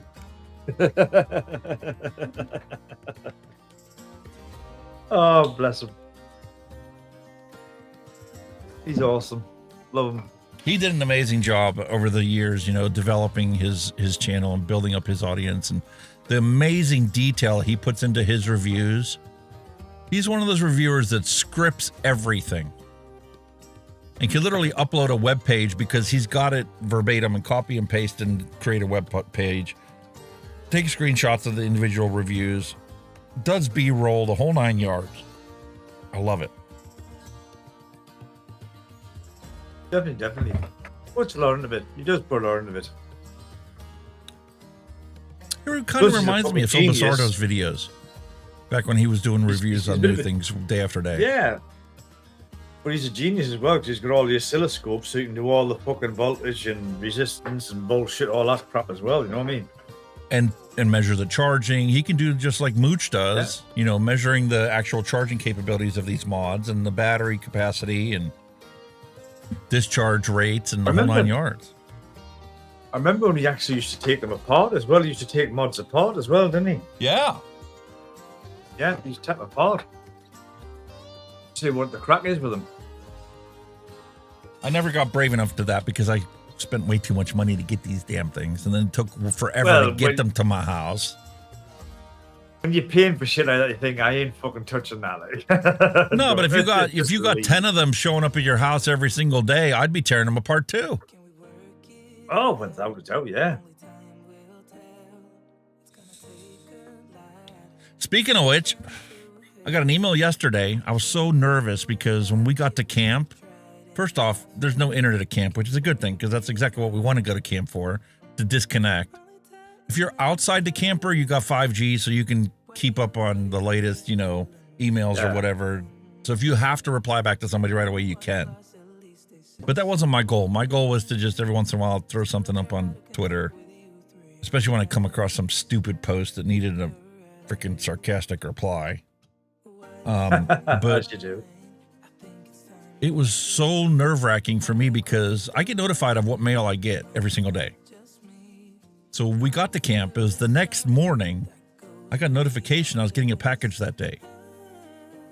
Ring camera went off when the mailman arrived at freaking 10:30 in the morning and dropped a package into my mailbox. So the mailbox lid wasn't going to close the whole day, and I knew it was supposed to rain the next 2 days. Not all day, but we're not going to be home till Monday. That thing's going to sit outside in the mailbox for 4 days with rain on multiple days. The only good thing is when you get a package from China, the whole package is wrapped in tape. So it's legit sealed. I finally figured out what it is. Yesterday I got an email from Hell Vape with tracking information for a package they sent me for a product to review. That was the package I got Thursday that I haven't opened yet. I was going to open it up on the live stream, but it's still sitting downstairs. So there's going to be lots of reviews recorded this week because I've got that one from Hell Vape. I've got 2 Nevoc pod systems over here to do. And there was another one I need to finish up. Oh, it's disposable. Yes, you know what this one's going to say. Freaking love it. The flavor is just so potent. And I love this thing. The display on there tells you what battery percentage you have left, what e-juice percentage you have left, what wattage you have it set at. 65% battery charge left, 40% e-liquid left in this. I'm currently running it at 14 watts. The first 2 weeks my wife had this, that she was testing it, was running at 28 watts. So if you ran this thing at 14 watts the whole time, this far exceeds an entire month worth of vaping in one disposable. So it begs the question, is it? When is it disposable, not a disposable? That is the question. According to the way your law is written in the UK as it stands today, the charge port that's on this makes it no longer a single-use device. Yeah. Because you let it die, it should be dead. You plug a USB cable into it, it's no longer single use because you've recharged the battery and get to use it another day. Only thing is, right, if they were made in 2 mLs, they would be flooding the UK by now. They'd be absolutely flooding the market.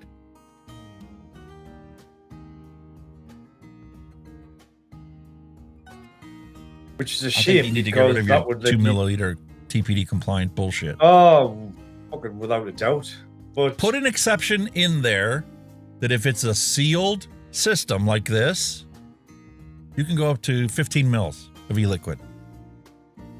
That should get 90% of the vapors that are satisfied with mouth to lung an entire month out of this device versus even 30 of these devices. So it's like nobody takes any notice of it anyway. There's very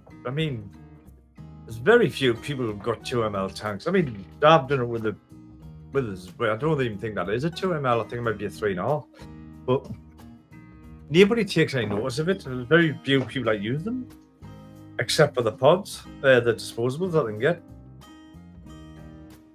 I would love for this to be a 20 milligram instead of a 5% solution. I don't enjoy this enough at 5% because I have to quit as soon as I get that little buzz. I don't want the buzz. That's not why I vape. It's the hand-to-mouth action. It's keeping me occupied. And yes, it curbs the nicotine craving. And even so, though, like I said, you could quit smoking on them, so that'll be a good thing. If this was a 6 milligram juice in here, I guarantee you I would have been able to quit with this. Guarantee you. Yeah, easy. Wow, just got Now to the real show, question is, how long is this coil going to last? Simple round wire. But it'll still be worth it. I think it's just that's probably the difference between old technology and new technology now. Is new technology, you'll get more longevity out the last longer than what the old wire did. Yeah, you get longer longevity out of the mesh coils. You get more flavor out of the mesh coils. The mesh coils more robustly convert the nicotine from a liquid form into a digestible form for us. Yeah. So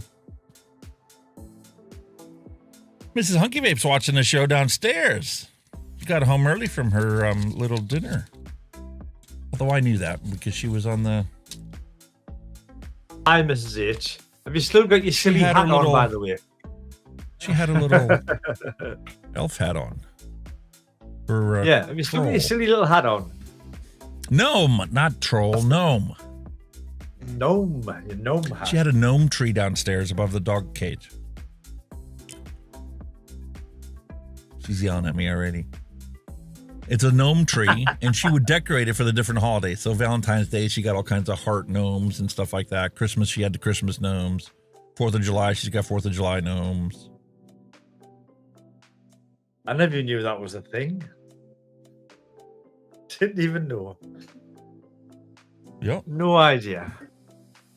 A gnome tree. Well, that's just like your wife goes gaga goo on Halloween. All the different things you can do here in the States on Halloween. Yeah, I kind of get where you got from. I just never knew it was a thing. A gnome tree. A gnome tree. Here's how I know that e-liquid is so fantastic, okay? I love this water Malone in my Arbiter. But I've caught myself repeatedly picking up this apple sugar baby. The flavor is just that much better. And this is a 3 milligram. 2017. The other one's a 6. Hang on, so 2017 technology is kicking ass on the Arbiter, is it?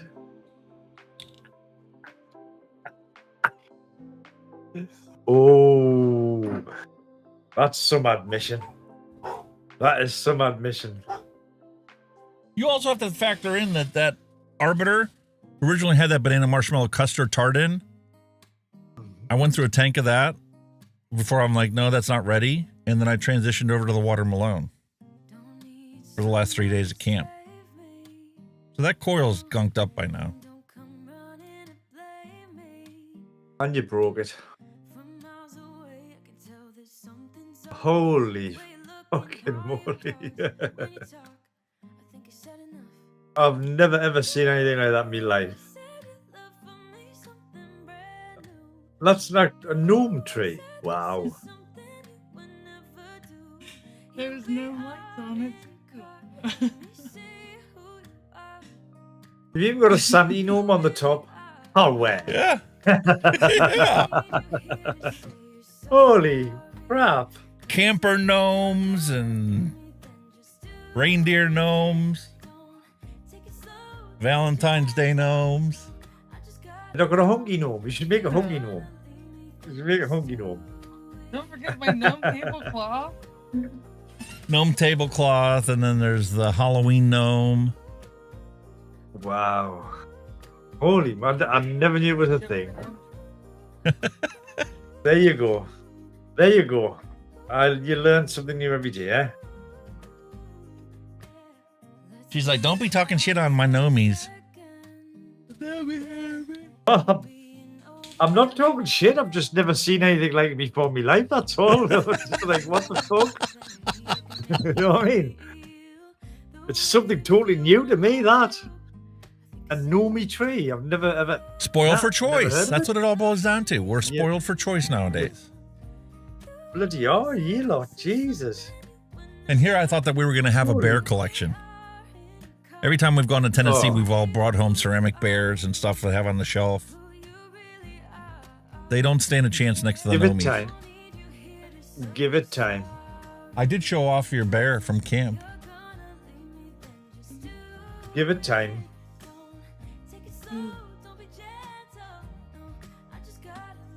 Where was that at? Camp. The camp we were just at? Yeah. Oh, this is bullshit. Oh, this is bullshit. He was there? He was there in the dumpster. Buddy. It's on their Facebook page. Oh, look at. Did you not see it, like? She didn't see it. No, I don't have Facebook anymore. She got rid of Facebook. She got tired of Facebook.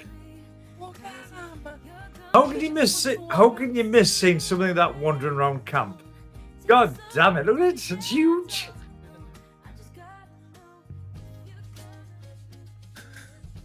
Battery's gone. Fuck. Give us a minute.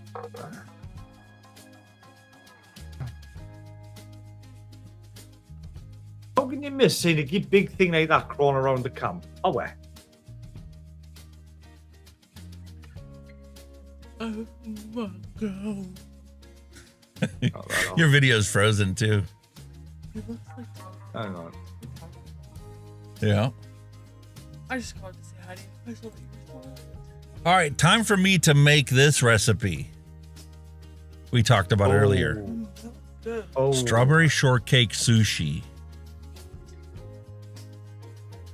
Now what it is, you should make the egg liquid and your better half should make the actual meal. Okay. Kenny says that I should make the e-liquid and you should make that for dinner. But what?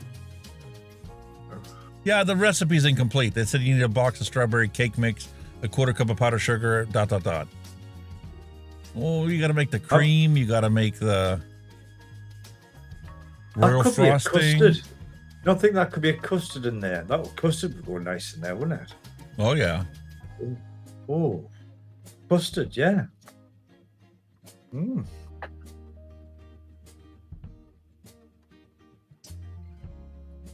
And then the biggest challenge is when she's made it, she's got to send a piece over to the UK.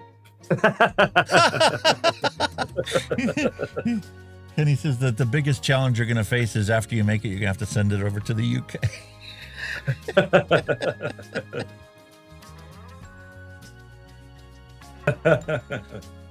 All right, what happened to your video? I'm still kicking. Hang on. Still alive and kicking according to my end. Hang on. There you are. You're back. I don't know what happened there. All I done was open up the browser and here I am. It's Happy literally days. just cake. They take the cake, put it in a log, put the cream in there.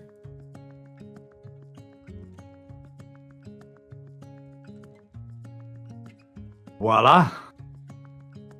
Oh my god. Okay. Hell yeah. We're going to mix this. Hell yeah. We're mixing this e-liquid. Hell yeah.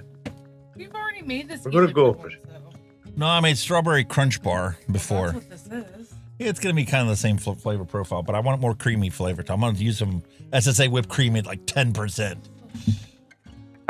10. Jesus. Oh. Another half hour. I turned the thermostat down. Thank you. And I turned the fan on. All right. We're starting off with Flavor West Strawberry Shortcake.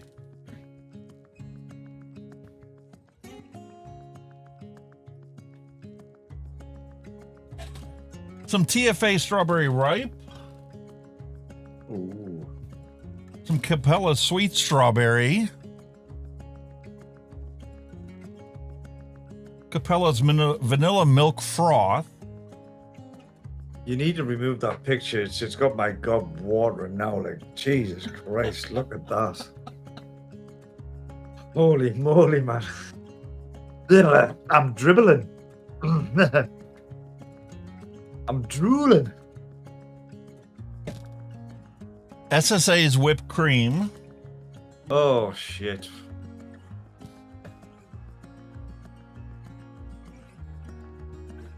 See, now, are you going to use a strawberry candy or the real strawberry fruit? That's the question.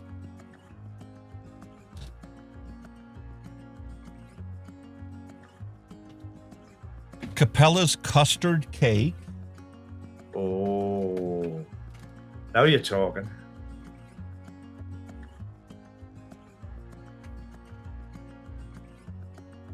Well, this could be on. If this is a success, sir, this could be on my Christmas list. I just hope you're bearing note of that.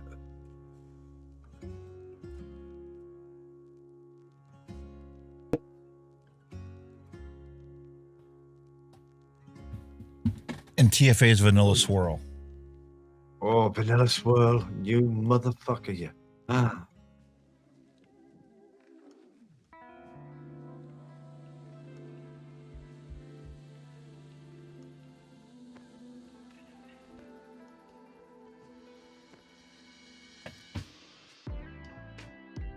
And the je ne sais quoi will be Capella's frosting. Just the Country Road is asking if you've gotten any VSO flavors yet. No, I don't. And I missed their sale. 25% off they had for Memorial Day, but I blew the vape budget when I ordered the wife's e-liquids from E-Sig Mafia. The budget's gone. Next month. She'll be on the cruise. Must be nice. Well, I'll be home alone. Left to my wares on the computer. Ooh. She won't see the bill until it comes home the following month. Ooh. Whatever will you do, sir? Whatever will you do? All right.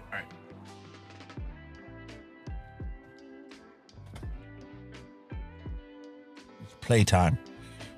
Give me my scale.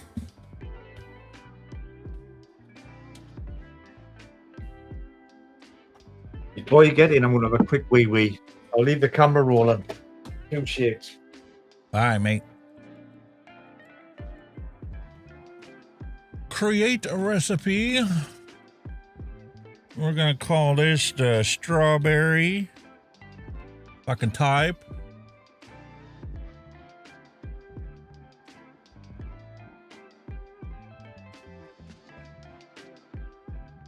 Strawberry log from heaven.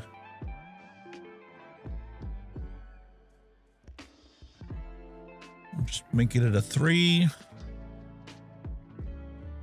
And we're going to start with Flavor West.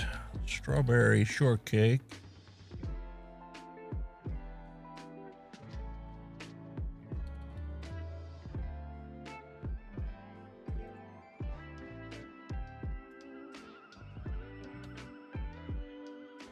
And we got sweet strawberry from Capella. No, not super sweet.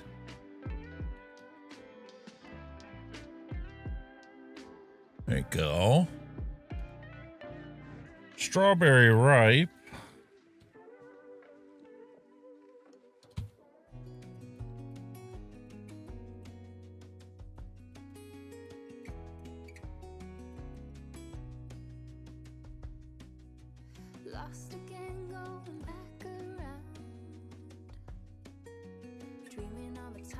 Okay, custard cake.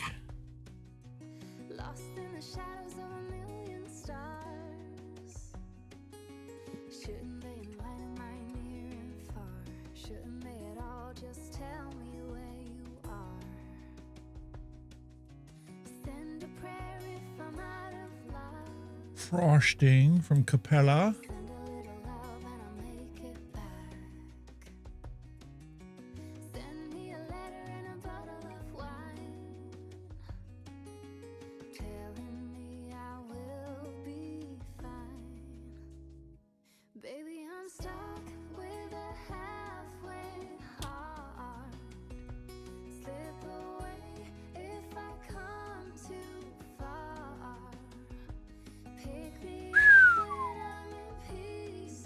I'm gonna have to adjust its recipe. Too many flavors. And the storm is here. Nope.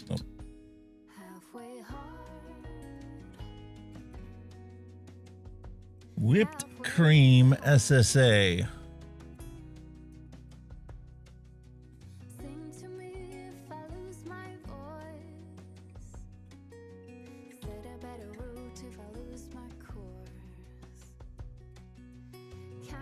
Oh my God. Oh, right. Sorry, bud. Back again. Right. Battery's died, so I'm on the headphones. You know what? That's 20% flavoring, but I don't care. Hey, what we got? I'm gonna try that Strawberry out. 5, strawberry, sweet strawberry 3.5. Strawberry shortcake 5%, sweet strawberry 3.5, strawberry ripe at 4. This is gonna be in your face strawberry. Custard Looks that cake way. from Capella is 2.5. Frosting is 1.5. Vanilla milk froth is 0.5%. Vanilla swirl is at 2, and whipped cream from SSA is at 1. Vanilla We're swirl. at I love 20% total flavoring. that. Whoo! Come on. If that is not a commercial recipe, I don't know what is. Defo. That's gonna blow your pants off, that bunny lad.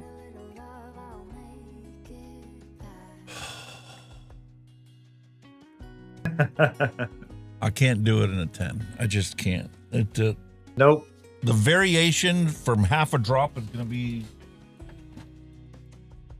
Do a 30.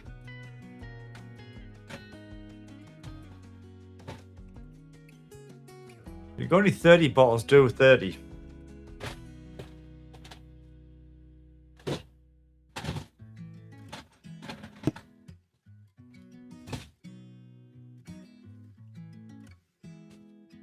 That'd be really cool. 30 mil.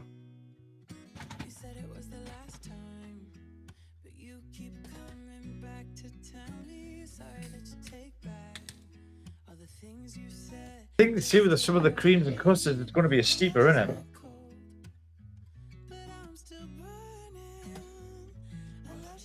All right, 30 mil. I would think it's going to be a steeper. It's going to be for the custard. Yeah. But you know what? That custard cake is fantastic on the shake. It's not 100%. 3 days of steep, and that's... Ooh. Mendioso. Forget it. I'm going to do 30. That way, if it's too strong, too abrasive, I could always thin it down. You know what I mean? I can double it into a 60 and make it a 10% solution. That's what we'll do. Okay. Go for it. Because if it's a 30, then you'll go, oh, I need to make a bigger bottle. We'll make 120 mils of this. I'm going to make liters of it, you mean? Oh, Kenny, I'm going to take one of these old BVG bottles. I'm going to make you strawberry log from heaven in a 500 ml bottle. That'll do for me, matey. I'll tell you what it is, it will not go to waste. I hope it tastes as good as it looks. I'm excited. I actually bought a 500 ml bottle of, what was it? I think it was a Hulk Blood by, who was I called again? It was like Hulk Blood by a popular make, and I bought it for the wife, and she just didn't get into it, you know. And I thought, well, are you gonna vape it? No, I went right. I'll have that. It lasted us about 3 weeks. Bump gone.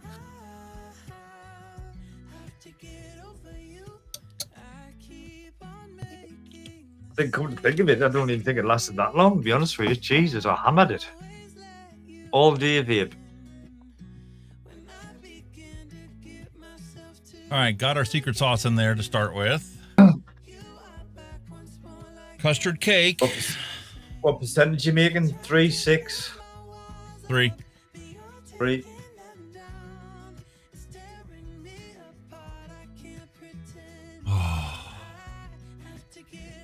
What a perfect combination of custard and cake. I forgot to tell you, I've got a slight injury.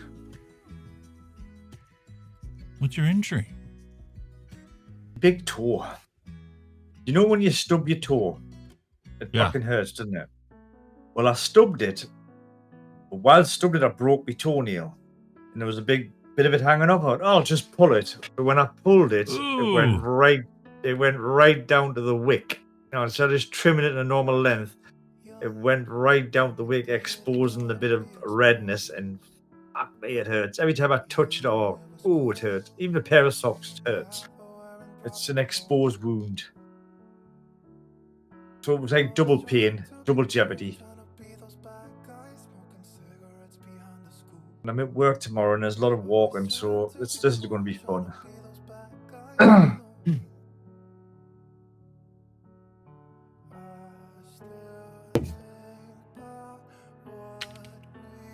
Definitely going to run that malware software after this, because that little shit there's fucked me up again. Bastard. I can do it while I'm here now. Hold R-A-G. Alright. G. I'm not the strawberry smell off of this is just... What was that there? This is good as a one-shot. I've mixed this up just as a one-shot by itself. Really?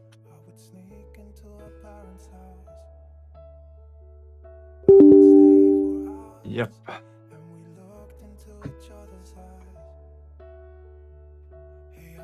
Shift, delete, get rid of you, piss off.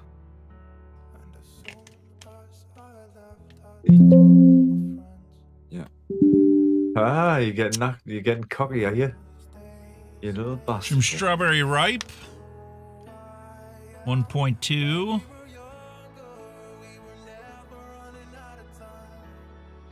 You little shithouse. Oh, this has went one step further now, you little wanker.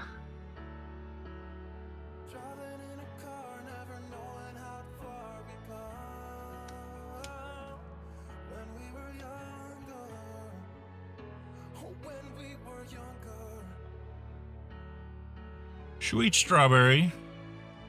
Almost gone. 1.05.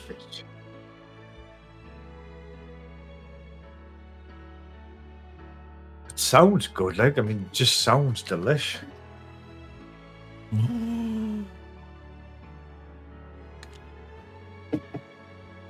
Yes, I can't imagine the aromas you're getting out of that, like, gee and me. The strawberry scent is just overwhelming.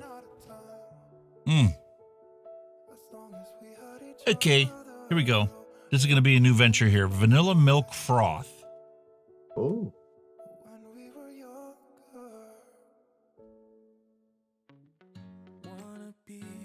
So hard to describe this. You get a vanilla, but it's like a bakery vanilla.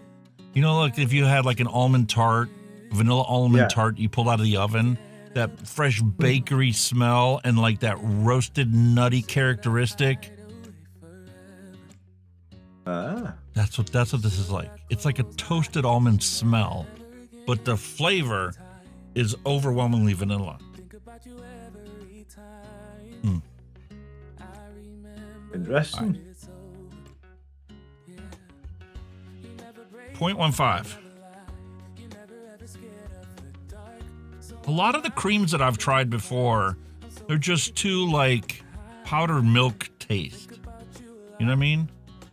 Not so much that it's chalky, but that it's like that fake milk. The richness and the fat in it is missing. Yeah. The fatty characteristics that make cottage cheese so enjoyable. Cottage cheese, Christ, I can't remember that semester, but that's lovely. Oh, vanilla swirl. 0.63 is 2%. This is a classic I always go back to for lots of different things. Oh, what?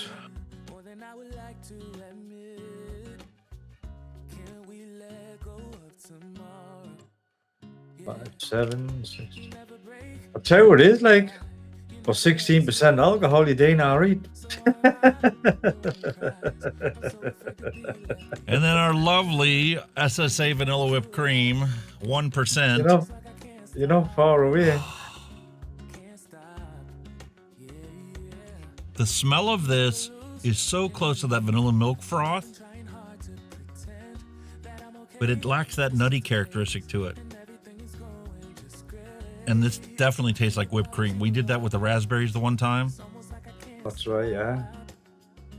Speaking of which, somebody reached out to us, left a comment, not last week, week before. Little Bro Vapes maybe wants us on their show. Really?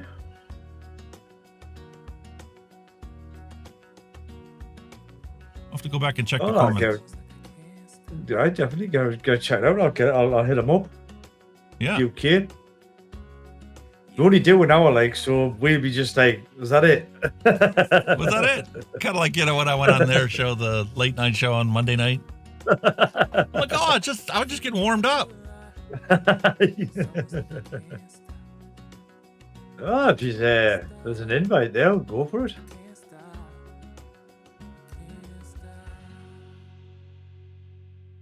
You're watching, buddy. Thumbs up to you. Big love to you. 0.32. Wow.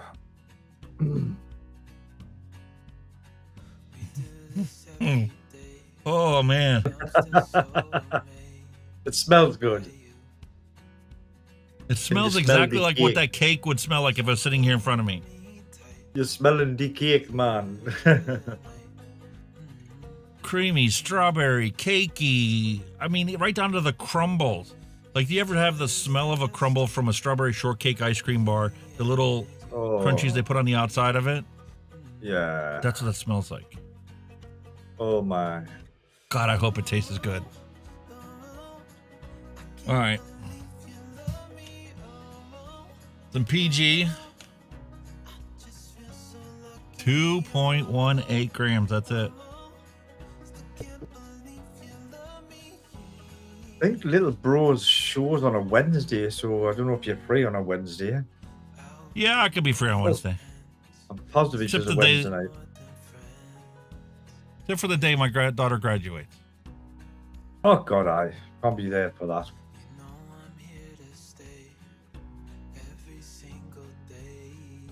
There you go. It'd be another proud moment in your little dictionary, yeah? Yeah, because the last one's finally done and gone. Have fun at college. You sound like it's a relief more than an achievement. I started in 96, mate. Yeah, with the kids. 95 if you want to actually call, you know, the time while she was pregnant with him. And being parent was number one on my priority list ever since then. Anything I've ever wanted was always back burner. Even when they grow up, you're still the mum and dad, man, mate. Honestly. Yes, I know that part, but never go away. If I want to go on vacation, it's not going to be a consideration. Oh my God, my daughter, I need to get her to school, or I need to get her a ride here or there. Oh God, yeah, there's that, yeah. When they're old enough to look after themselves, type of thing, it does help. Exactly.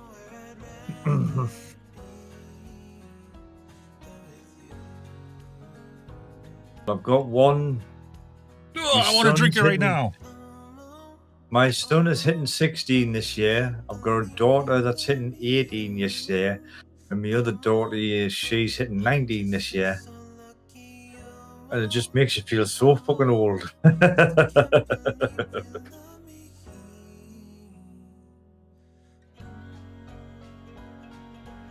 I can remember a conversation we had a few years ago.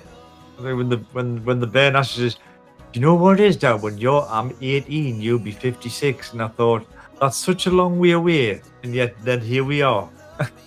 Like, what the hell happened there? You know what I mean? Where did the time fly by? It does, man. I've always said, like, when I was from my teens to my 20s, time seemed to drag. But when you hit your 20s, Jesus Christ. Whoosh. My Bye-bye. wife and I were just talking about that right before we left for camp. I'm like, where the hell did this year go so far? It's already Memorial Day weekend. Yeah, man. It seemed like Christmas was yesterday. It does. Just you don't realize it. Before you know it'll be another Christmas coming up. Shit. Happy days, man. Just going to show life is short, doesn't it? Jesus.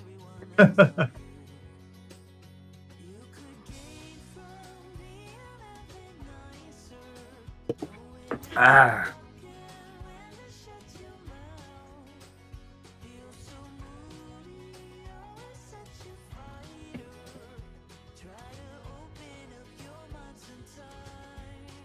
He's dying now, guy. He's It's gonna be so absolutely hard to itching. not vape this until next week. He's itching so much. Go on, man, have a little go. Go on, you're dying now. You're dying to get a gauge on it. Ready? I know it's not gonna be ready. You're dying to get a gauge on it. You're dying to say what it needs as it needs that. You're dying to get a gauge. See it in your I'm gonna knuckle face. test it.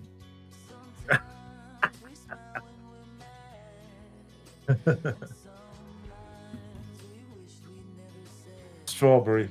That's what hey, that's what we're going to get on the knuckle test. Strawberry.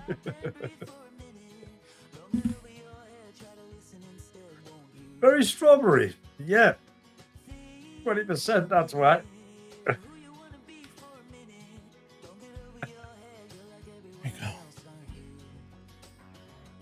Well, yeah. Strawberry log.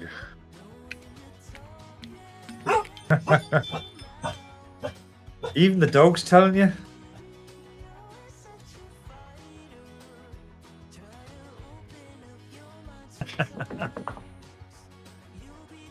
Oh my god.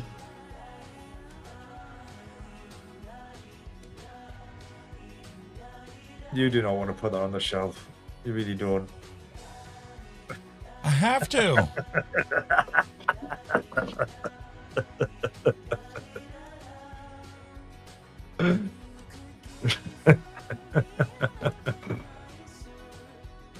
There's a bit of like disappointment on your face.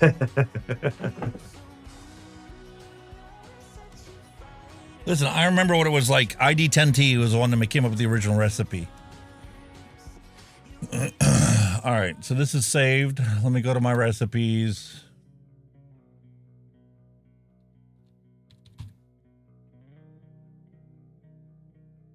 Oh, we're fit to try it now. Actually, I'm quite excited about that. Like, definitely.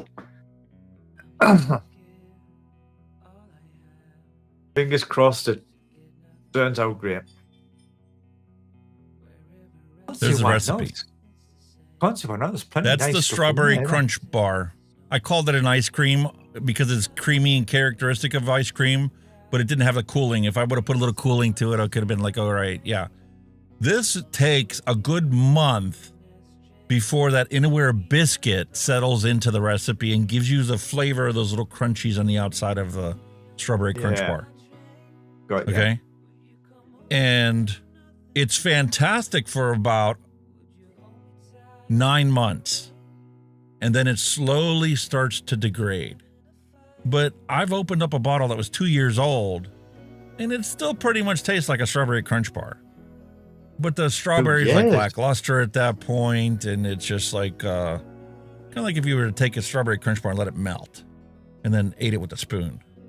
More creamy. Yeah, You know but what I mean? 2 years. I mean, 2 years. How? I mean, no way. Commercial juices are sold for 2 years, and you don't open them up. I've opened up commercial bottles of e-liquid that tasted exactly like they're supposed to, and I've legit sat on them for 2 or 3 years.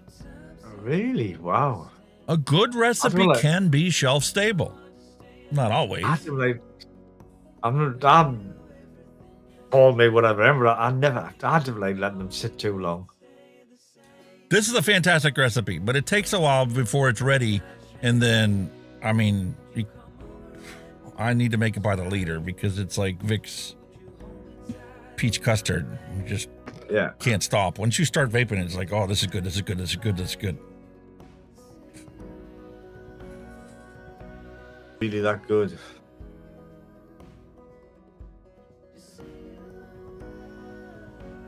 I suggest you make some now ready for Christmas then. Nudge, nudge, wink, wink. So let's see how this one turns out. Got some newer flavorings in there. Completely different combination. There's no graham cracker in this one, but I don't think I'm going to need it. Between the custard cake and the strawberry shortcake, I think I'm going to get enough of the cakey aspect to it.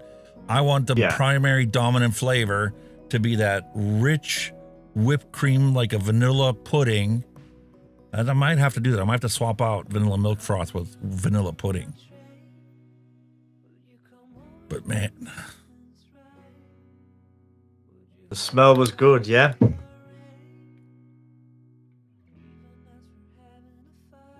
He's gonna do have a dab.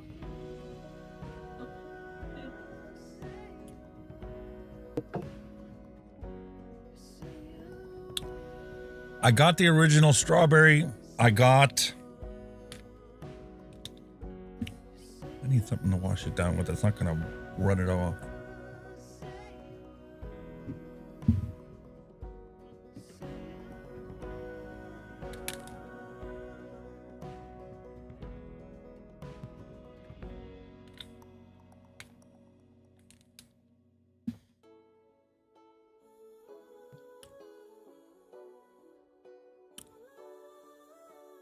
It's very, very potent flavor-wise. And with the coffee in there to like start my palate off, I think it's going to be really good.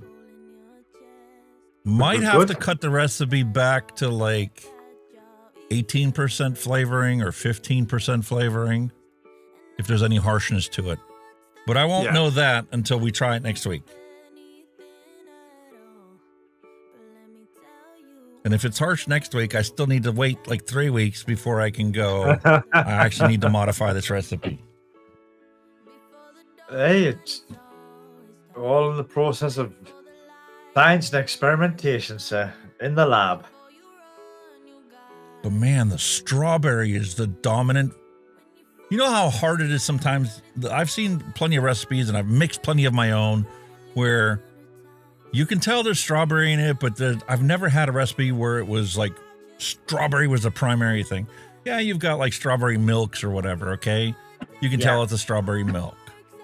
So strawberry's dominant, but I want more of like that fresh and the macerated, candied kind of strawberries you put on desserts. Well, the fruit rather than the candy. Yeah, I can get where you come from. I think this nice three combination, the strawberry shortcake, strawberry ripe, and sweet strawberry is going to be punchy strawberry. Now, whether the cake and the frosting aspects work out the way it needs to, we'll have to wait and find out. But that's like a lot of this stuff. You got to play with it and try it and let it sit, come back to it, revisit it. Like Neil Pitt's thing recipe. So simple. And now that it's sat here, it's like any recipe, you know. I mean, it's not necessarily delicious. Yeah, it's like any recipe, you know, that's why you've got these chefs that are the best chefs in the world. They make a recipe and they think, nah, that's not right, and they'll come back with it and they'll improve it. It's the same thing, isn't it? You know, across any kind of recipe, you can always tweak it or improve it. Or that's what I loved about Hippie Vapes.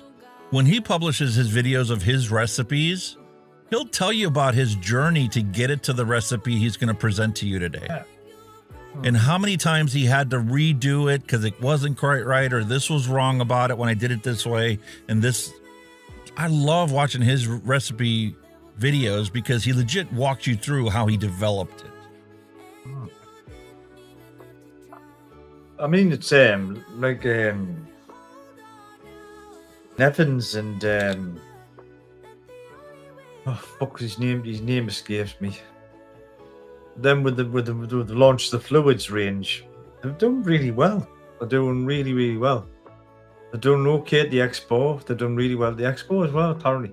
But again, The Expo, what I've seen of the Expo in the UK, they reckon it's dying on its fucking arse. It's absolutely horrendous now. They reckon it's really bad. Not many people there. And they're saying the Expo is basically relying on disposables. So the worry is once the disposable ban comes in, by the time the next one, because I think the next one will happen about a month after the ban, it's going to be fucking empty if they don't get any of these big manufacturers back in again. It's going to be done its arse. You're assuming when they say a disposable ban that all of these devices are just going to disappear because they're not going to make disposables. The single-use like I pointed devices, out, you add a USB port, it's no longer disposable. That's what I think what'll happen. I think you'll see a lot of them devices coming in. I don't think the single use will be gone. Simple as. And if for some reason this isn't acceptable to it, you will see them be able to separate the components out. At least pull the battery out. It's no longer disposable if it's got a removable battery. But it's going to be packaged exactly like this is here. Yeah. Except you'll have a little clip to pull out the battery. No longer a single-use item at the end of the day, isn't it? No longer single-use item. And your battery can be reusable and interchangeable with other ones. That's probably the next stage, isn't it? Disposables gone, now we've got them, well, they're kind of disposable, but they're not disposable. A $13 billion market doesn't just disappear because somebody passed a law that said it was illegal. They will find a way to comply like they have for the last 15 years. Oh, without a doubt. And with everybody in the world banning disposables, single-use devices, that's not single-use anymore. Not when it lasts a month. How can you say it's a single-use product when it lasts me a whole month? 4 cigarette cartons later, I'm still vaping on the same thing. Meanwhile, you're going to buy your 5th carton of cigarettes and I'm still using the same disposable because it's not a disposable. Yeah. I mean, everything in a sense has got an end of life, hasn't it? It doesn't last forever. Oh, sure. Even likes of these, they don't last forever. You know what I mean? As I found out with this, the top magnet is no longer there. I have it, but the little plastic is busted here that holds it in place. And I don't need it. I mean, the bottom magnet is enough to hold the cover in place. But this isn't going to be my primary device anymore. This has now become a shelf product, and I'm quite content carrying this around. My little touchscreen, so long as I don't drop it. Yeah, don't drop it, for fuck's sake. But 57 watts ain't enough. When you drop, see, now going back to the actual act of you dropping it, was there any alcohol involved to make you drop it? No, I was playing my game, playing the PlayStation 3 in the camper, and I'm sitting on the sofa, and right next to me is the kitchen sink, and it was sitting up, and I reached for my vape and knocked the thing over, and all it did was go oof, under the counter. Oh, that's what was enough to crack the glass on that tank. It wouldn't have done it on this one because the tank's actually higher than the mod. Yeah, the mod's wide enough. But that one, the tank glass is actually wider than the mod itself by like 0.5 millimeter. Enough that it landed on the glass, cracked the glass. I didn't even realize it was cracked until the next morning. I'm like, why is the top of my mod wet? I'm like, oh shit, there's a crack in the glass. Oh, sure. And then it wasn't until I got home that I pulled the cover off and I'm like, well, why is there an extra piece of metal on this cover? I'm like, oh, that's the top magnet separated from the mod. See, what you're going to have to do is start using the old cock rings when you go to camp, I'm afraid. It's just going to have to be that, mate. I was a dumbass. Al Ben sent me the Steam Crave Mason, I believe it is. It's indestructible. I should have used that one at camp, like I said I was going to. Yeah. But it's sitting on the shelf behind me after I got done cleaning it. I never bothered to re-wick it. That would have been the perfect solution. All in planning, mate. You'll have to plan it next time. What vaping devices am I going to take that I'm not going to fucking break? We're going to be going up in 2 weeks or so. We have to cut the grass anyway, and got a couple things to finish on the camper. I want to change the sensors on the hot water tank. It works 99% of the time. Every once in a while, it just won't fire up. I got to turn the switch off, turn it back on, and it relights. And some other things that, need to take up there, some sand and whatever, because the gravel they use is really big gravel. Some minor things to finish off. It's a new pitch, isn't it? So, you've got things to sort out and find the details to sort out. So, yeah. And my wife wants to take up some planters with flowers in it. She got a little welcome sign for camp, and she wants to decorate that with flowers. Why not? Why not, mate? Home from home, as they say. Speaking of which, we're at the 5-hour mark already. Time to call it a day. Nah, we're not, man. We're not 5 hours already, man. Can it be? Yes, we Can are. it be? No way. Jesus Christ. Honestly, we're 5 hours already. Holy moly, mother of God. Oh well, what can I say? The time just flies by. Yeah, how we're gonna go on an hour show, I'll never know.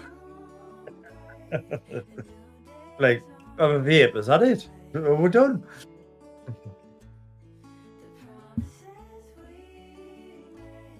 Sorry. It is what it is, sir. Here's the way I look at it, okay? We do a 5-hour show. We don't expect you to watch the whole 5 hours of it. You can watch an hour on Monday, an hour on Tuesday, an hour on Wednesday, Thursday, Friday, Saturday, and have the weekend off to get ready for our show next week. Yeah. Unless you want to binge watch, you're more than welcome to do a bit of binge watching. We're quite happy with that as well. Yeah. I need to start doing that. Once we get everything settled and whatnot, and everything settles down, I need to do like a Saturday or Sunday show where I just sit here and re-wick stuff. Make the weekly bottles of e-liquid, whatever my all-day vape is. Yeah. And get some of you guys out there to come join the show. Talk about how you're mixing things and what you're doing and what you're vaping on. And of course, as always, any of you guys, ex-smokers. Yeah, and as always, any of you guys watching the replay of this, please, give it a thumbs up, like, and all that lordy-dog does help us out. Yeah, leave us a comment. Let me know what you're thinking about what we're doing. And leave us a comment, yeah. If we're getting too crazy for you, let us know. You want, more family-friendly dad jokes? We could do that. Anything you want to see, anything you want to add, just we're always open to suggestions. Yes, sir. Not that we haven't got five. Not that we haven't got 5 hours. We're here to please you. To fill. We have fun no matter what we do. Not that we've got 5 hours to fill. I mean, Jesus. It's too easy to fill it, honestly. Oh, yeah. Definitely too easy. I can't believe that's been 5 hours. Peace, love, and a hunky vape is my wish to all of you. Hope you have a fantastic week ahead, and we'll be back same time, same place next week. As always, guys and girls, thank to you guys and girls in chat as always. We love it when you all pop in. Like Hunky says, with an hour, whole show of half an hour. We do appreciate it. And like I've just said, if you do watch us on the rewatch, hit that like button, all that stuff. And like I said, if you've been watching it now, by all means, hit that thumbs up button as well. It does help AG Alex out with the old algorithms, shall we say. But yeah, guys, as always, thank you very much for joining us. Tim to Alex, thanks again for having me on. As always, don't know how the hell we'll do it, but we'll do it. Yes, guys in the UK, it is election time. Get on your MPs, see where they stand on the vaping, push them, see what they're going to do, and vote wisely. That's all I can say. But in the meantime, until next week, same time, same place, I will say to you, all of you, stay safe, vape safe. We'll see you all very soon. You all take care now. Have a smashing week. Bye-bye now. Bye-bye now. Thanks for listening. We'll be back next week again for a fresh round. Without you. without